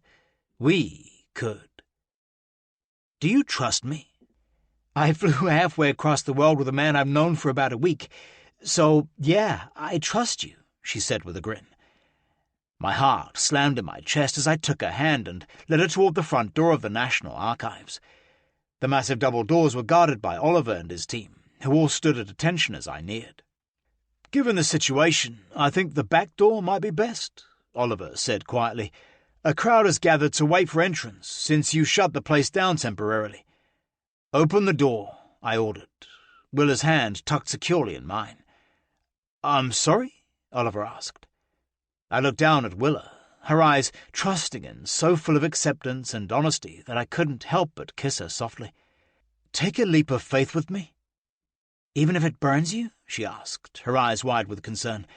"Let me worry about the ramifications. Just, please, Willa."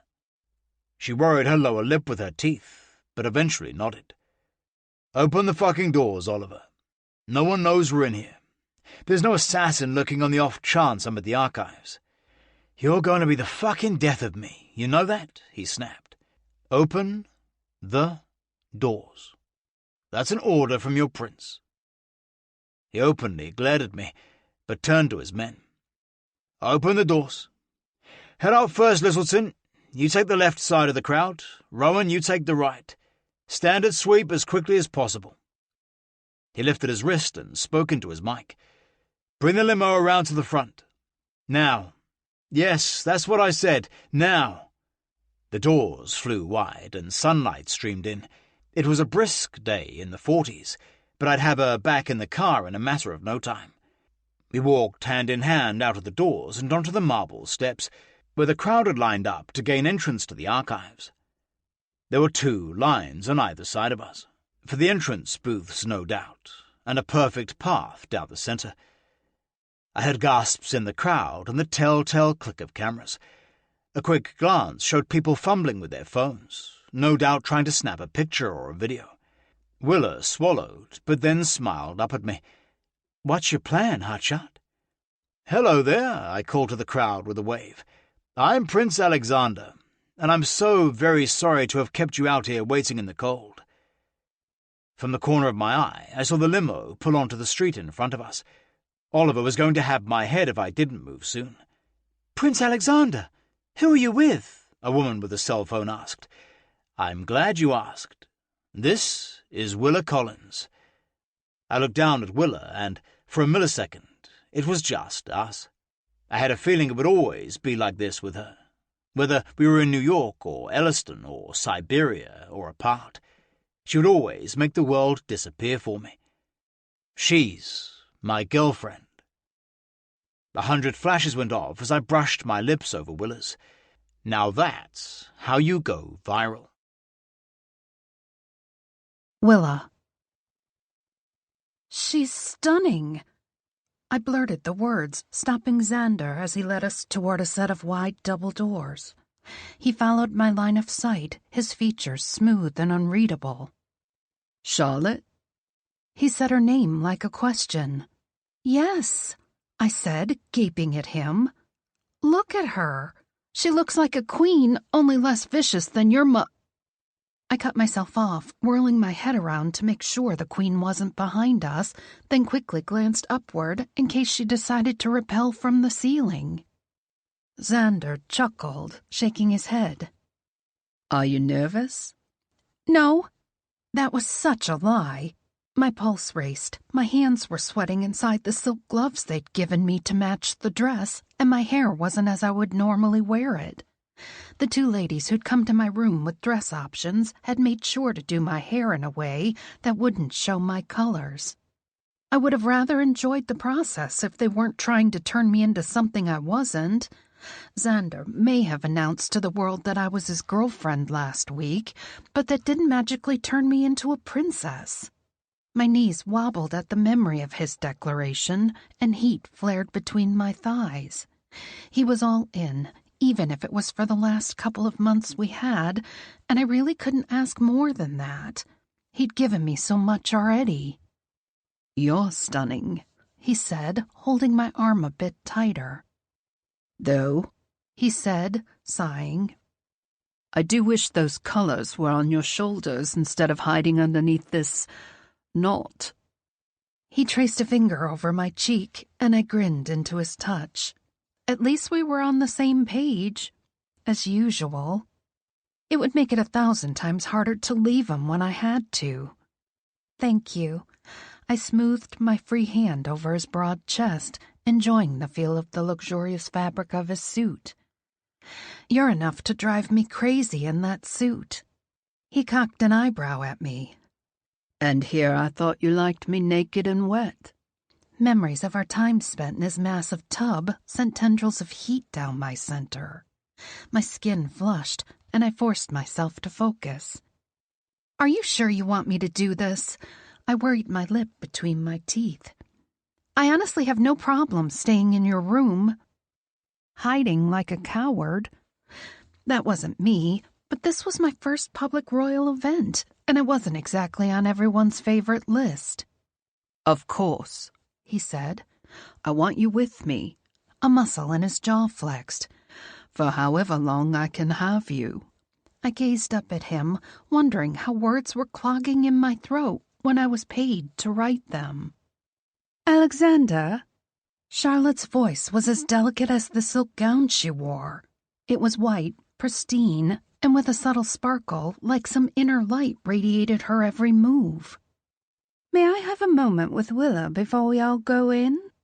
Xander slanted his gaze for just a moment, studying her, but I slipped my arm from his without waiting for an answer.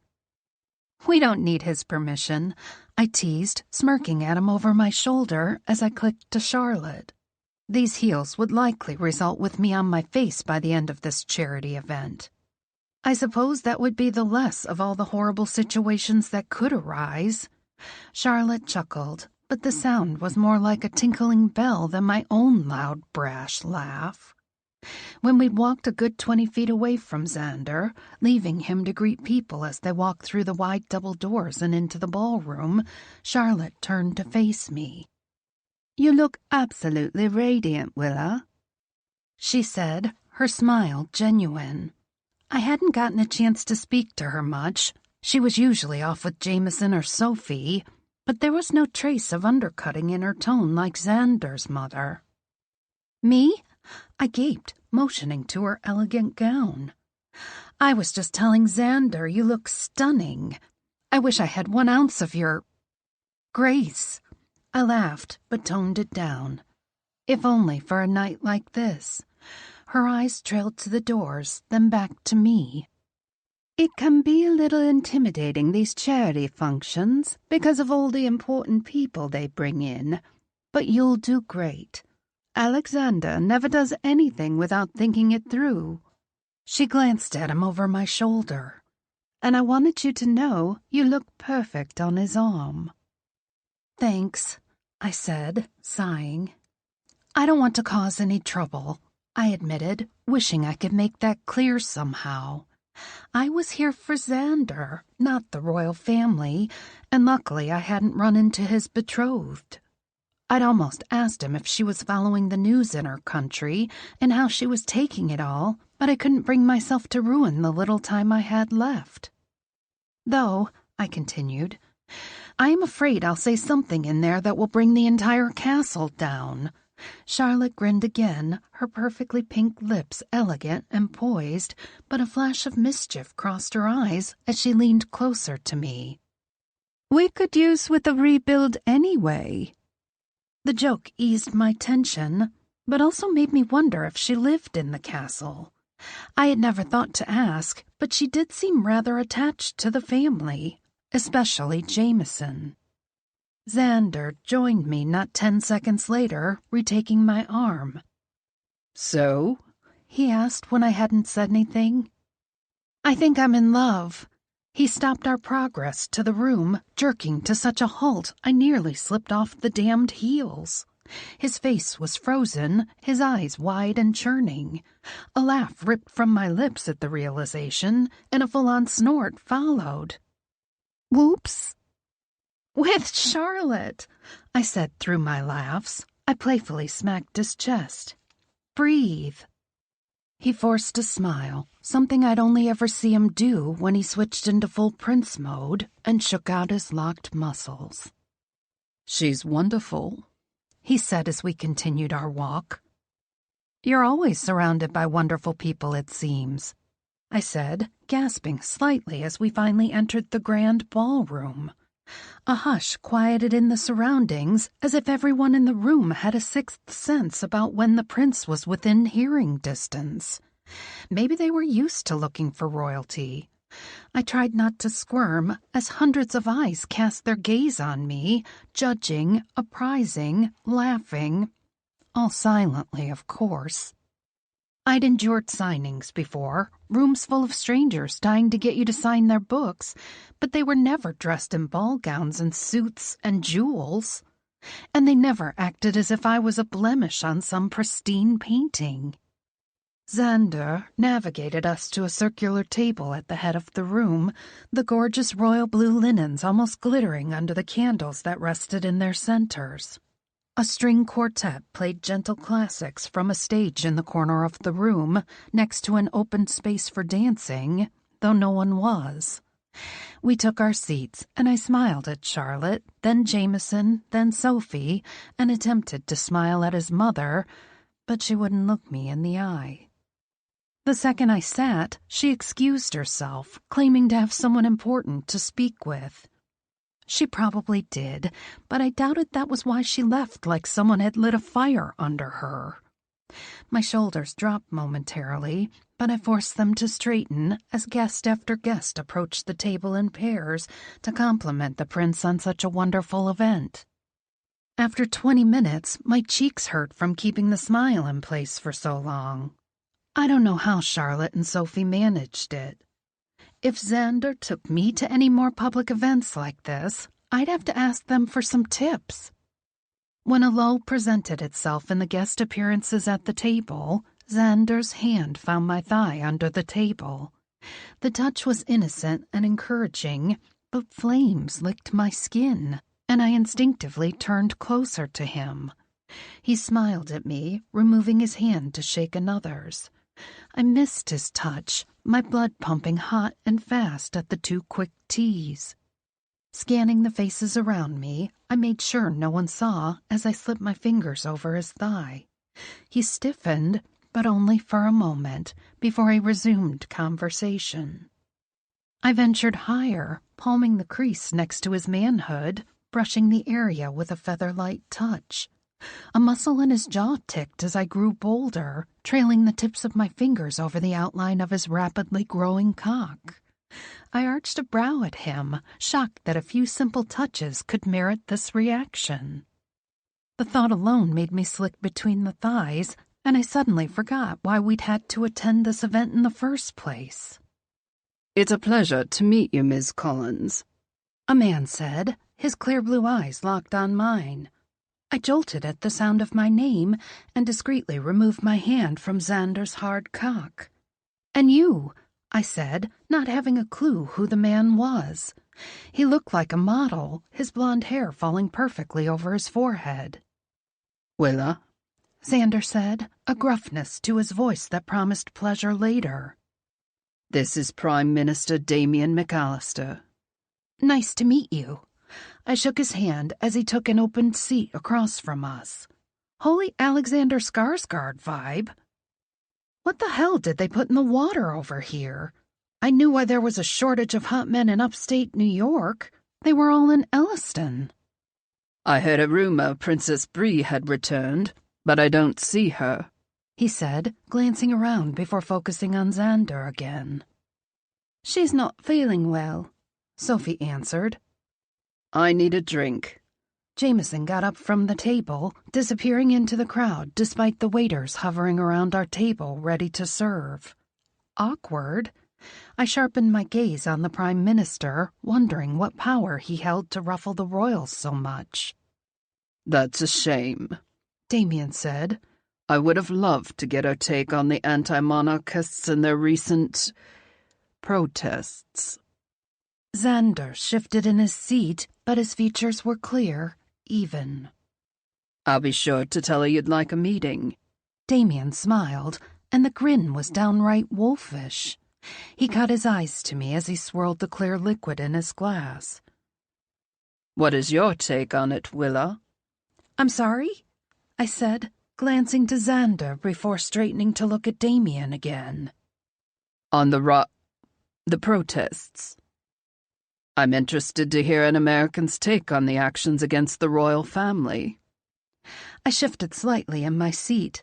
Xander had briefly spoken of the monarchists, but nothing tangible enough for me to form an opinion beyond the whole, "I'm Team Xander." He'd said it was nothing to worry about. "I don't know enough about the movement to make a statement," I said. He furrowed his brow. "This isn't a press conference."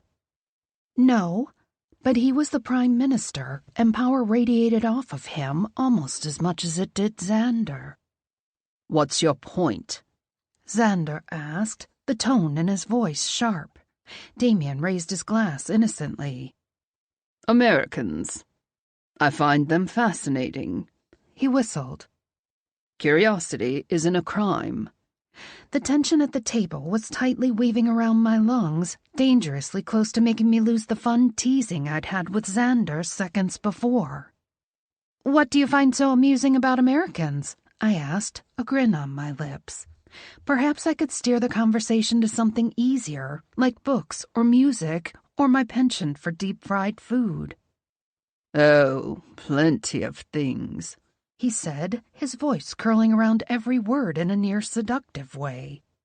Bodies were starting to gather around our table, but I wasn't sure if it was simply because it was the royal table or if it was because the Prime Minister was there. I hated feeling out of sorts in my own body. It wasn't something I was used to. I operated on a non-filter policy, and yet here I was afraid of every word I spoke. How do you feel about choosing your own leaders? The vote? I asked, wishing he'd gone with the fried food category instead. I could talk about that stuff for hours. I shrugged when he nodded. It's nice having the right. Sophie's mouth dropped before she quickly closed it, and Charlotte flinched before smoothing her features. Xander stiffened beside me, but his lethal gaze was on Damien. A collective gasp rang behind me, and I finally glanced over my shoulder to see half the party had tuned into our conversation, the Queen Mother one of them. Something like victory and utter defeat flashed in her eyes, and it was in that moment I realized all my worst fears about tonight had come true. Whatever I'd done, it was undoable. I mean, I said, trying terribly to recover.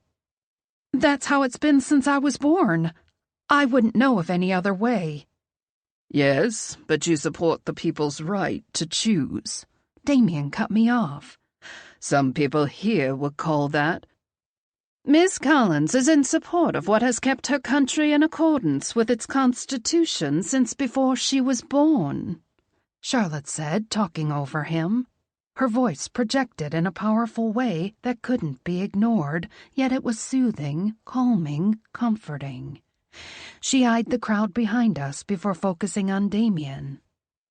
In both respects, America and Elliston are operating in the way their ancestors have for generations, all working to better their given people. In ways, the American election of a president is equal to our election of a prime minister. We all vote for who will lead us. A murmuring rumbled through the crowd, along with a great deal of head nodding. Conversations resumed, and I flashed her a grateful look for the save. I would forever be in her debt. After a few minutes, I scooted away from the table, excusing myself. I hurried as fast as I could in the heels, out the doors, and then through another set, desperate for the fresh air outside. The ballroom may be huge, but it was stuffy as hell. And it wasn't my scene, at all. I stopped on the sidewalk, vaguely aware of a guard following me. I ignored him, my breaths coming faster and faster as I paced, the black fabric of my gown flowing from the breeze I created. Xander was worth it. I knew that with certainty, but I would never fit in here. Not that I was hoping for a miracle and I somehow got to keep him for my own, as my heart constantly liked to tease me with the fantasy, but it simply couldn't happen. I wasn't bred for this life, and I nearly stated that I supported anti-monarchists with the way I answered Damien's question back there. Damn it! He'd baited me, but it wouldn't be the last time. Not just for him, but for anyone who saw me as an easy target. A way to hurt Xander, make him look bad in the eyes of the public. Fuck! I was ruining his life. I continued walking, no clear destination in mind, just the need for more air. Like I couldn't get enough outside. I needed to leave. I was only hurting his image. Something jerked on my heel, tugging me to an abrupt stop. I groaned, smacking my hands against my thighs. This is why I don't wear heels. I snapped to no one, the irrational anger over getting stuck in a grate, the perfect outlet for the confliction inside me. I tugged on my ankle, but the damn thing didn't budge. I moved to unstrap the pump, wondering how much this would cost the crown. In a tight spot? Xander's voice smoothed over me like liquid honey, and I almost wanted to cry. The relief was so sweet. Seems a habit of mine," I said as he came around to stand in front of me. I swallowed back the tears that worked their way up my throat. I was an emotional wreck, the battle between wanting to be with him and not wanting to ruin his life, raging war inside my soul. "I'm no knight," he said, slowly bending on one knee, his hands warm and gentle around my ankle. "but I would like this opportunity to save you for once." I laughed, my eyes glittering as I looked down at him. He was constantly getting on his knees in front of me, and I couldn't get enough of it. He wiggled the heel in the grate, gentle with my leg, until finally it popped free. He reached up to take my hand, steadying me from the quick release. "Better?" I grinned down at him. "You're my hero." A flash popped, illuminating our thought-to-be-private scene. Xander was on his feet in seconds, wrapping me in his arms as he whisked us back toward the building. I couldn't escape the vultures inside or out, and I was devastatingly aware of the fact that as long as I was by Xander's side, he wouldn't either. Xander. The banging on my bedroom door was enough to wake the dead. "For fuck's sake," I muttered, kissing Willa's forehead, before I entangled myself from her lithe limbs. I settled the sheets over her, their dark blue colour a startling contrast to her creamy skin, and pulled on a pair of wind pants in my dresser. The banging became damn near insulting. Someone had better be dead, I seethed as I threw open the door. My mother stood there in her dressing gown, her hair in an unkempt knot and the fury of God in her eyes.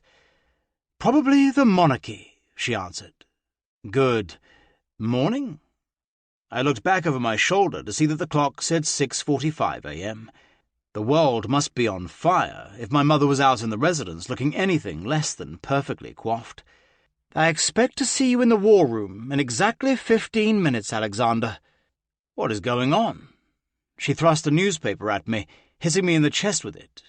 "Yeah, this is bad." Before I could pull it back to see the headlines, Mother sidestepped me to look into my bedroom. "You'd better get some clothes on and come too," she told Willa. Willa pulled the sheet even higher to her neck and nodded, her eyes wide and solemn. "Mother," her gaze snapped to mine. 15 minutes, Alexander, or I'll haul you there myself." She spun in a fury of robes, her guard chasing after her. I looked across the hall to see Jackson stationed at my door. "Get Oliver in here now," I ordered. Then I shut the door, throwing on the light switch. The front page was a full print of me on one knee, holding Willa's hand, as we smiled at each other adoringly. The headline read, "Your future queen. Elliston's most eligible bachelor is off the table." "Fuck me," I hissed. "What is it?" Willa asked, hopping on one foot as she tried to slip her ballet flat on. She'd already thrown on jeans and a flowy blouse.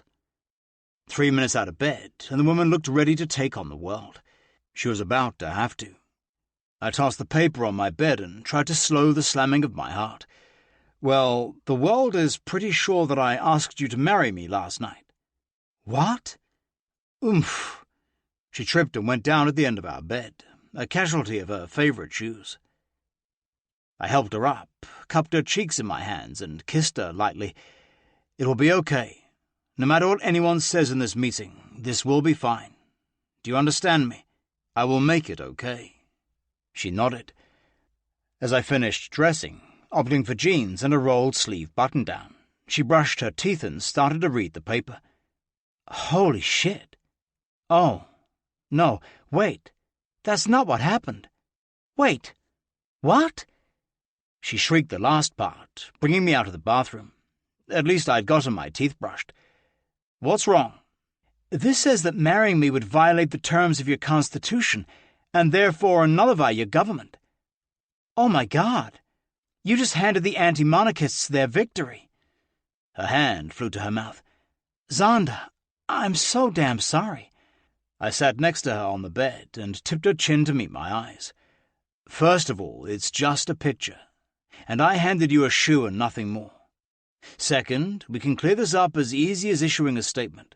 Third, Let me worry about our constitution." She nodded and took my hand. We left the room at exactly 12 minutes after my mother had issued her summons, and Oliver was at the door. "Jesus, man, do you sleep in that suit?" "Feels like it some days, sir," he responded dryly, following us as we walked down the hallway. "Perhaps you should consider armor today, or should we just start with the whiskey?" "I second the whiskey," Willa said, her voice uncharacteristically soft. "This is okay," I answered with a squeeze of my hand. She nodded but didn't respond. Our walk through the palace halls was quiet, our footsteps the only sound. The servants averted their eyes, but I saw more than a few glances at Willa, in particular her hand. For fuck's sake, if I was going to propose to her, it would have been better than the porch of an event. As we came to the hallway where the war room was located, Jameson leaned up against the wall, not caring that he was probably screwing up the $1,000 paint job. But Jameson had that luxury. He could do what he wanted, when he wanted. For the slightest moment, I wondered what my life would have been like if he had been born a few minutes earlier. If his heel was the one with the scar mark that noted me as the firstborn. What kind of king would Jameson have made? He would have been decisive, and probably a little divisive too, between the old generation and the new one. He would keep our people's best interest at heart, and move the monarchy into something more modern than I would. No, I had been raised with tradition in mind, and I to keep the monarchy strong, and that was what I had to do now. "Are congratulations in order?" Jameson asked with a lazy lift of his eyebrow. "Oh, no," stammered Willa. "You see, my shoe was stuck, and he was helping me, and it was just a giant fuck-up. I mean, we've only been together like 2.5 weeks. Jameson cracked a smile. "Oh, Mum is going to love this." I halted just before the door and softly kissed Willa, uncaring that both Oliver and Jameson were near. "This will be okay. Say it. It." She looked up at me with the most serious expression I'd ever seen. Her eyes were wide with apprehension, her lower lip tucked between her teeth. Very funny. I used my thumb to free her lower lip and kissed her forehead. "This will be okay." "This will be okay," she whispered. "The lion's den awaits," Jameson said, opening the door to the war room. Willa's hand in mine, we walked through the door, Jameson closing it behind us. The war room was at near capacity, the enormous conference table holding only 4 free seats. Mother, the press secretary, our PR, our lawyers. Was the entire advisory committee here?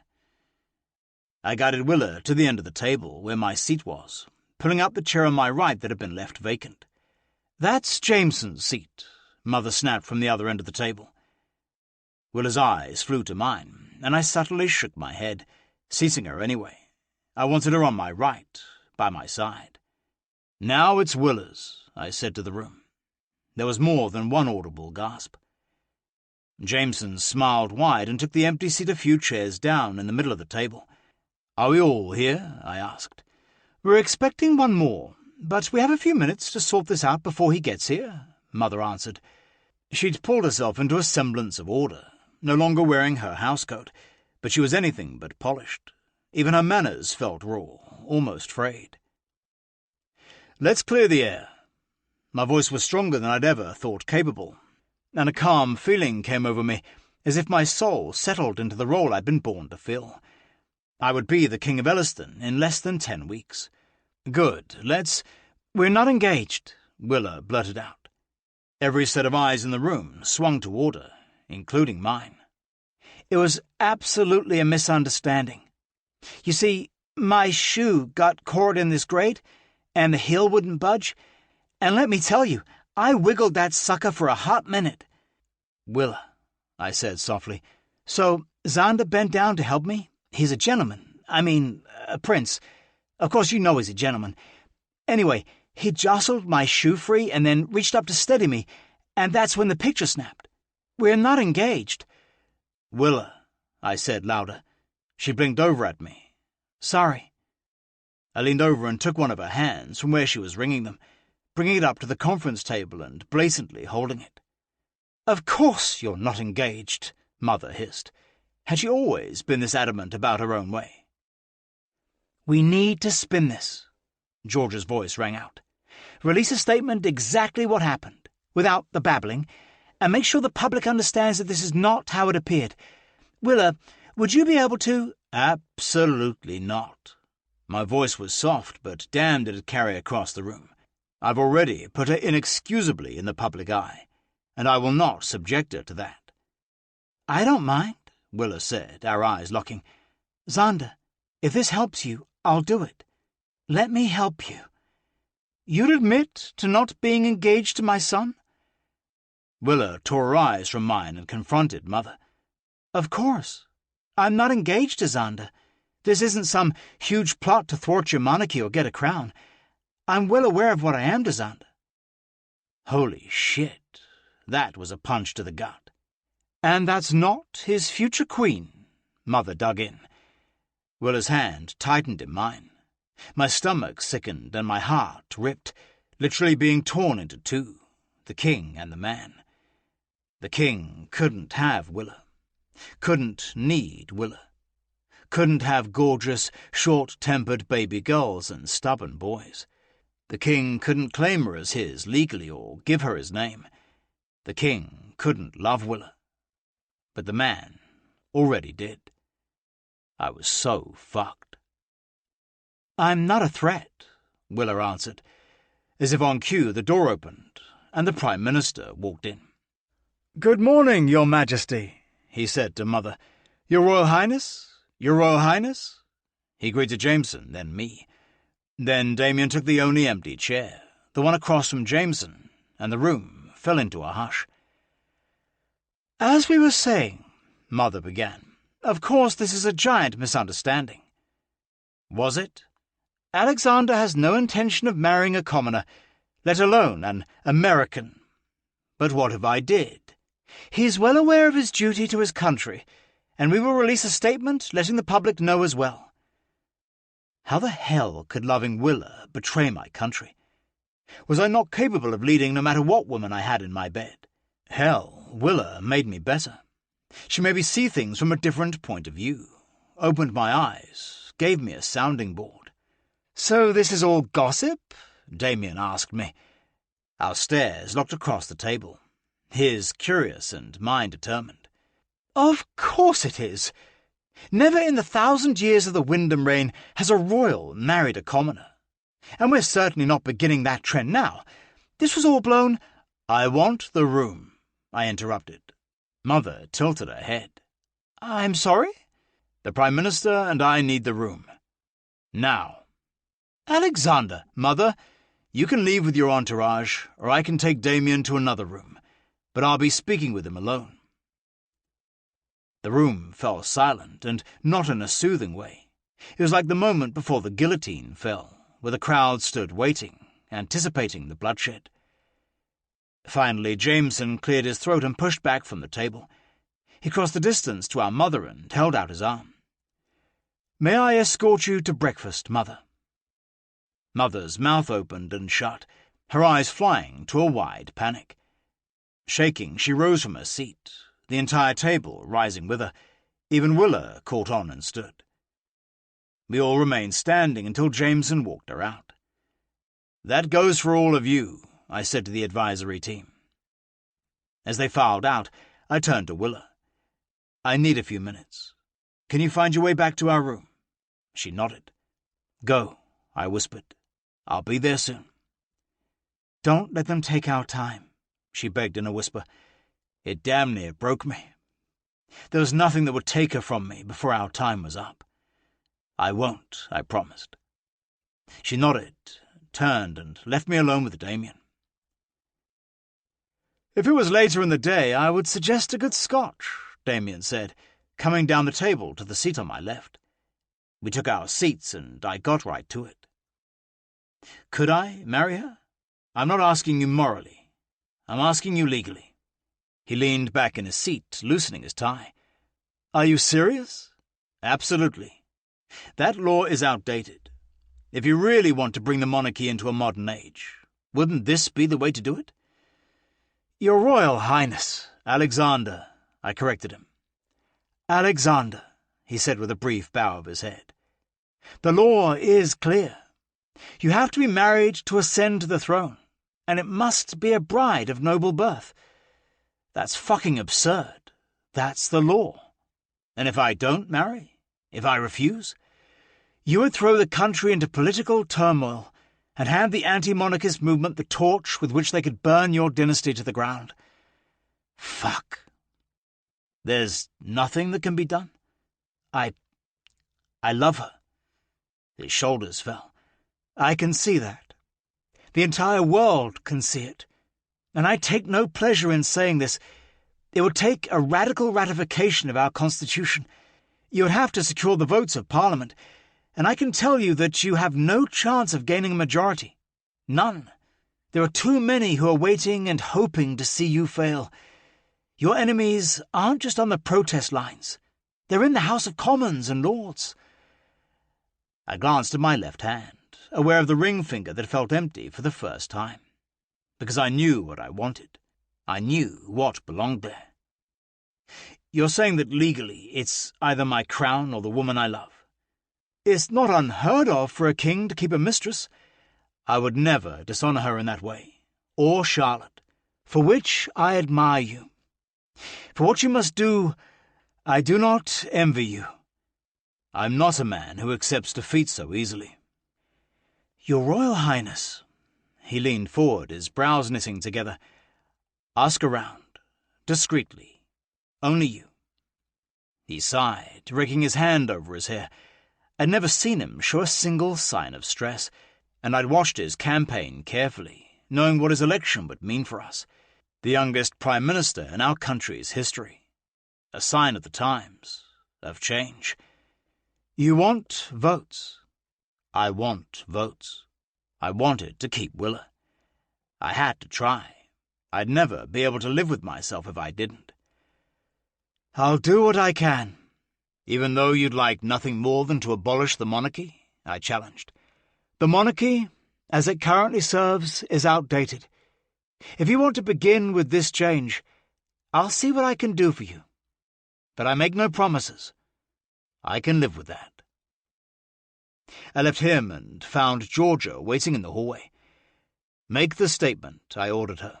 Do not embellish, do not give detail. Just tell them that this is what happens when they take unwanted photographs and jump to their own conclusions. I didn't wait for her to respond, simply walked back to my room in a haze, ignoring every voice that called out to me. How could I love one woman and marry another? How did I let this happen? Willa waited in our room, pacing a path in the floor. "Xander," she cried when she saw me, hurling a tiny body into my arms. I caught her easily, holding her against my chest and savouring everything about her, from the scent of her hair to the feel of her curves. See? I told you it would be okay. Did they take our time? Of course not.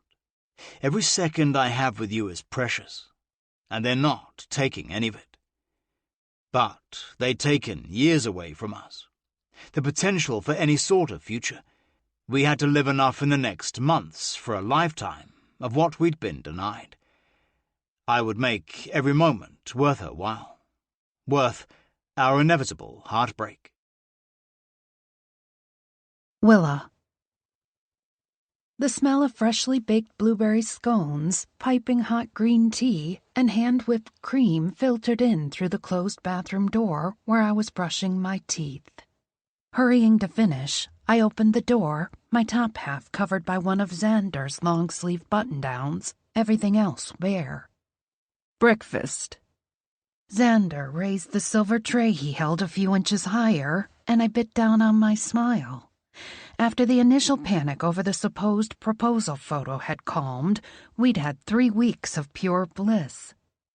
Days filled with Xander and his country sans paparazzi, and nights filled with him and his royal staff. I tried not to laugh at my own joke. I was a writer, after all. I don't think I'll ever get used to this, I said, patting barefoot over to where he'd set the tray down on the desk in his room. The space had become our live-in slice of heaven, the securest, most private place to be two normal people free of paparazzi or public demands. For the most part, anyway. Xander always had royal business to attend to and was still helping his law firm on the side, but I never felt neglected in any way. He went out of his way to make sure of that. "What?" he teased. "Being served by a prince, or the way the blueberries taste so much better over here?" Ha ha! I rolled my eyes playfully. Sitting, I nibbled on the edge of the scone and moaned. You're not wrong.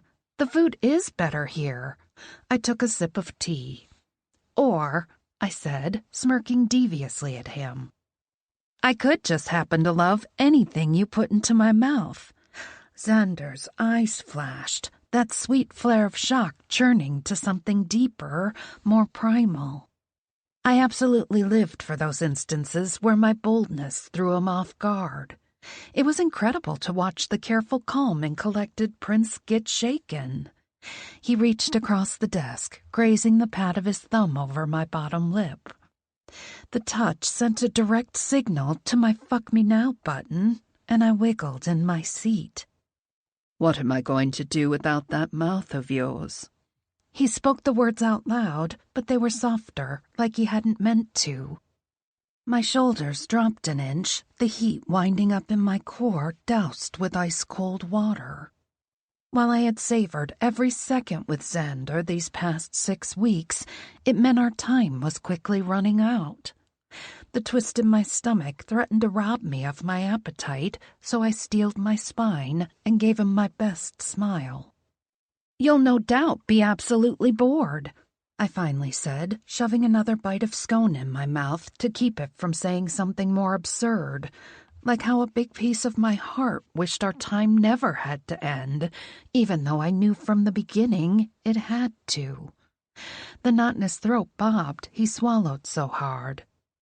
"That is a certainty." Something dark flashed across his eyes, and I felt it in my bones. Over the past few weeks, I'd become hypersensitive to all things Xander. I could read him almost better than his own twin, though I wasn't about to challenge Jameson in any sort of game. I could sense when Xander wanted to retreat inside himself, to pull away and allow him to become the stone statue the royal family wanted him to be. "Hey," I said, drawing his gaze. It took a few moments, but slowly he came back to me. He always came back to me when I called. He leaned back against his chair, running his fingers through his hair, the pressure seeping out of his coiled muscles like a heavy cologne in the air. I reached onto the tray and dipped my finger into the whipped cream meant for the scone and hopped off my chair.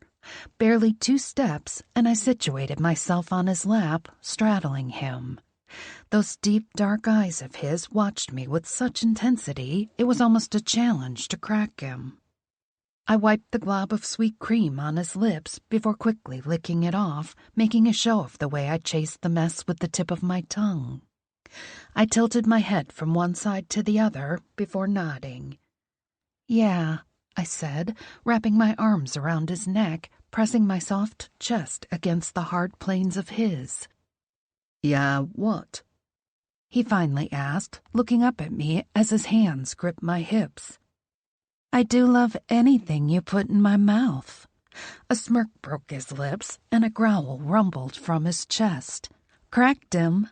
The victory flared through me. The powerful rush of knowing I could make him smile when he sank inside himself was downright exhilarating. The way he shifted underneath me, just enough for me to feel the hardness of his cock, that was better than any rush could ever be. "I think you better taste it again," he said, his fingers trailing up my sides. "Just to be certain." I teased the tip of my tongue over the remaining cream on the corner of his mouth, my thighs heating at the noticeable shiver that ran through him as a result. I rocked my hips forward, nibbling on his bottom lip. His hands flexed on my sides, securing me to him as if I'd decide to fly away at any moment. I moaned against his mouth. I'm certain. I popped my hips forward before lifting a few inches above him. He tightened his hold. Where do you think you're going? I flushed at the primal want in his voice. I'm bare, I said, eyeing his pajama bottoms. And you're not. A mischievous grin shaped his lips. Well, he said, that's an easy fix. In 2 blinks, he was free of the soft cotton pants, and he hefted me downward. I whimpered slightly at the feel of him, all hot, hard, and aching. I couldn't help but move against him, my slickness allowing for an easy glide. He captured my mouth, sliding his tongue over the edges of my teeth before flicking it, the jarring, demanding motion enough to make me gasp. Willa, he sighed, glancing downward. With one hand, he slowly, tortuously undid the buttons on the shirt I wore until finally he pushed the fabric to either side. He gazed at my body like I was a grand feast, and he didn't know where to start. Slipping both hands inside the shirt, he smoothed his fingers over my skin, teasing my nipples before taking my full, heavy breasts in his hands. He planted kisses on every inch he could reach, and I gently rocked against him all the while, dying for him as he adapted the slow pace. He'd fucked me every way possible the last few weeks. We'd had rough sex, wet sex, and wall sex, and yet it was never enough. I always wanted more, and he seemed more than happy to comply.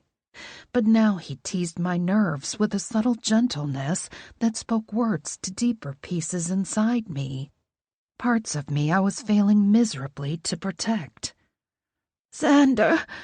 I cried as he planted a kiss on the hollow of my neck. I arched against him, needing him to fill me more than I ever had before. He enveloped me, wrapped his arms around me, and pressed me to his chest, holding me as close as possible while kissing the hell out of me. I couldn't breathe, and yet I'd never breathed deeper. I ached for him, yet I'd never felt more at peace. Good God, the man was holding me, body and soul, drawing sighs from my lips I'd never let go. A simple shift in his hips, and he sank inside me. I tore away from his mouth, gasping at the instant fire that licked my skin as he entered me. Damn, the man filled every inch of my space, hitting every button I possessed. I rode him, slowly at first, then harder and harder. "Good, Willa," he said, holding on to my hips as I let myself go wild on him. "You're gorgeous." I threw my hair back, gripping his broad shoulders for leverage as I leaned back enough, rolling my hips at the perfect angle to hit the small bundle of nerves that was desperate for attention. Xander wrapped one strong arm around my lower back, freeing his other hand to explore my breasts, down the center of my tummy, and then to my clit. He rolled his fingers over the hypersensitive flesh, and I sparked, combusted, shuddered all around him. Before I had a second to breathe, before I had a second to come down, he lifted me with one arm and knocked the tray of food to the floor with the other. Situating me on the desk, he spread me out like I was the only thing he'd ever need for breakfast. I leaned backward, lowering myself until my spine was against the cool surface, and opened for him a bit more. He thrust home, the glorious man using my knees to steady his hands as he made a home inside me. Over and over again, he sank deeper and deeper until I was absolutely sure I couldn't take an ounce more. "Xander!" I cried out, the gasp equal parts pleasure and exquisite pain. "Yes," he growled, slipping an arm underneath my lower back, hefting me upward, somehow going deeper, so deep. "You feel that, Willa?" His words were gruff, almost animalistic in their nature, and it buzzed my already overfiring senses. "Yes, Xander," I keened. "God, yes." come with me?" he demanded, and my eyes snapped to his. I'd already came twice. I wasn't sure if I could handle another one. "Too much!" I gasped, lost between the rolling waves of pleasure and his unflinching determination to take me to the fucking moon. "You can," he said, our gazes locked. "I want it all, Willa. All that you have." His words rippled over my skin like warm honey and silk. I reached up, tangling my fingers in his hair to draw him closer. "You have me," I said. "I'm yours." The angle he pressed against me sent shocking tremors throughout my muscles, and I clenched tightly around him. I felt him harden inside me, his own release working its way to match mine. "I'll always be yours," I gasped as I exploded around him, my head falling back in a scream I couldn't contain even if I'd tried. Xander shuddered, the muscles in his back tensing before relaxing completely. We panted, our slick chests pressing against each other with each breath we caught. He pushed some wild hair from my face and leaned his forehead against mine. "I'm yours, too," he whispered. "You know that." "I do," I said, and a tear escaped down my cheek. I knew it. I knew there was no getting better than what we had. I just wished we were allowed to hang on to it a little longer. "Are you sure this is what I should wear to a state dinner?" I asked, running my hands over the sleek red dress. The neckline was modest enough to not show an ounce of cleavage, but there was a slit up my thigh that I was sure Xander's mother would frown upon. Actually, I could show up in a full jumpsuit without an inch of skin in sight, and she'd frown upon me. I had hoped after spending 6 weeks with Xander and staying out of the paparazzi's cameras for 3 weeks straight, she would have grown to accept me. Maybe even like me. But that was a bigger fantasy than the one I harbored that Xander and I would magically get more time. "You look divine," he said, slipping on his suit jacket. We'd almost fallen into a routine of dressing for the evening together, something that was so natural and yet invigorating at the same time. I hated the flashes that burst behind my eyes, a lifetime of preparing for events together or slipping on sweats to do a Netflix and chill night. "Almost edible," he said, planting a kiss on my cheek since I'd just finished perfecting my lipstick to match the dress. A flush rushed over my skin at his nearness, his scent enveloping me. Something that was now a mixture of the two of us, since we were constantly together. "I'm sorry we have to do this," he said. "I'd much rather stay in." "We've been allowed several days of peaceful denial," I said. "It's time the prince went out in public again." I adjusted his tie before placing my hand over the center of his chest. "I don't mind." "How'd I get so lucky?" "You almost died in a snowstorm." I laughed. "I wouldn't call it luck." "I would," he said with such seriousness the breath rushed from my lungs. Forcing away all thoughts of the giant neon expiration date quickly approaching us, I forced a grin and looped my arm through his, signaling him to lead the way because my words had failed me. I noticed his steps were a little lighter than they had been of late. "You're in a good mood tonight."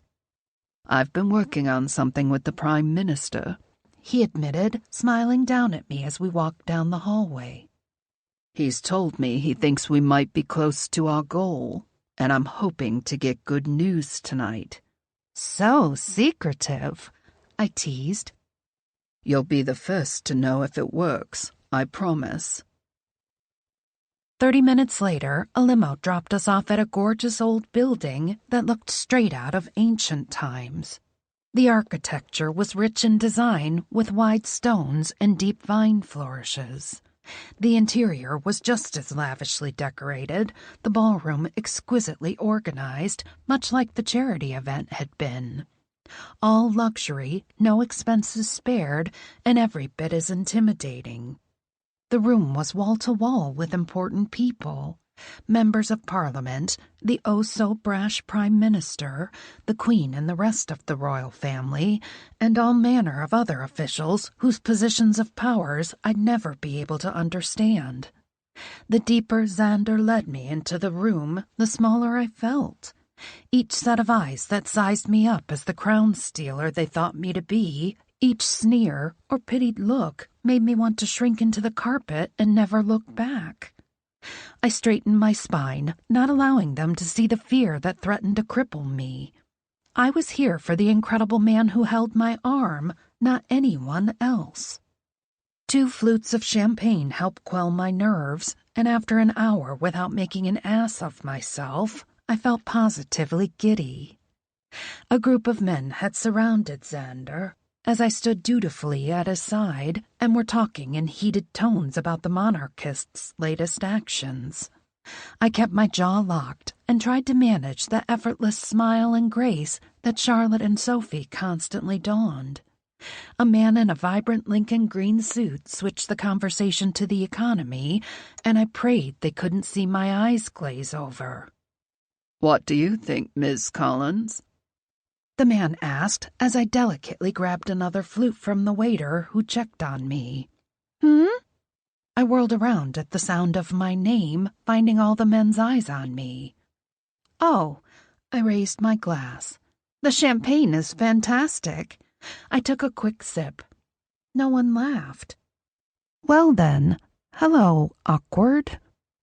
I squared my shoulders, giving them my full attention. "I'm sorry. What do I think about?" I let the sentence hang there for a moment, letting him know I hadn't heard whatever it was they'd been talking about. "About the deficit created by the protests on public property by the anti-monarchists?" He shifted his weight when I'd blinked at him a few times.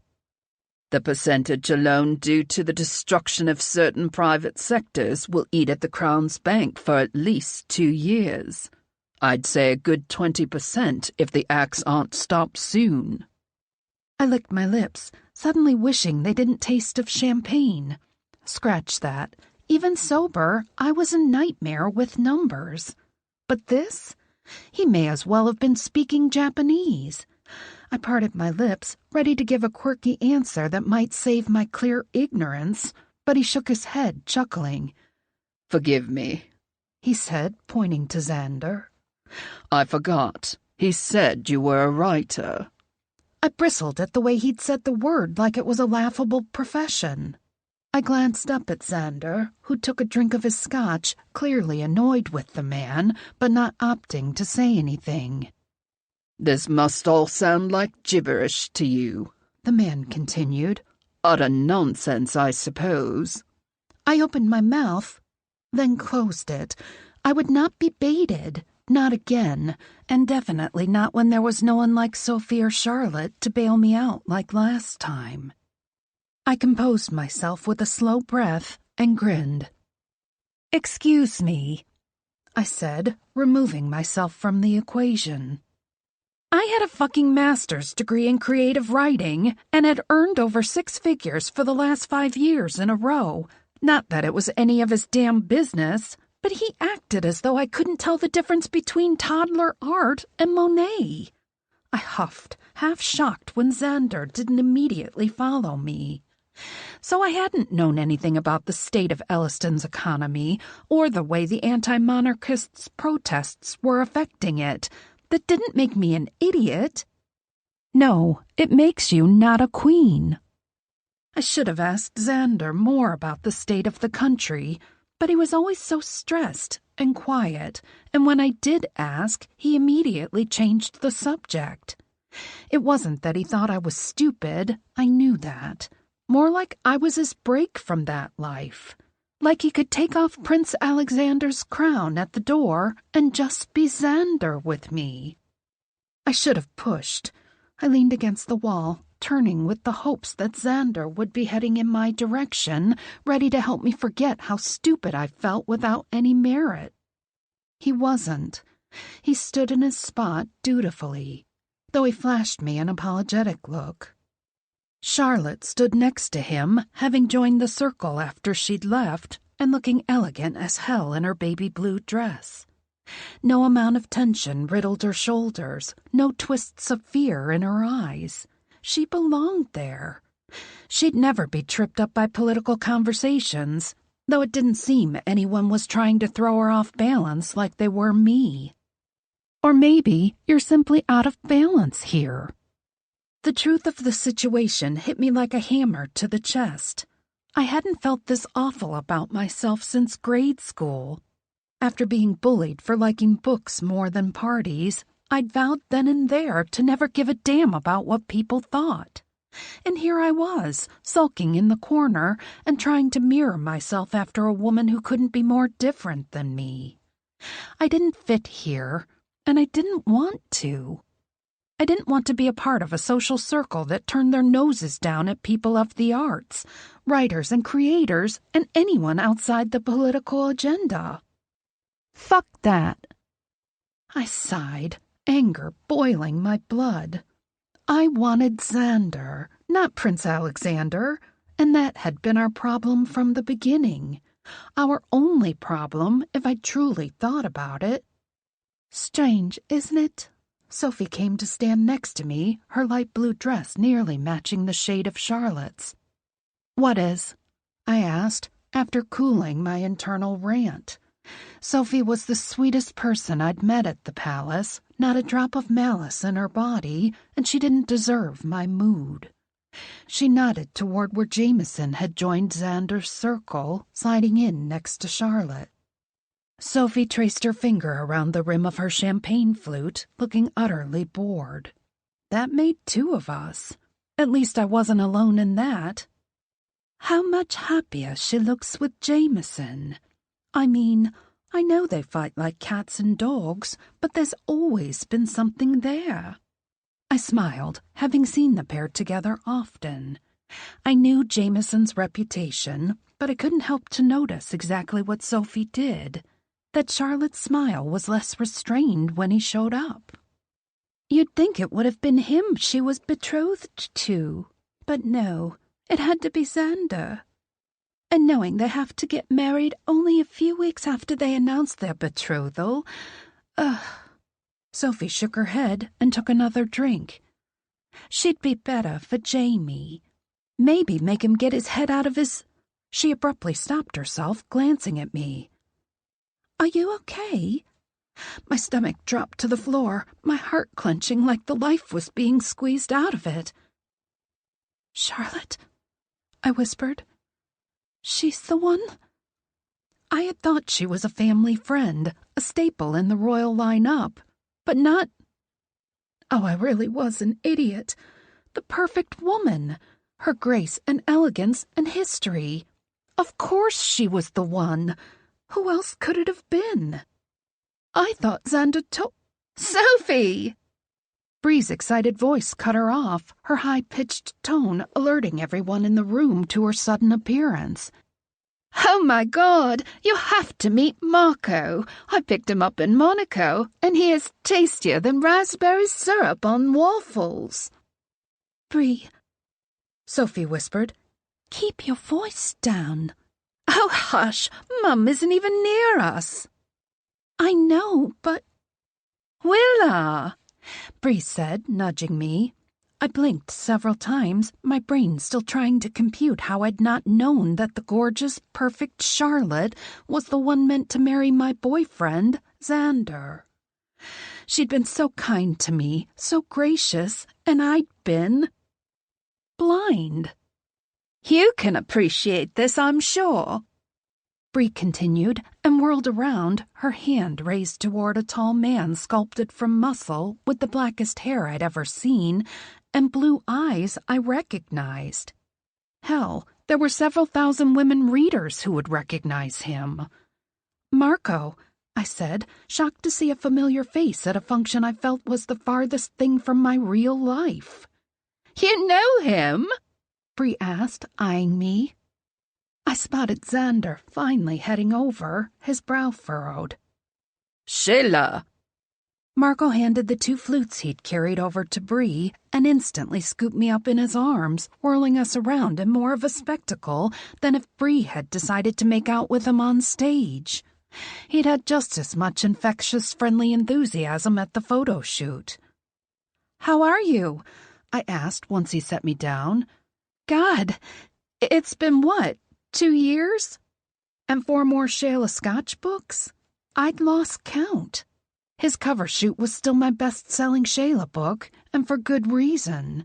He was every woman's fantasy, dark enough to be scary, but charming enough to fall in love with. Has it been that long? He asked, his smile wide. Xander stopped at my side, his arm snaking around my hip, his free hand reaching out to shake Marco's. "Hello, caveman." "You're Bree's brother," he said, shaking it fast before dropping it. "She's told me all about you. Thanks for inviting me to the party." "I didn't." Xander's voice was gruff as he eyed Bree, who simply smirked. I had a feeling some rule had been broken, but hell, I wasn't technically supposed to be here either. Charlotte was. The simmer in my blood returned, but I tried to cool it with a breath. Now was not the time. Marco laughed with an edge of awkward mixed in before gesturing to the hand on my hip. "How did you meet Shayla?" I flinched, only now realizing he'd been calling me by my pen name instead of Willa. "You mean Willa?" Xander asked, like the 2 names were close enough for Marco to get mixed up. Marco waggled his eyebrows, terribly oblivious to the tension mounting in our small circle. "Oh, that's right." He shook his head. "I'm so used to the emails and using Shayla." "Don't worry about it," I said, trying to shrug it off. "Emails?" Bree asked, arching a brow. "Where did you 2 meet?" "On a photo shoot." His eyes darted from Bree to me, and he took a step closer toward her. "For her book?" he said, when no one responded with anything but blank stares. A laugh ripped from Xander's chest, jolting me. "Right. Did you model for the illustrations for the Annie's alligator books?" Now Marco was laughing again, daring enough to playfully smack Xander's shoulder. "I thought you said Jameson was the funny one, yeah?" He shook his head at Bree. "You're no fan that your lady writes erotica? There isn't any shame in it. Shayla Scotch is a bestseller." I clenched my eyes shut, never one to enjoy when my pen name was blatantly outed, let alone its selling status. A cold silence chilled our once laughing circle, and I swore Xander had turned to stone beside me. A masculine voice cleared his throat behind us, and I turned slowly to see the guy in the green suit. "Did I hear that correctly?" he asked. A muscle in Xander's jaw flexed. "Good. You guys act like writing sex is a crime. You need to get laid," Marco said, slinging his arm around Bree. Her eyes darted between us all, an apologetic flash in her eyes when they met mine. "Right," the man said, his voice drawling slowly. "Senator Lambert?" Xander said, a question in his voice. Oh my God. The guy was a senator. All the questions he'd been asking, they were clearly a test. One that I just failed miserably, twice. "Your Highness, you can tell Prime Minister McAllister that while his proposition had a certain level of merit, I simply can't vote for it in good conscience. I'm quite sorry to disappoint the both of you." With a stiff bow toward all 3 royals standing with us, Senator Lambert headed toward the nearest crowd of tux-wearing dinner guests. Their heads swung our direction, their eyes as wide as saucers. No need to guess what just happened there. "Xander?" I asked, my voice as shaky as my hand on his arm. He jerked away from my touch, a pattern clicking in his eyes as he put something together. My hand hovered where his arm had just been, and when he took 2 steps away from me, his face a mix of shame and regret and shock, I swore. My heart broke. Xander. I shut the door to our bedroom carefully, ignoring every instinct I had to slam it home. God, when did it become our room? Willow was not as careful with the bathroom door. I'm pretty sure the entire palace heard the wood crash. I ripped off my jacket, tossing it on the armchair, and loosened the bow tie around my neck. I let the ends hang down and leaned back against the door, my head hitting it with a thump. I'd been so close. So fucking close. But not really. I'd been 10,000 miles away from my goal. I just hadn't known it. We'd been doomed from the very beginning. When I skipped over the erotica titles on that bookshelf, raising an eyebrow at her reading material while silently wondering if they turned her on. Hell, I'd gotten turned on for a flash just thinking about her reading them, but I'd passed over them and seen the Ally the Alligator books, the ones with her name. The bathroom door flew open at the same speed she'd slammed it. "I can't get this fucking thing undone," she snapped, and presented me with her back. God, I'd planned to take the zipper down with my teeth, to ravish her body and tell her the good news. Instead, we'd been hit with Hurricane Marco. Bree had apologized profusely, not that it was her fault. She'd met a model and brought him home, as usual. That model just happened to take off his clothes from my girlfriend's books, her very not children's books. I sighed as I crossed the room and unzipped Willa's dress. She didn't say thank you, simply stalked into the bathroom and slammed the door in my face. A few moments later, she was out of the bathroom, wearing a soft terry-cloth robe. "You know what I don't understand?" she asked, her tone more than accusing. "Please, do enlighten me," I said, crossing my arms over my chest. "How you could let me make a fool of myself this entire time?" My eyes shot skyward. "You? A fool? I'm sorry. Do you not realize what happened in there? How that just became the most notorious state dinner in the 1,000-year history of Elliston? I'm pretty sure peace talks during the Great War of 1583 was less awkward." It took all of my self-control to keep my voice level, but I managed. "She's perfect," Willa yelled. "You let me get close to her, to become friends with her, to envy her class and her beauty and her fucking grace, and the whole time you knew. You knew and you never told me. How could you never tell me?" I blinked. What the hell are you pissed about? I'd never seen her lose her temper, especially on a night when I had every right to lose mine. "Charlotte," she cried. "She's the one you're going to marry, and not in, like, a year, a few weeks after I leave." "Well, I was kind of hoping not to marry her, until your secret blew us out of the water tonight." Anger seethed out of every one of my pores, but I wouldn't lose my cool. No matter how furious I was with Willa, I had to stay in control, because she clearly wasn't. "What the hell does that mean? Do you know what it's like to befriend someone who is going to fuck the man you love?" She shook her head and blinked furiously. "Love. Say it. One of us has to." "She's perfect," she repeated. "Perfect for you. The crown, your mother, just in general. Fucking perfect. And you're going to marry her and make perfect little royal babies with her. I'm just this fling, this trashy American who writes sex books and came here to help you. What? Sow your royal oats?" "Are you finished?" I seethed.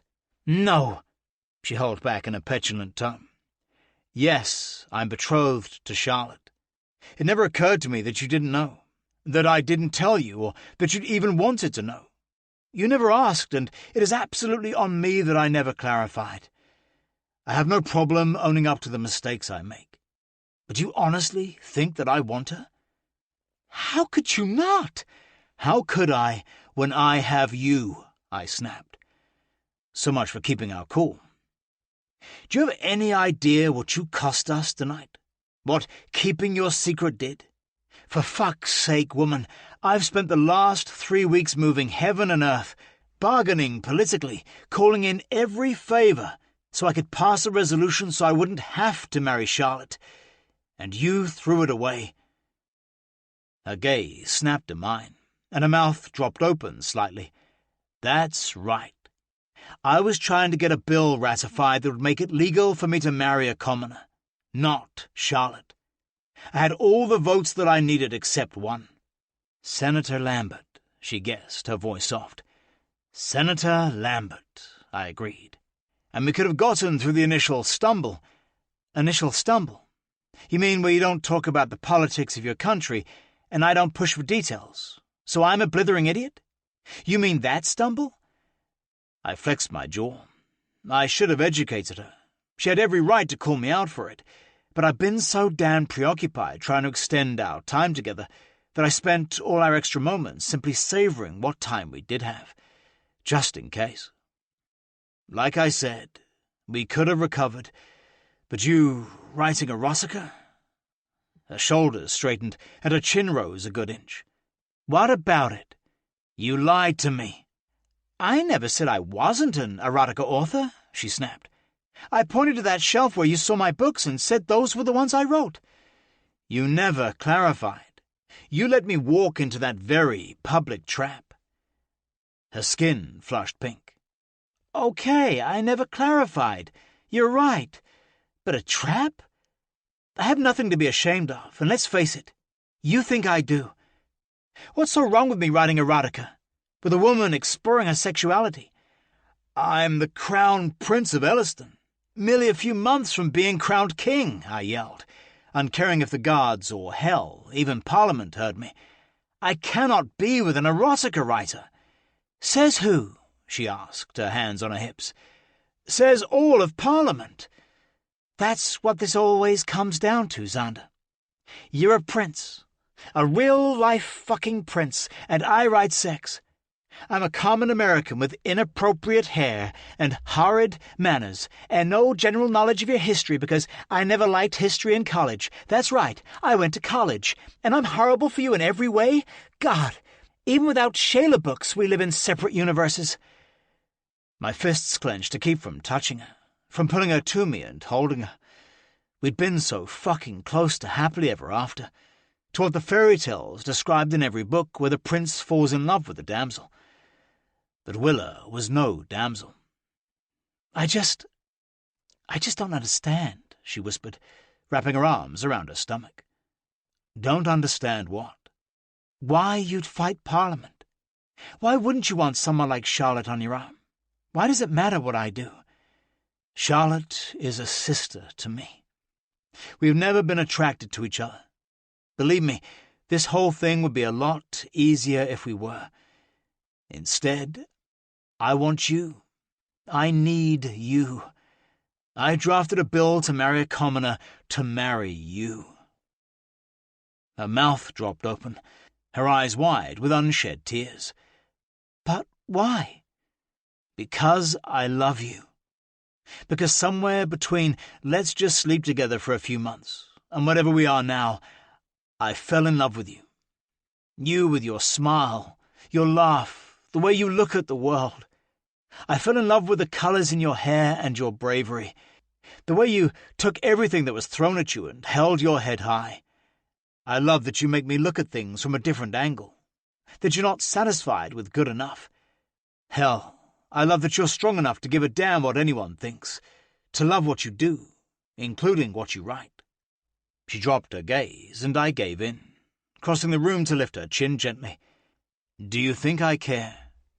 "You obviously do. Willa, I don't care if you write kids' books or horror or erotica or self-help books on underwater basket weaving. I love you, and that includes everything that goes on in your mind. But I just cast us everything." I pulled her into my arms, feeling my shirt soak with her tears. "They'll never let me marry you. Not now. It would be a scandal that the monarchy would never survive," I admitted. "I knew it the minute Lambert heard." "You pulled away from me." "It hurt to touch you," I whispered, "to know that what we have is something I'll never share with anyone, that I won't want anyone else, that you'll be gone in a matter of weeks. 6, to be exact. 6 weeks until I announced my engagement, and another month after that when I'd wed the woman I didn't love before the coronation." She trembled as she took a deep breath. "What are we going to do?" I cupped her face and tilted it upward, gently kissing her lips. They tasted like the salt of her tears. God, she was beautiful. She was mine in every way, but the one that would eventually matter. The one that would rip us apart. We'd been inevitable and impossible from the moment she saved my life. We're going to sleep. Tomorrow we'll come up with a plan. Xander? I looked down into her eyes and fell even harder for her. How was that possible? I'm so sorry I didn't tell you. I forced a smile and wiped away the 2 tears that slid down her cheek. I'm not. If you'd told me, we'd never have made it this far. We wouldn't know what to fight for. Don't ever apologize for what you bring to my life. I walked the palace grounds all night after Willa had fallen asleep. Oliver at my heels, never complaining as we tromped through the garden. He left me to my silent brooding as my mind raced, trying to come up with any solution for what we'd gotten ourselves into. By 7 a.m., I'd exhausted every option but one. "Your Highness, you have a meeting with the Prime Minister in exactly a half hour," Oliver reminded me as I walked back toward our bedroom. "I need to see Willa first. Then I'll deal with the fallout." He nodded, then turned his back, guarding the door. I didn't miss the jaw-cracking yawn or the way his eyes drooped. "Oliver." "Thank you." "For what?" he asked. "For the last 10 years. A smile ghosted his face. "It has always been my pleasure. Except the year you were 21. You were a pain in the arse that year." Laughing, I came into our bedroom and saw Willa on the bed fully dressed. "There you are," she said, breathing a huge sigh. "I walked," I said as I sat next to her on the bed. "I thought... It doesn't matter. What did you come up with on your walk?" I took her hand, stroking over the soft skin of her palm. God, I didn't want this. But I needed her. I couldn't let her go. Couldn't bear to never see her again. Never touch her again. I had to try everything to keep her at all costs. "I can't marry you. The Prime Minister is waiting for me right now to say the same exact thing. It's already in the papers, and the rumours that I was trying to change the Constitution to marry you." I didn't miss the flash of pain in her eyes before she forced a smile. "Well, that's nothing we didn't already know, right? I guess we keep to the plan? I'll head back to the States." It was now or never. "Or maybe you stay," I suggested. "What? How?" Her little eyebrows furrowed. "I can't marry you, but I can't lose you either. I will have to marry Charlotte to secure the throne. That can't be helped anymore, not with what's happened." "Right." My mouth tensed, trying to keep the words inside. How could I ask this of her? Would I agree to it if the shoe was on the other foot? Watch her marry another man, carry his child. But how could I not give her the option, the choice?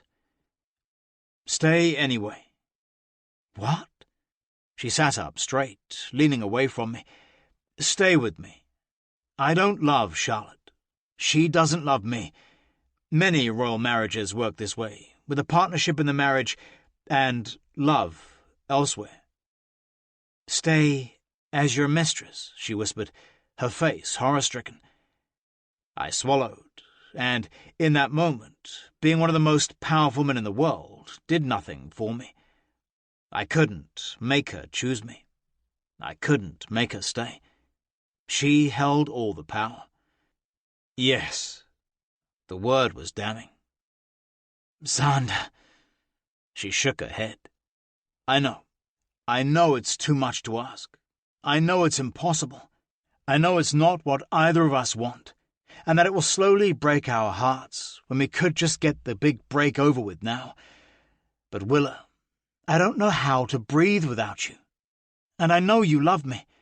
You might not say it, but I know you do. I don't want to lose you. You could write from here, work from here, be happy here. With you, married to another woman. "Yes," I whispered.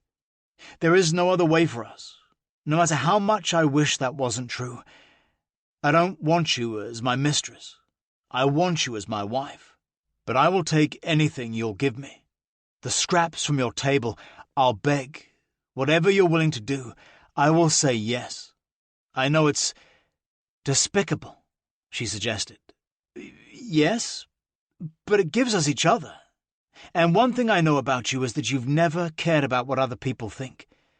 Please don't start now. Please stay with me. Let me love you. I'll give you everything except your name. Her voice was soft, broken, and I instantly hated myself for what I'd proposed. But what else could I do? Let her go? Let her walk away without giving her the option to stay? Let her leave without knowing how much I loved her? Except my name. And if we had children? My heart swelled to near bursting at the thought. A baby held tight against Willa's chest. Our baby. With her eyes and my temper. Her brain and my ability to argue. God, I wanted that more than anything. To see a part of us in a child we could raise in love, who would never know what it meant to be duty-bound from the moment he or she was born. My eyes slid shut as reality crashed around me. We could never have a child. It would blur the line of succession. It's one thing to have a love affair, and another to bring a child into the world who wouldn't understand why she was a secret, or why he couldn't claim his father's name. Your children would be with Charlotte. Children with Charlotte, not with Willa. My entire body rebelled at the thought. I stood up, unable to contain myself any longer. Never mind. It's too much. I can't ask that of you. I can't ask that of me. To hold you, to love you, to worship your body every night, and then have to turn to her. To imagine she's you. This would destroy you, and I couldn't watch you waste away. I love you too much for that. I was halfway to the door when Willa caught up with me. Her arms wrapped around my waist and her cheek rested on my back. You don't get to decide what I can take, she whispered. That's my choice. And if I choose to stay here knowing what the rules are, then that's on me. The same as when I chose to come here, knowing it would only be a few months. Don't apologize for giving me the only option that allows me to have you, even if only in pieces. I turned and kissed her, our tongues twining, our sadness beaten back by the heat of our mouths, the love that poured between us, whether or not she would speak the words. Our kiss turned desperate as her hands tunneled through my hair. This was what I wanted. I wanted Willa. I wanted passion and lust and love. I wanted her to tell me when I was an ass. I wanted her to make me laugh, to make the stuck-up society realize how out of touch they were. A knock sounded at the door. Your Highness, the Prime Minister has arrived. Oliver's voice drifted through the doors. We broke apart, our breaths harsh. Willa, I questioned.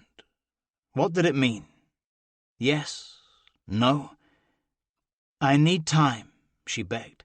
I just need to think, because from the start, this has all been so fast, so surreal, and a decision like this... I kissed her again, softly until she whimpered in a sound like pain.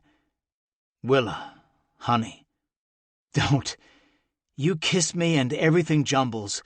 Just give me a few hours by myself to think, okay? I nodded and brushed a strand of hair from her cheek. I can do that. I love you, I told her as I pulled away reluctantly. I know, she said with a smile. Star Wars. I almost laughed. She shrugged with a tearful grin. I walked out, leaving my heart in her hands. The decision was hers. How like my life, I could live it, but I could make no choices regarding my own fate. She was my fate. I just hope she was willing to fight for it. Willa. I clutched the edges of the marble sink in Xander's bathroom, trying to slow my racing heart. Could I do it? Play this role for the rest of my life? The woman who loved him with 100% of her heart, but wasn't allowed to show it? A dirty little secret? Could I watch him with Charlotte? Know that he was sleeping with her on the nights he didn't sleep with me? Splashing cold water on my face, I sank onto the closed toilet seat, my head in my hands. I'd already been here, 6 weeks? And there were more blissful moments than bad. For him, maybe I could stay in a quiet house, secretly penning my books while waiting for the king to visit. I could pretend that the whispers of my presence didn't bother me, could pretend like not being accepted as the love of his life was no big deal. I could forget that I would be shunned just for being who I was, loving him like I did. I could be a hermit here just as easily as I was in New York. The thought swirled in my stomach, a wave of nausea rolling over my insides like an ocean current. I whirled around, flipping the toilet lid up and dry heaving until I had nothing left. Rinsing my mouth out, I held my stomach with one hand, smoothing my fingers over the surface as if that would help soothe the waves. I couldn't remember the last time I'd thrown up, unless you counted that time in Vegas with Laura 4 years ago, which I didn't. That was Vegas, and this was... I've been here 6 weeks. My knees wobbled, and I sank onto the edge of the elaborate tub, clutching it like I'd faint at any moment. No, not possible.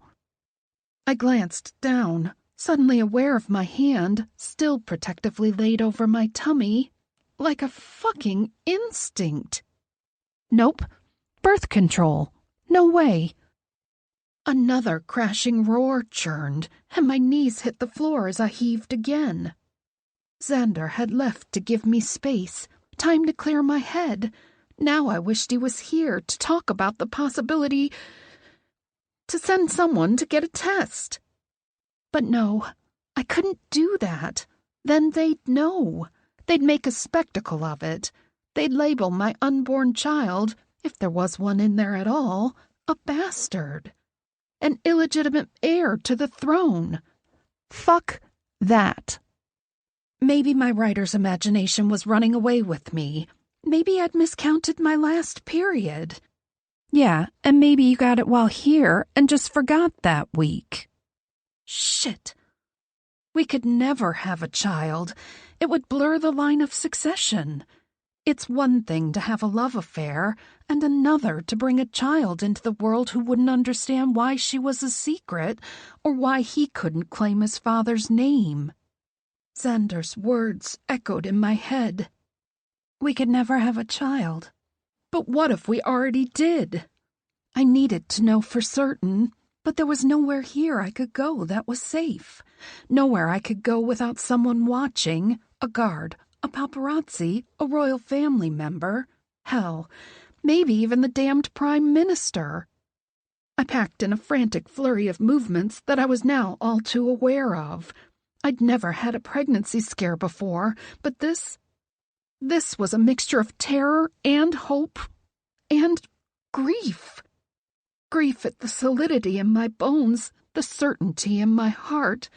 If I was pregnant with Xander's child, he or she would never be accepted. It would be worse than being me.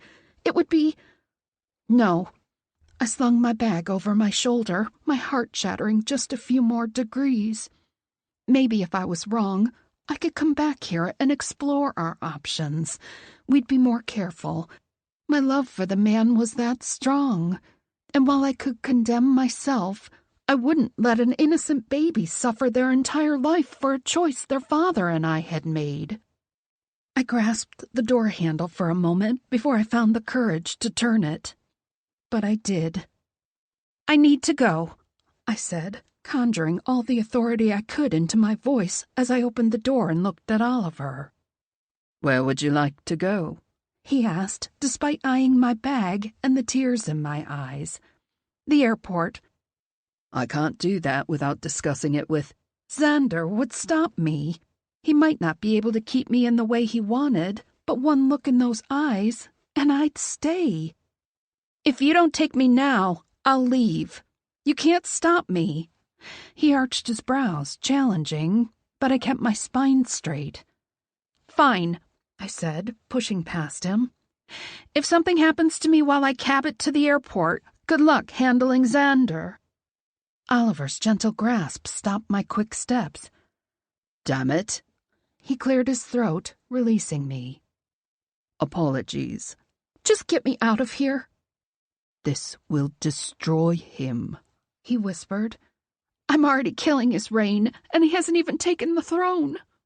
I'm doing this with or without you. He gave me one almost solemn nod. 3 hours later, I was on a flight. 9 hours and 2 gallons of tears later, Laura greeted me with open arms from the doorway of her beach house. The pale blue home had always acted as a refuge to me when I needed to escape the real world and shut myself away and write it out. Well, I wouldn't be writing, but I was escaping. No one would look for me here. Not even Xander knew where Laura lived, and the house was an off-the-grid place her great-uncle had left her a few years ago. It was still in his name. I would be impossible to find, and that's exactly what I needed right now. Everything you asked for is in there, she said, releasing me from a hug and motioning to a guest room. She jerked her thumb toward the living room, a litter of papers, an iPad, and a laptop scattered across the ottoman in front of her couch. I'll be in here. Come find me when you need me. Thank you, I said, my voice raspy from crying so much and the dry air on the plane. I shut the door behind me, not wasting any more breaths waiting. Laura had 3 stacks of boxes on the counter in the guest bathroom. One was cheerily pink, the other baby blue, and the third was high-tech digital. My agent was not only a mama bulldog, she was insanely thorough. I snatched up the high-tech one with the digital readout, not wanting to have an ounce more of doubt. 4 minutes later, I still hadn't found the courage to look at the results. I groaned, chewing on my lip. "Laura!" The door flew open as if she'd been standing on the other side of it. If I hadn't been in knots, I might have laughed. "Yes?" she asked, feigning ignorance. "I'm a coward." "No, you're not. You're a fierce bitch. Always have been." She smiled, her concern clear in her eyes. "What can I do?" I sucked in a sharp breath. "Is this like when the Random House sent me the crocodile coal proposal, and you needed me to read it out loud over the phone because you couldn't open the email yourself?" I nodded rapidly, hugging my arms around myself. She blew out a breath and approached the bathroom counter like it might explode at any moment. "Wait," I said, and she froze with her hand an inch from the test.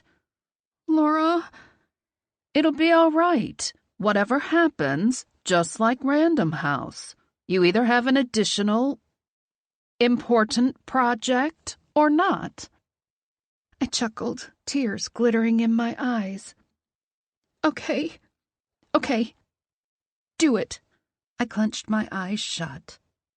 "Well, fuck me," she said, and I snapped my eyes to hers, the breath stalling in my lungs.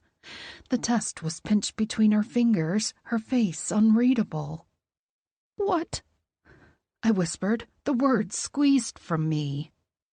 "I'm picturing a tiny prince with rainbow-colored hair running around with a toy typewriter."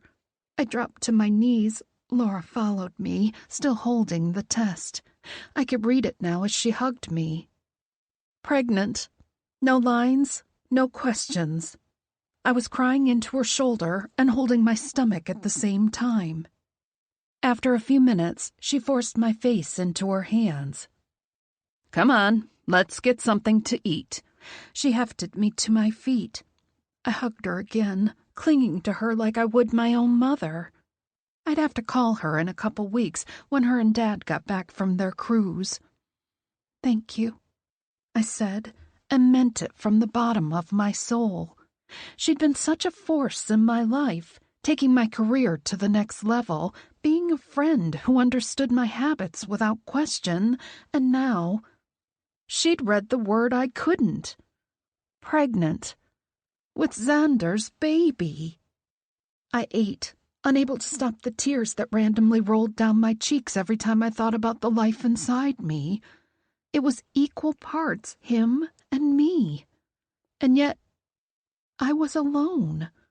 And the baby, I'd never let anyone ever call it an illegitimate heir. Xander deserved to know. But what could he do? Maybe it would be better for him, for his quality of life, if I simply faded in his memory as one wild romp before he became king. I glanced down at my stomach, but somehow looked internally at the same time. I didn't have the answers. I didn't know what to do, but I knew one thing. I love you. I'll take care of you. It was powerful. The rush of certainty and primal protection I felt for this being in my belly. I'd do anything to protect it, even if that meant breaking my own heart in the process. 5 weeks, 6 bags of fun-sized Snickers, 30 bags of mini M&Ms, 60,000 words in a new Prince-themed erotica novel, and too many sleepless nights and naps to count. It was safe to say I looked like a walk-on extra in The Walking Dead. I knew what I wanted, knew what I needed to bring me back to life. Xander. I wanted to talk this out with him, even knowing I couldn't have him. I wanted to tell him about his baby, tell him about how I could already picture a little boy, much like Laura had painted, but minus the colored hair. I wanted him to hold me and make things right. But again, I knew that was a fantasy, and absolutely selfish. He couldn't change who he was born to be. This wasn't his fault. I'd known what I was getting into. Of course, I hadn't known my birth control would fail after one tiny minor case of jet lag that resulted in me forgetting to take it on time. Not that I regretted it now. I shifted on Laura's couch, cradling my still flat tummy, hyper-aware of every motion I made, every sensation in my body now more clear than ever. It was some kind of cosmic force I could do nothing but contend with, and though I was in shambles over losing Xander, I felt true love washing over my heart every single day. The doorbell rang, and Laura came out of her office, looking as much like a vampire as I'd ever seen her. The woman never slept. "If you ordered pizza, I'll love you more than the moon." The thought was enough to perk me up to a full sitting position. Laura came around the corner, her eyes popping out of her head. "Who is it?" I asked. "Your prince." My heart stopped and restarted as I bolted off the couch. I jerked to a halt as the man came around the corner, looking as devastatingly handsome as he ever had. A sigh left me in one fast rush, my shoulders drooping. "Ouch," he hissed. "Usually it's the panties that drop, not the attitudes." Laura balked. "That's not my prince," I said, crossing my arms over my chest. "That's Jameson." Xander. 1 month, 7 days, 9 hours and 37 minutes. Somehow I was still breathing, still living, if that's what this was called. Existing was a far better definition. She'd cancelled her phone number, and her house in New York was still closed up. She hadn't been back as far as I could tell, or could pay people to tell me. After the first week, I'd still been determined. By week 2, I was drunk. By week 3, I knew that I'd never get her back if she didn't want to come back.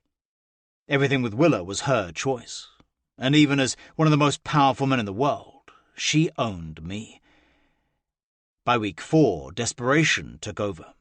By week 5, I had a plan, which led me to tonight. I fastened my last cufflink and did a quick scan in the mirror.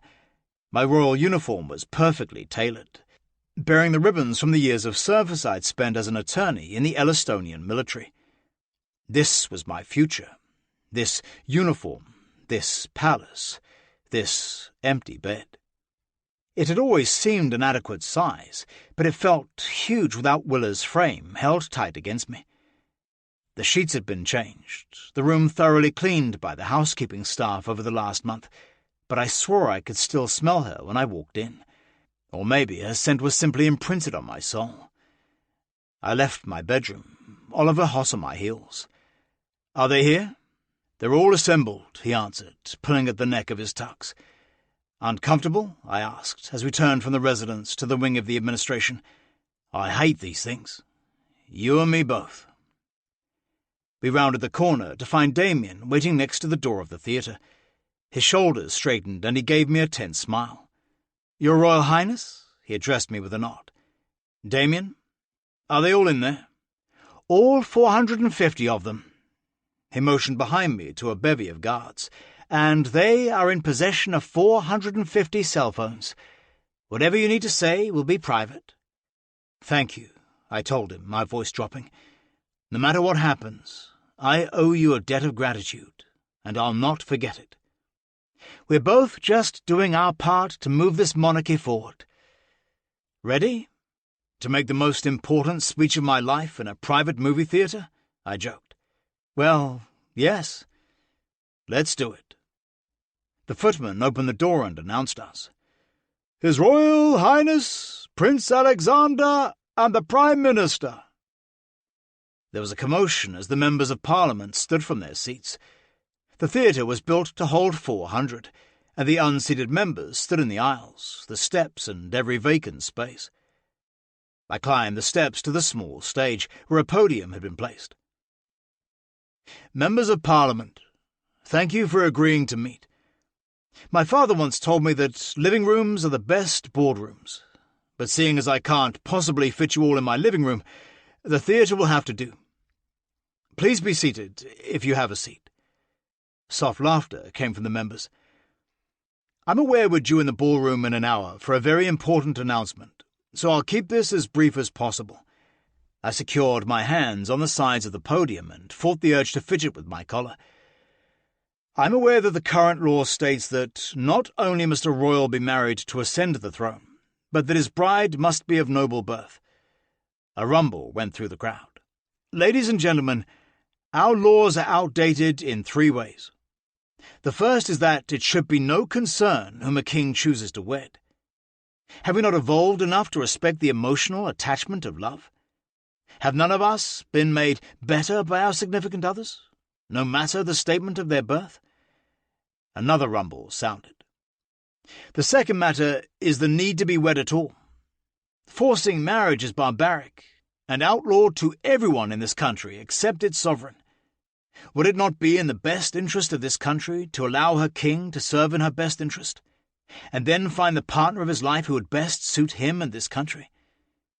Why must the king be tied to a wedding ring? To show responsibility?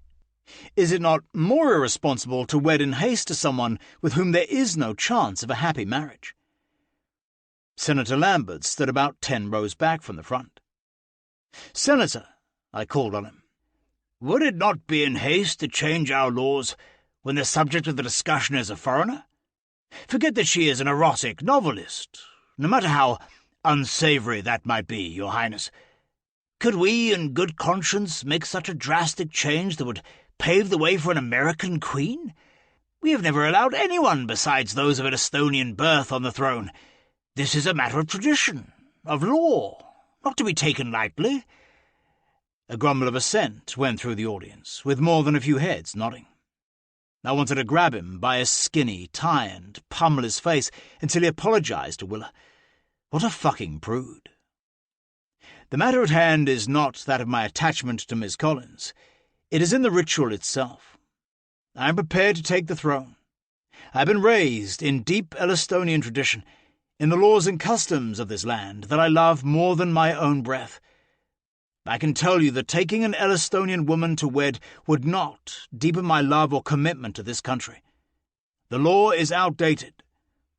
A few heads nodded, and I took heart. Perhaps a few of them could be talked to logically. We need to move our monarchy into a modern era, to change as our country has. to keep our traditions without remaining in the Middle Ages. This law has not changed in 1,000 years. Do you know what has? Our society, our warfare, our technology. The rights of women, which brings me to the third issue. This law also states, before a king takes the throne, because women cannot inherit by right. We are still in the era of primogeniture, and that needs to change. A firstborn princess should have every right to inherit. A hush fell over the crowd. Ladies, would you not agree? A feminine chorus of yes sounded. Gentlemen, would you stand here and tell me that your daughters are any less capable than your sons? Do they not deserve the same chances?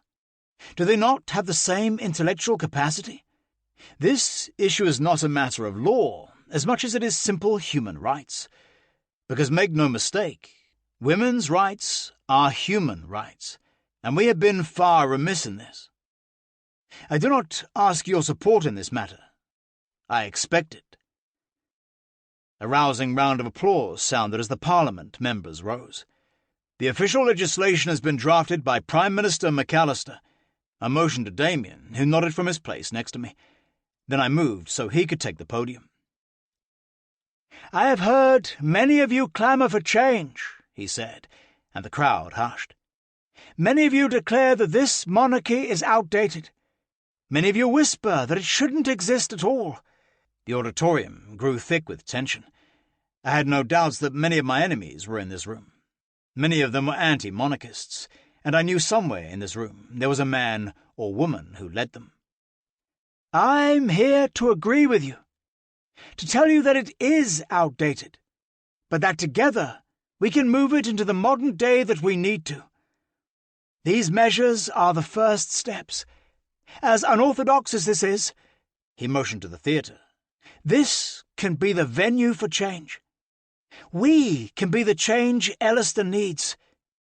He motioned to me, Prince Alexander, is ready to embrace the change we need, if you will but give it to him.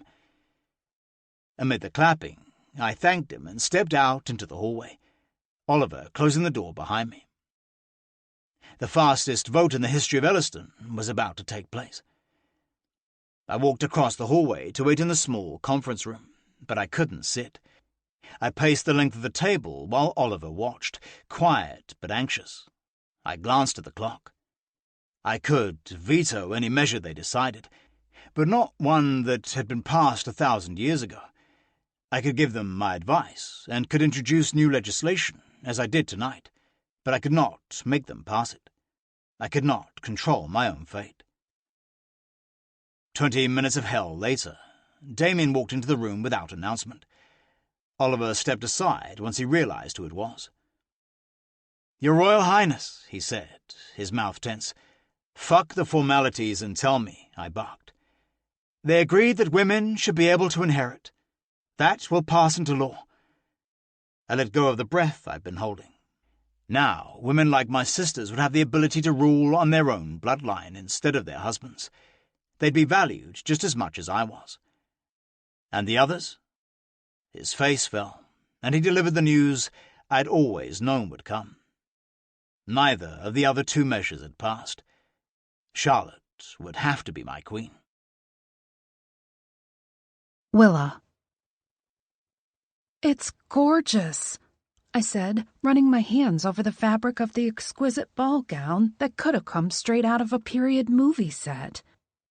Have you decided? Jameson asked, raking his fingers through his wild hair. I worried my lip between my teeth, glancing out the window of the suite he'd secured just for me. I still can't believe you found me, he sighed. It wasn't easy. Xander had exhausted every possible resource until he realized you didn't want to be found. And you? I asked, the guilt and grief and hope gnawing at my frayed nerves. Jameson's eyes flickered with that hint of mischief that seemed ever present. I have resources Xander doesn't. A smirk shaped his full lips, and I shook my head. A secretary, no doubt, I said, a little laughter in my tone. At Laura's agency? I'll never tell. He winked and shoved his hands in his pants pockets as he came to stand next to me. You came all this way, he said, and you won't tell me if you'll actually attend the ball or not. I don't want to hurt him. I smoothed my hand over my tummy, but quickly dropped it when Jameson's gaze lingered there. He arched an eyebrow, but I turned my back to him to collect myself. You're hurting each other, he said, and I sank into the chair in the corner of the suite. I'd flown across the country again after Laura had massively researched that it wouldn't hurt the baby in any way, but I wasn't sure if I could bring myself to see him. What I carried inside me, it could ruin him. I know this is a shite situation, he continued. But, fuck, can you blame me, Willa? He's my brother, my best friend. Hell, we're twins. He's miserable, and it's making me miserable right alongside him. I ruined his life. Jameson kneeled in front of me to catch my gaze. You exploded it, he said, smirking. I've been with him since birth, and I'd never seen him as happy, as content, or as strong as when he was with you. You altered him, Willa.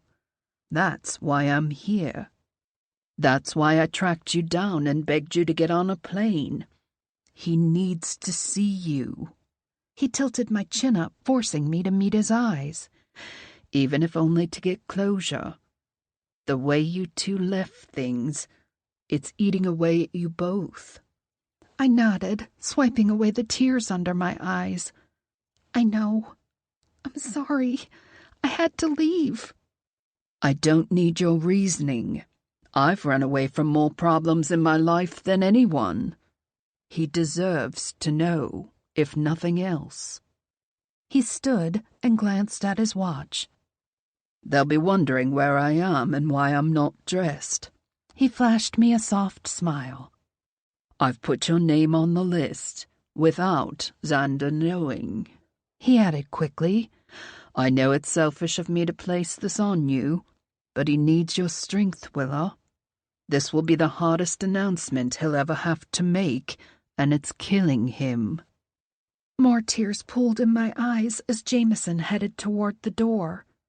Jamie, I said, and the use of his family nickname stopped him with his hand on the knob.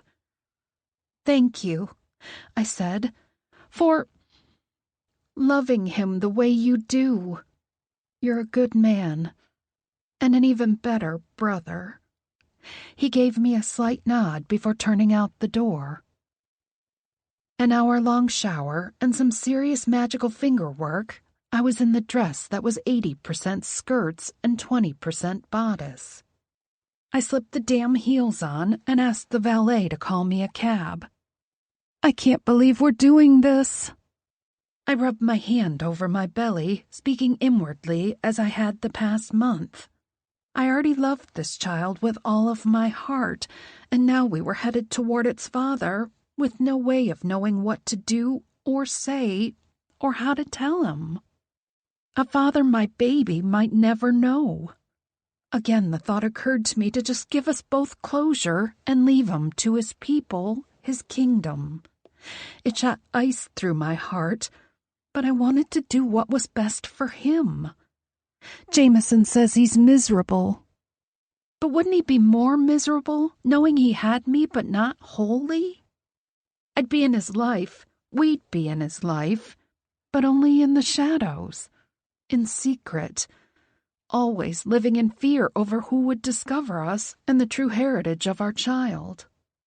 By the time the palace guards had waved me inside, I still didn't have a clue what to do.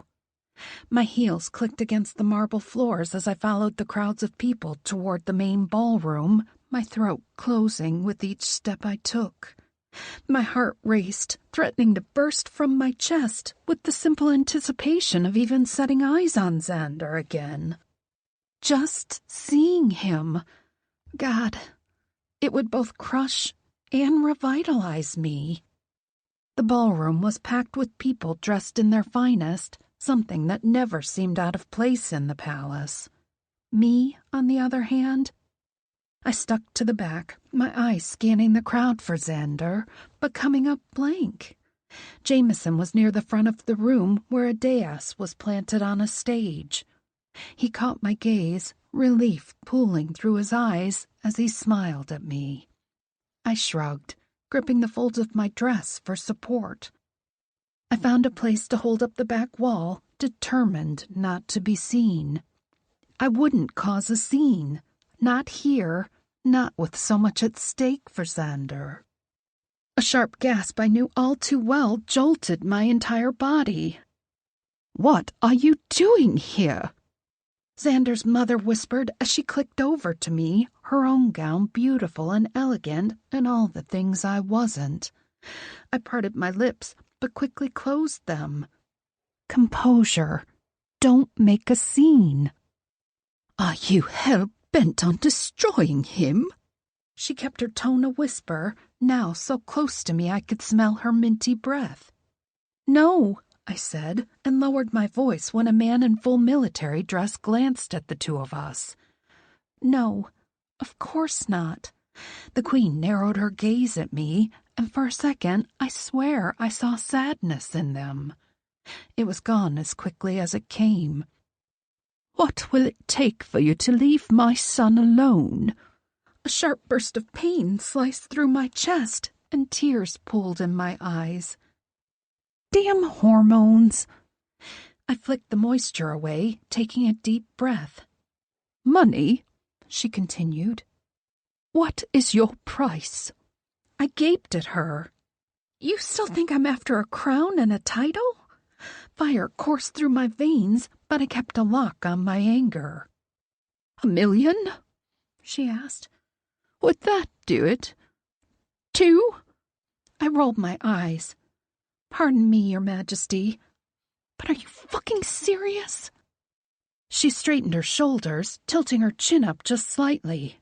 5 million. I shook my head. "I don't need, nor do I want your money. No amount, not 5 million, not 100 million, could stop me from loving your son.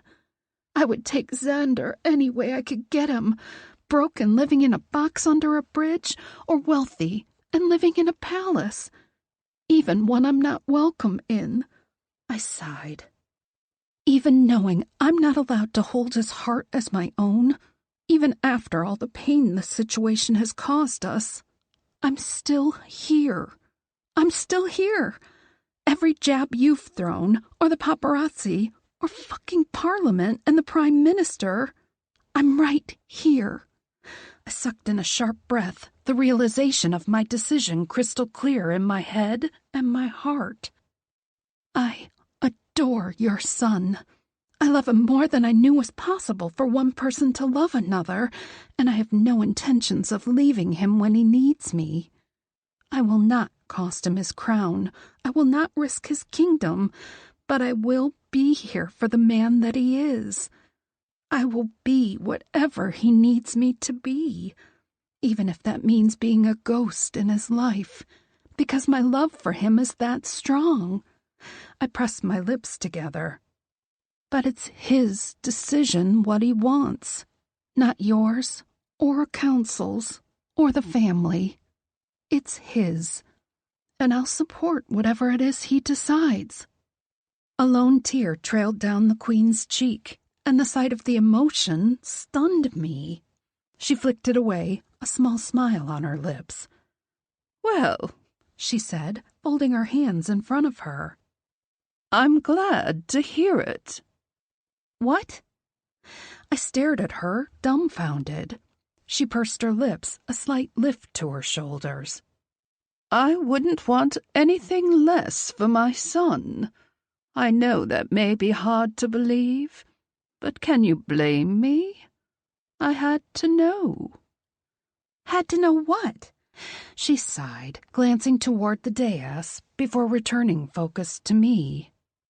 Know that you are worth whatever may come next."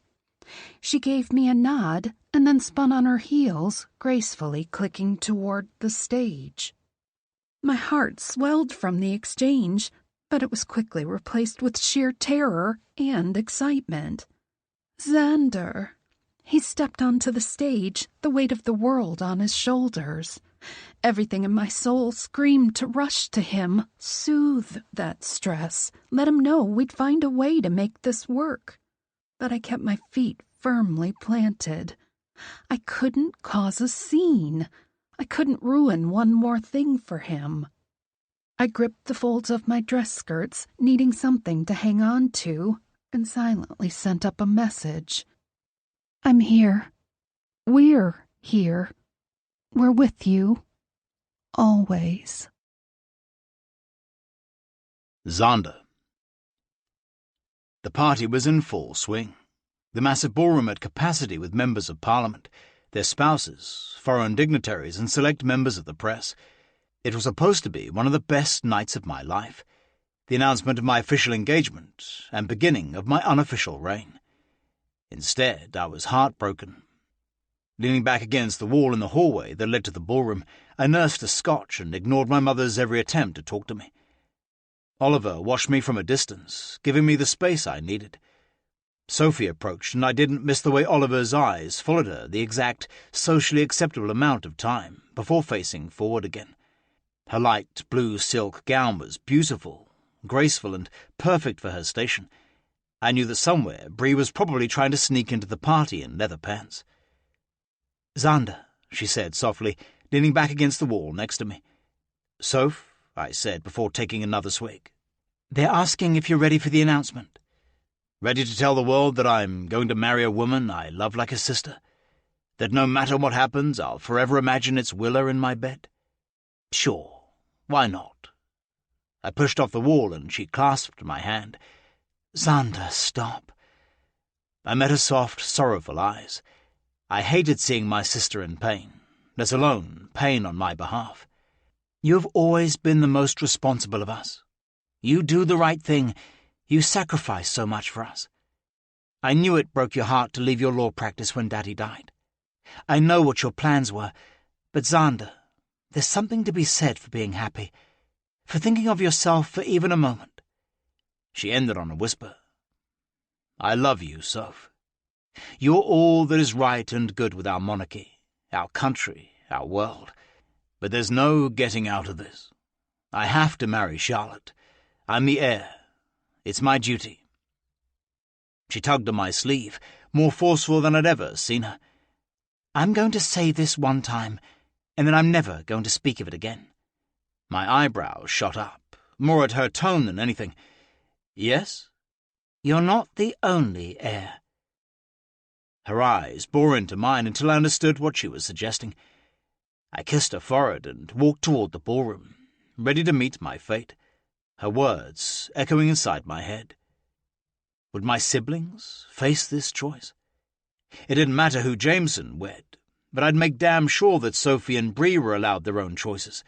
No arranged marriages. No treaties. Fuck that. I was the last Wyndham this would happen to. "Xander?" Charlotte asked, waiting for me next to the door. Her dress was cream, sophisticated and elegant, just like she was. Her hair was swept back. She looked every bit the princess she would become. God, I wished I could love her like she deserved. "I'm so sorry, Charlotte," I told her, pressing a kiss to her hand. She gifted me with a sad smile. "It's okay. We both knew this day would come." And so they win. The anti-monarchists hoping I'll bring the monarchy to its knees. The traditionalists keeping their rigid rules. Everyone wins except us. Maybe we're not important in the scheme of things. It's the nature of our birth, right? To serve the people? Ever the reluctant politicians? How can you resign yourself to a loveless marriage? I'd asked myself that same question 100 times. Her face fell, a look of pure anguish crossing her features before she smoothed her features. Then her chin rose as she met my gaze. "I tell myself that I'll be married to one of my best friends. There are so many with less. When we could have had it all. We'll make the best of it." She shrugged as if she was convincing herself, but she didn't fool me. She was as miserable as I was. "And Xander, I'm the one who is sorry. I know how deeply you love Willa." I swallowed and forced a nod, unable to say anything else.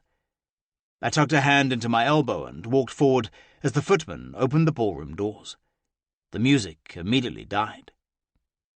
"His Royal Highness, Prince Alexander, and the Duchess of Corbin, Lady Charlotte Carlyle."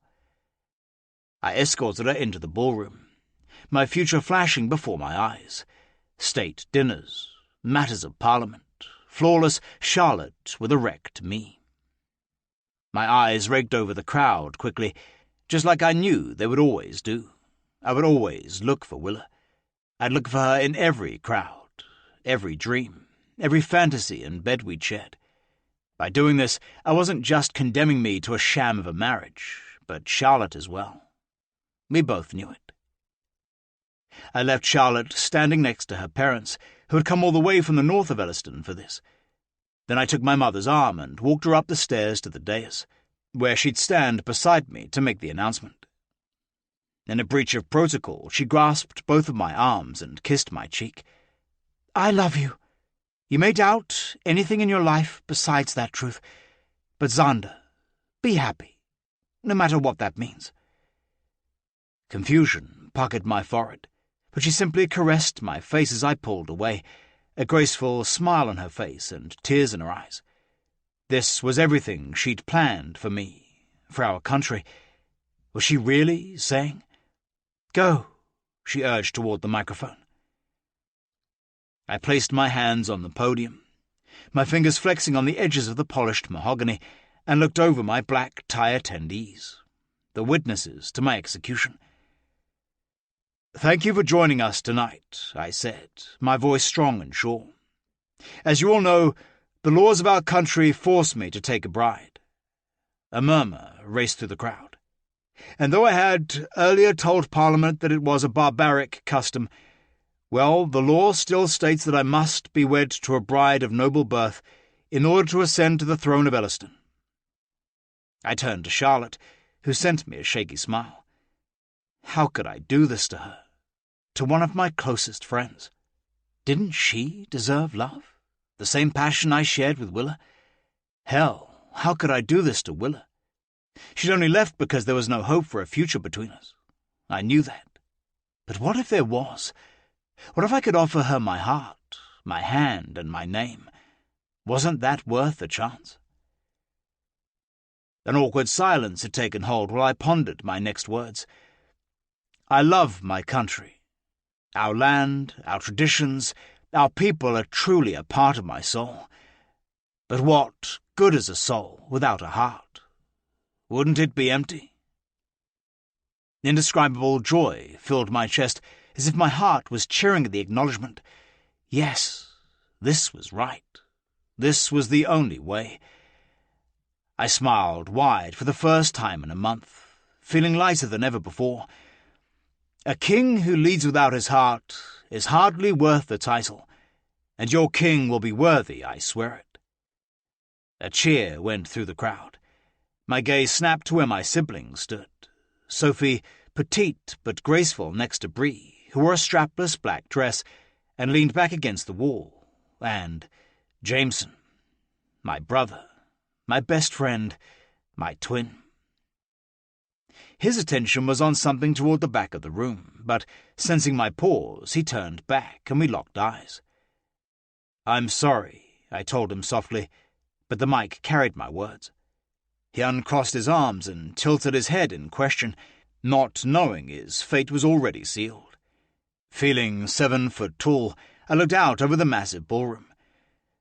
"Ladies and gentlemen, members of the aristocracy and Parliament, friends and family, I, Prince Alexander, Crown Prince of Elliston, hereby announce my engagement to the only woman I have ever, or will ever love, Miss Willa Collins." A collective gasp went up through the ballroom. Heads swung as they all looked at each other, and I saw more than one cell phone appear.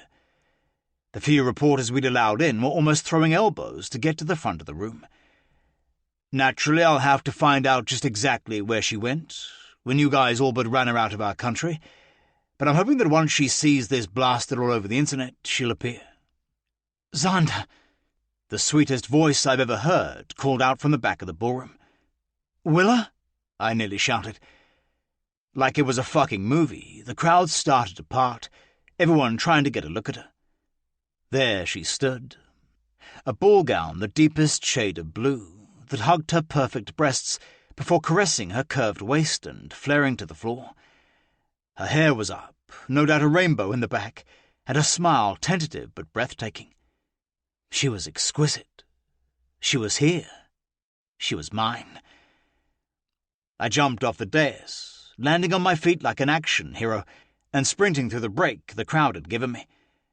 Members of Parliament, dukes, lords, I passed them all without a second glance as I ran to her.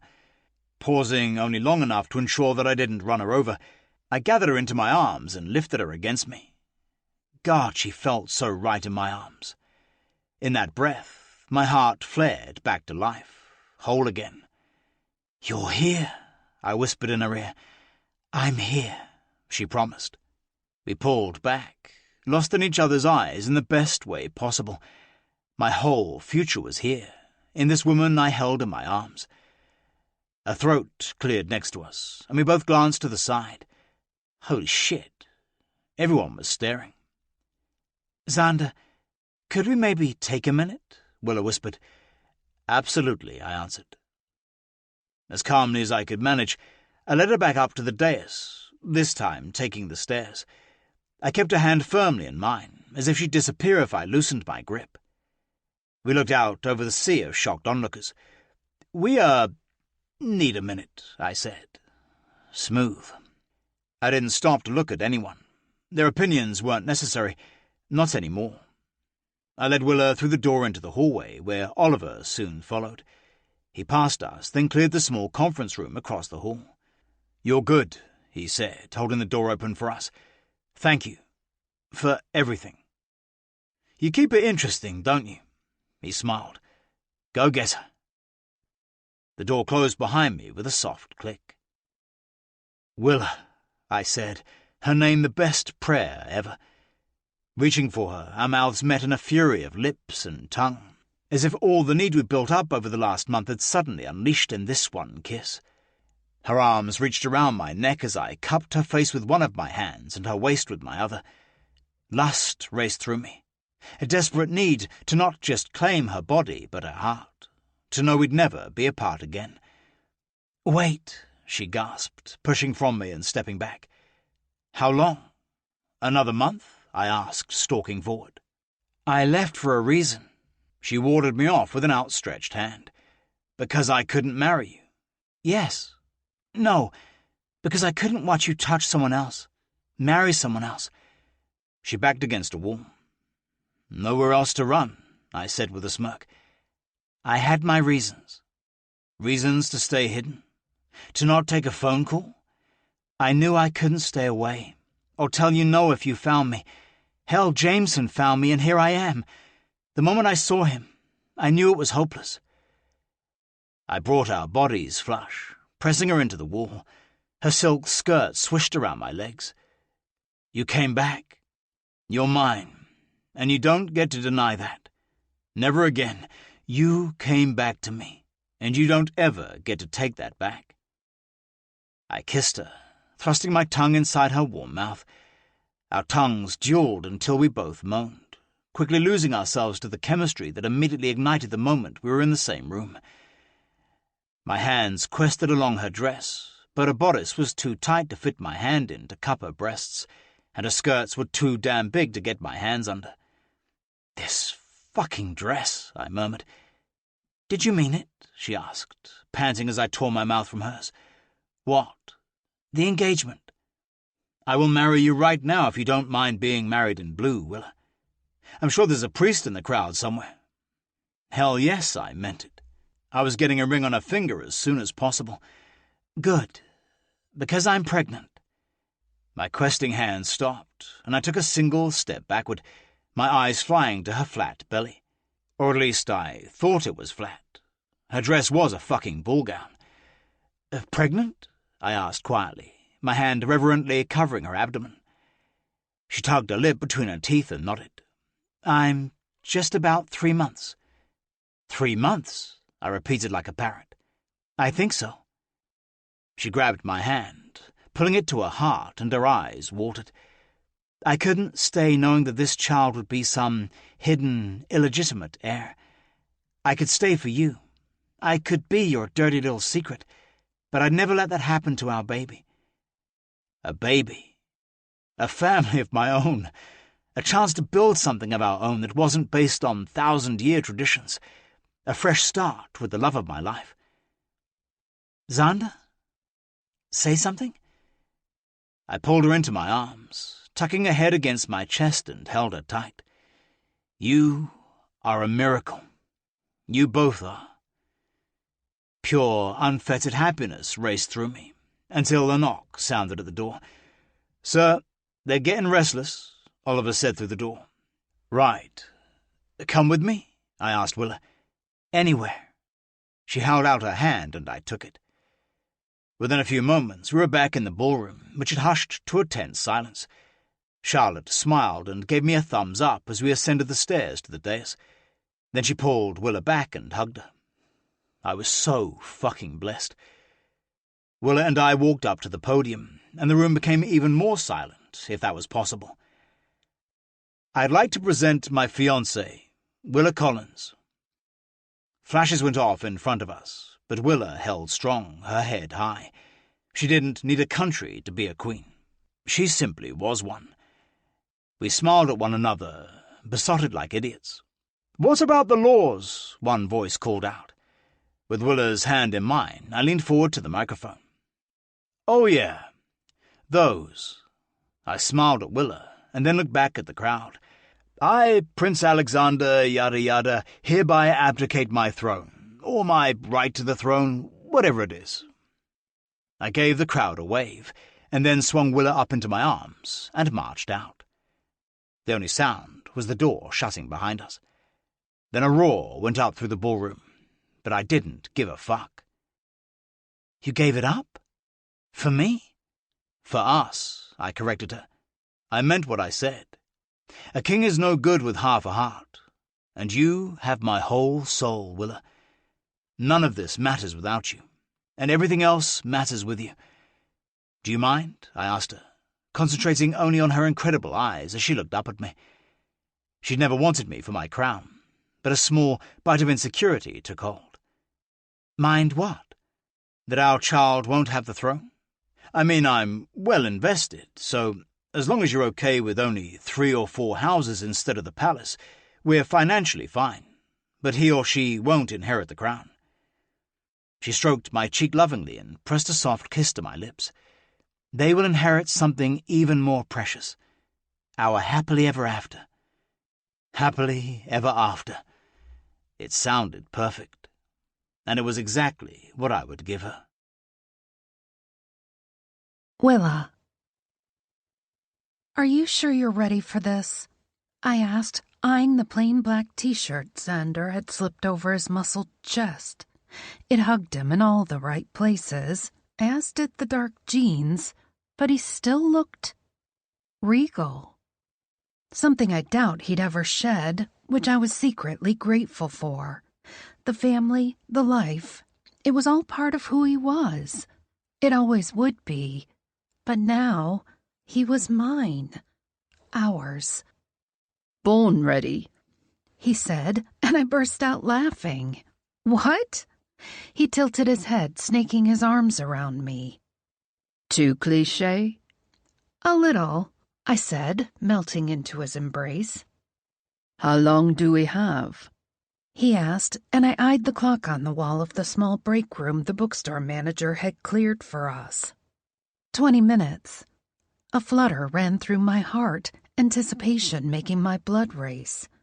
The fact that there was already a line out the door was incredible, but the man acting as my assistant? That was dizzying. He mumbled against my neck, kissing my racing pulse. I can do a lot in 20 minutes. Xander. I tried to chide him, but my voice came out slightly breathless. What? He nipped at my neck, hugging me against his chest as he lifted me off my feet. No paparazzi. Not for me, anyway. Nothing to hide from here. He gently placed my back against the closed door, a strategic choice. And the readers? What if one of them wandered in? Wouldn't that bother you? He chuckled, hooking my legs around his hips, securing me to him without me having to do a thing. You could use it for your next Shayla book. The way he whispered my alter ego's name sent a shiver of fire down my center. I rocked gently against what I could feel through his jeans. A smirk shaped his lips when he realized he'd won. He reached a hand between us, his fingers working my clit over the fabric of my leggings. I sighed, arching against his hand as I captured his mouth. Insatiable. The man held me with one hand and made me lose my mind with the other. Fuck, Willa, he whispered, breaking our kiss. You're soaking through your leggings. Can you blame me? I gazed at him, my eyes hooded, my breasts heavy, every inch of me aching for him. A growl rumbled from his chest, sending shivers over my skin. The click of the lock may as well have been a disintegration button for my panties. He spun me around and laid me down on the empty plastic table in the center of the room. Kissing his way down my neck, he slid my black leggings down just enough for him to touch me.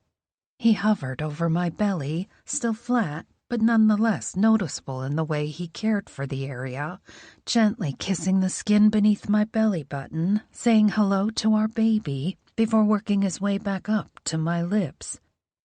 I truly adore you, Willa, he whispered before claiming my mouth. I totally love you, Xander. I arched into him, sighing happily when he quickly unzipped and took no time at all to fill me. He moved with a careful pace, as he had every single time since I'd told him about our baby, but it was just as mind-blowing as when he went full caveman. We only had 15 minutes left, but he wouldn't need half that time to make me sore. The man was a king in the sack. 18 minutes later, Xander gave me the thumbs up as he opened the door for me. I half expected Oliver to be standing guard on the other side, but of course he wasn't. He was back in Elliston.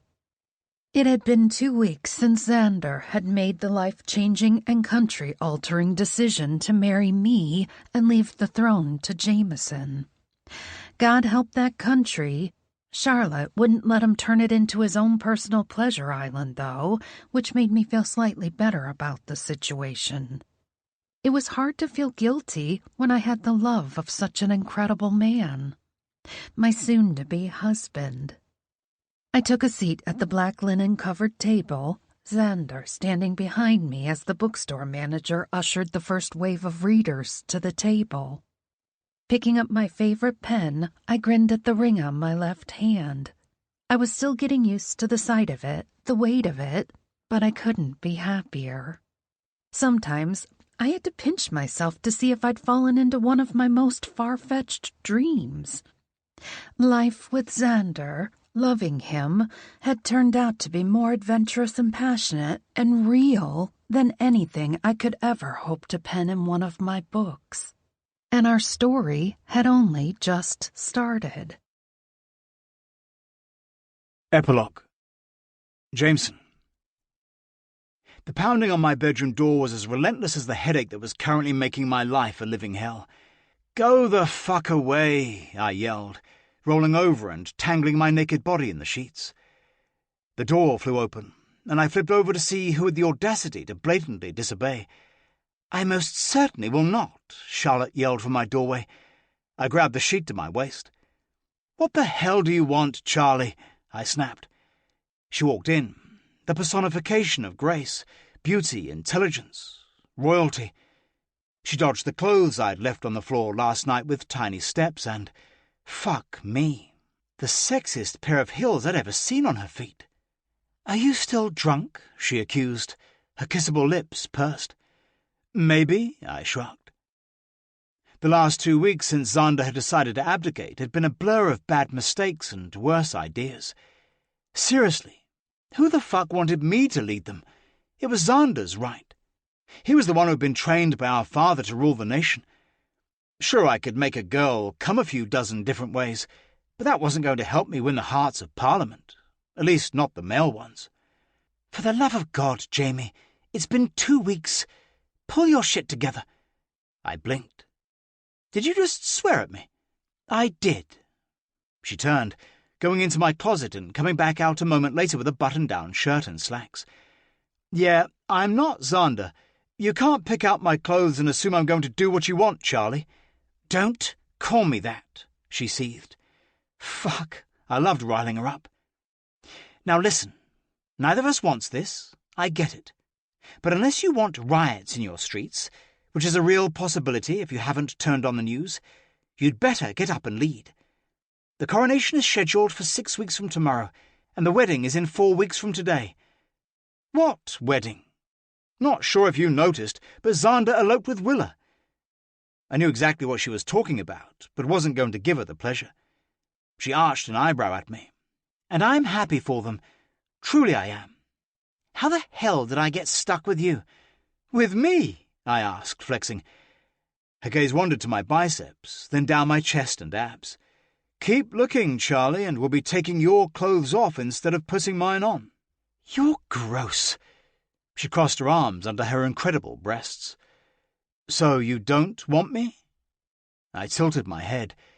She'd always been the one I couldn't arouse, couldn't tempt. She was the one woman who'd always belonged to my twin brother. "Come on, Jamie. You slept with half the damn country, and I'm— what did you call me last year? Frigid?" "Okay, you took that totally out of context. And considering the fact that we've been friends since we were born, if you're going to start rehashing stuff from years ago, we're going to be here a long time." Damn, my head was pounding, and she wasn't helping matters. Now my cock was throbbing too. It was always like that around Charlotte, and considering I was naked and she was 3 feet away from my bed, this could only end badly. "Look, we've always gotten along, which is the only reason I'm willing to stay for the next 4 weeks and help you find a wife." My heart fucking dropped. "You— what?" "I'm going to help you find a wife," she repeated. I blinked. "So you're not the one?" "Hell no! I'm not marrying you. We could never be anything more than friends," she shouted, losing her trademark cool. "I'm well aware that you think of me as a sister, that you don't want this or me. Hell, after Xander, I'm used to it, and I'm done with it." "You're done with it?" "Done with not being wanted, with being second choice. Done with saddling myself to a life without love. Yes, I'm done." "Charlotte, I really think you need to leave." "So what? So you can go back to the bottle of scotch on your nightstand?" She gestured to the offending liquor. "Charlotte, get out." "No. I'm all you have left on your side. The public may love you as the resident playboy, but not the leader of Elliston. I'm willing to help you find a wife, but I'll be damned if I'm stuck in some kind of arrangement like I was with Alexander." My brother, her ex-fiancé, the guy she'd been intended to her entire life. He was the heir, I was the spare. The fucking spare who enjoyed doing whatever and whomever I wanted whenever I chose to.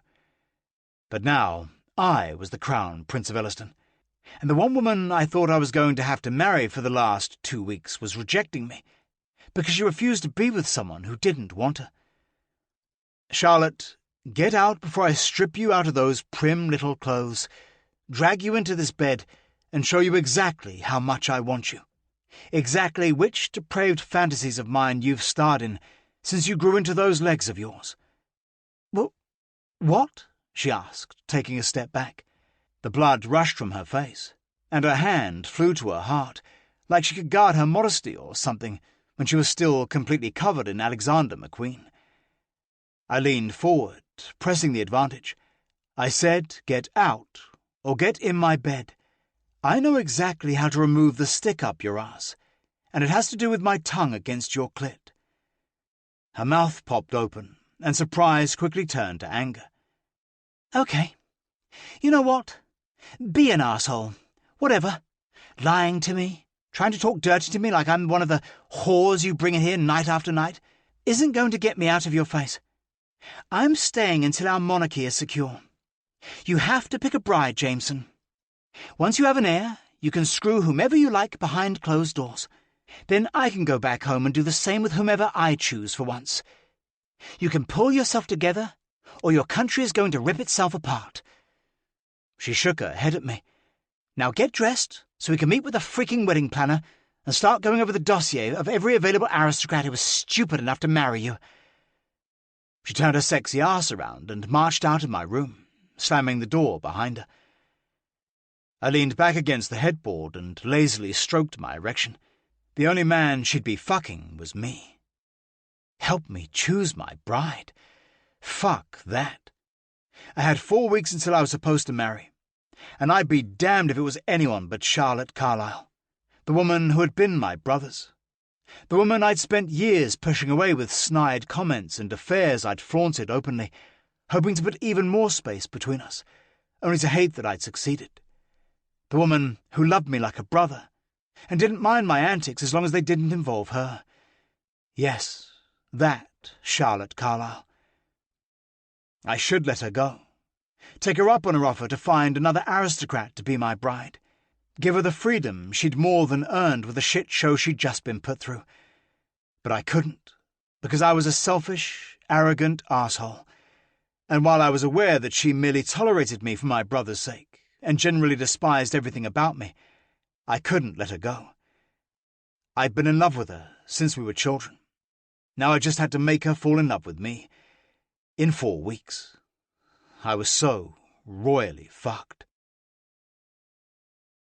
This concludes The Crown by Samantha Whiskey, narrated by Sean Grindell and Megan Kelly. Copyright 2017 by Samantha Whiskey. This unabridged audiobook is published by arrangement with Samantha Whiskey, care of the Bent Agency and Davy Literary and Media, and was produced in the year 2022 by Tantor Media Incorporated, a division of Recorded Books, which holds the copyright thereto. Please visit tantor.com for more information on our growing library of unabridged audiobooks.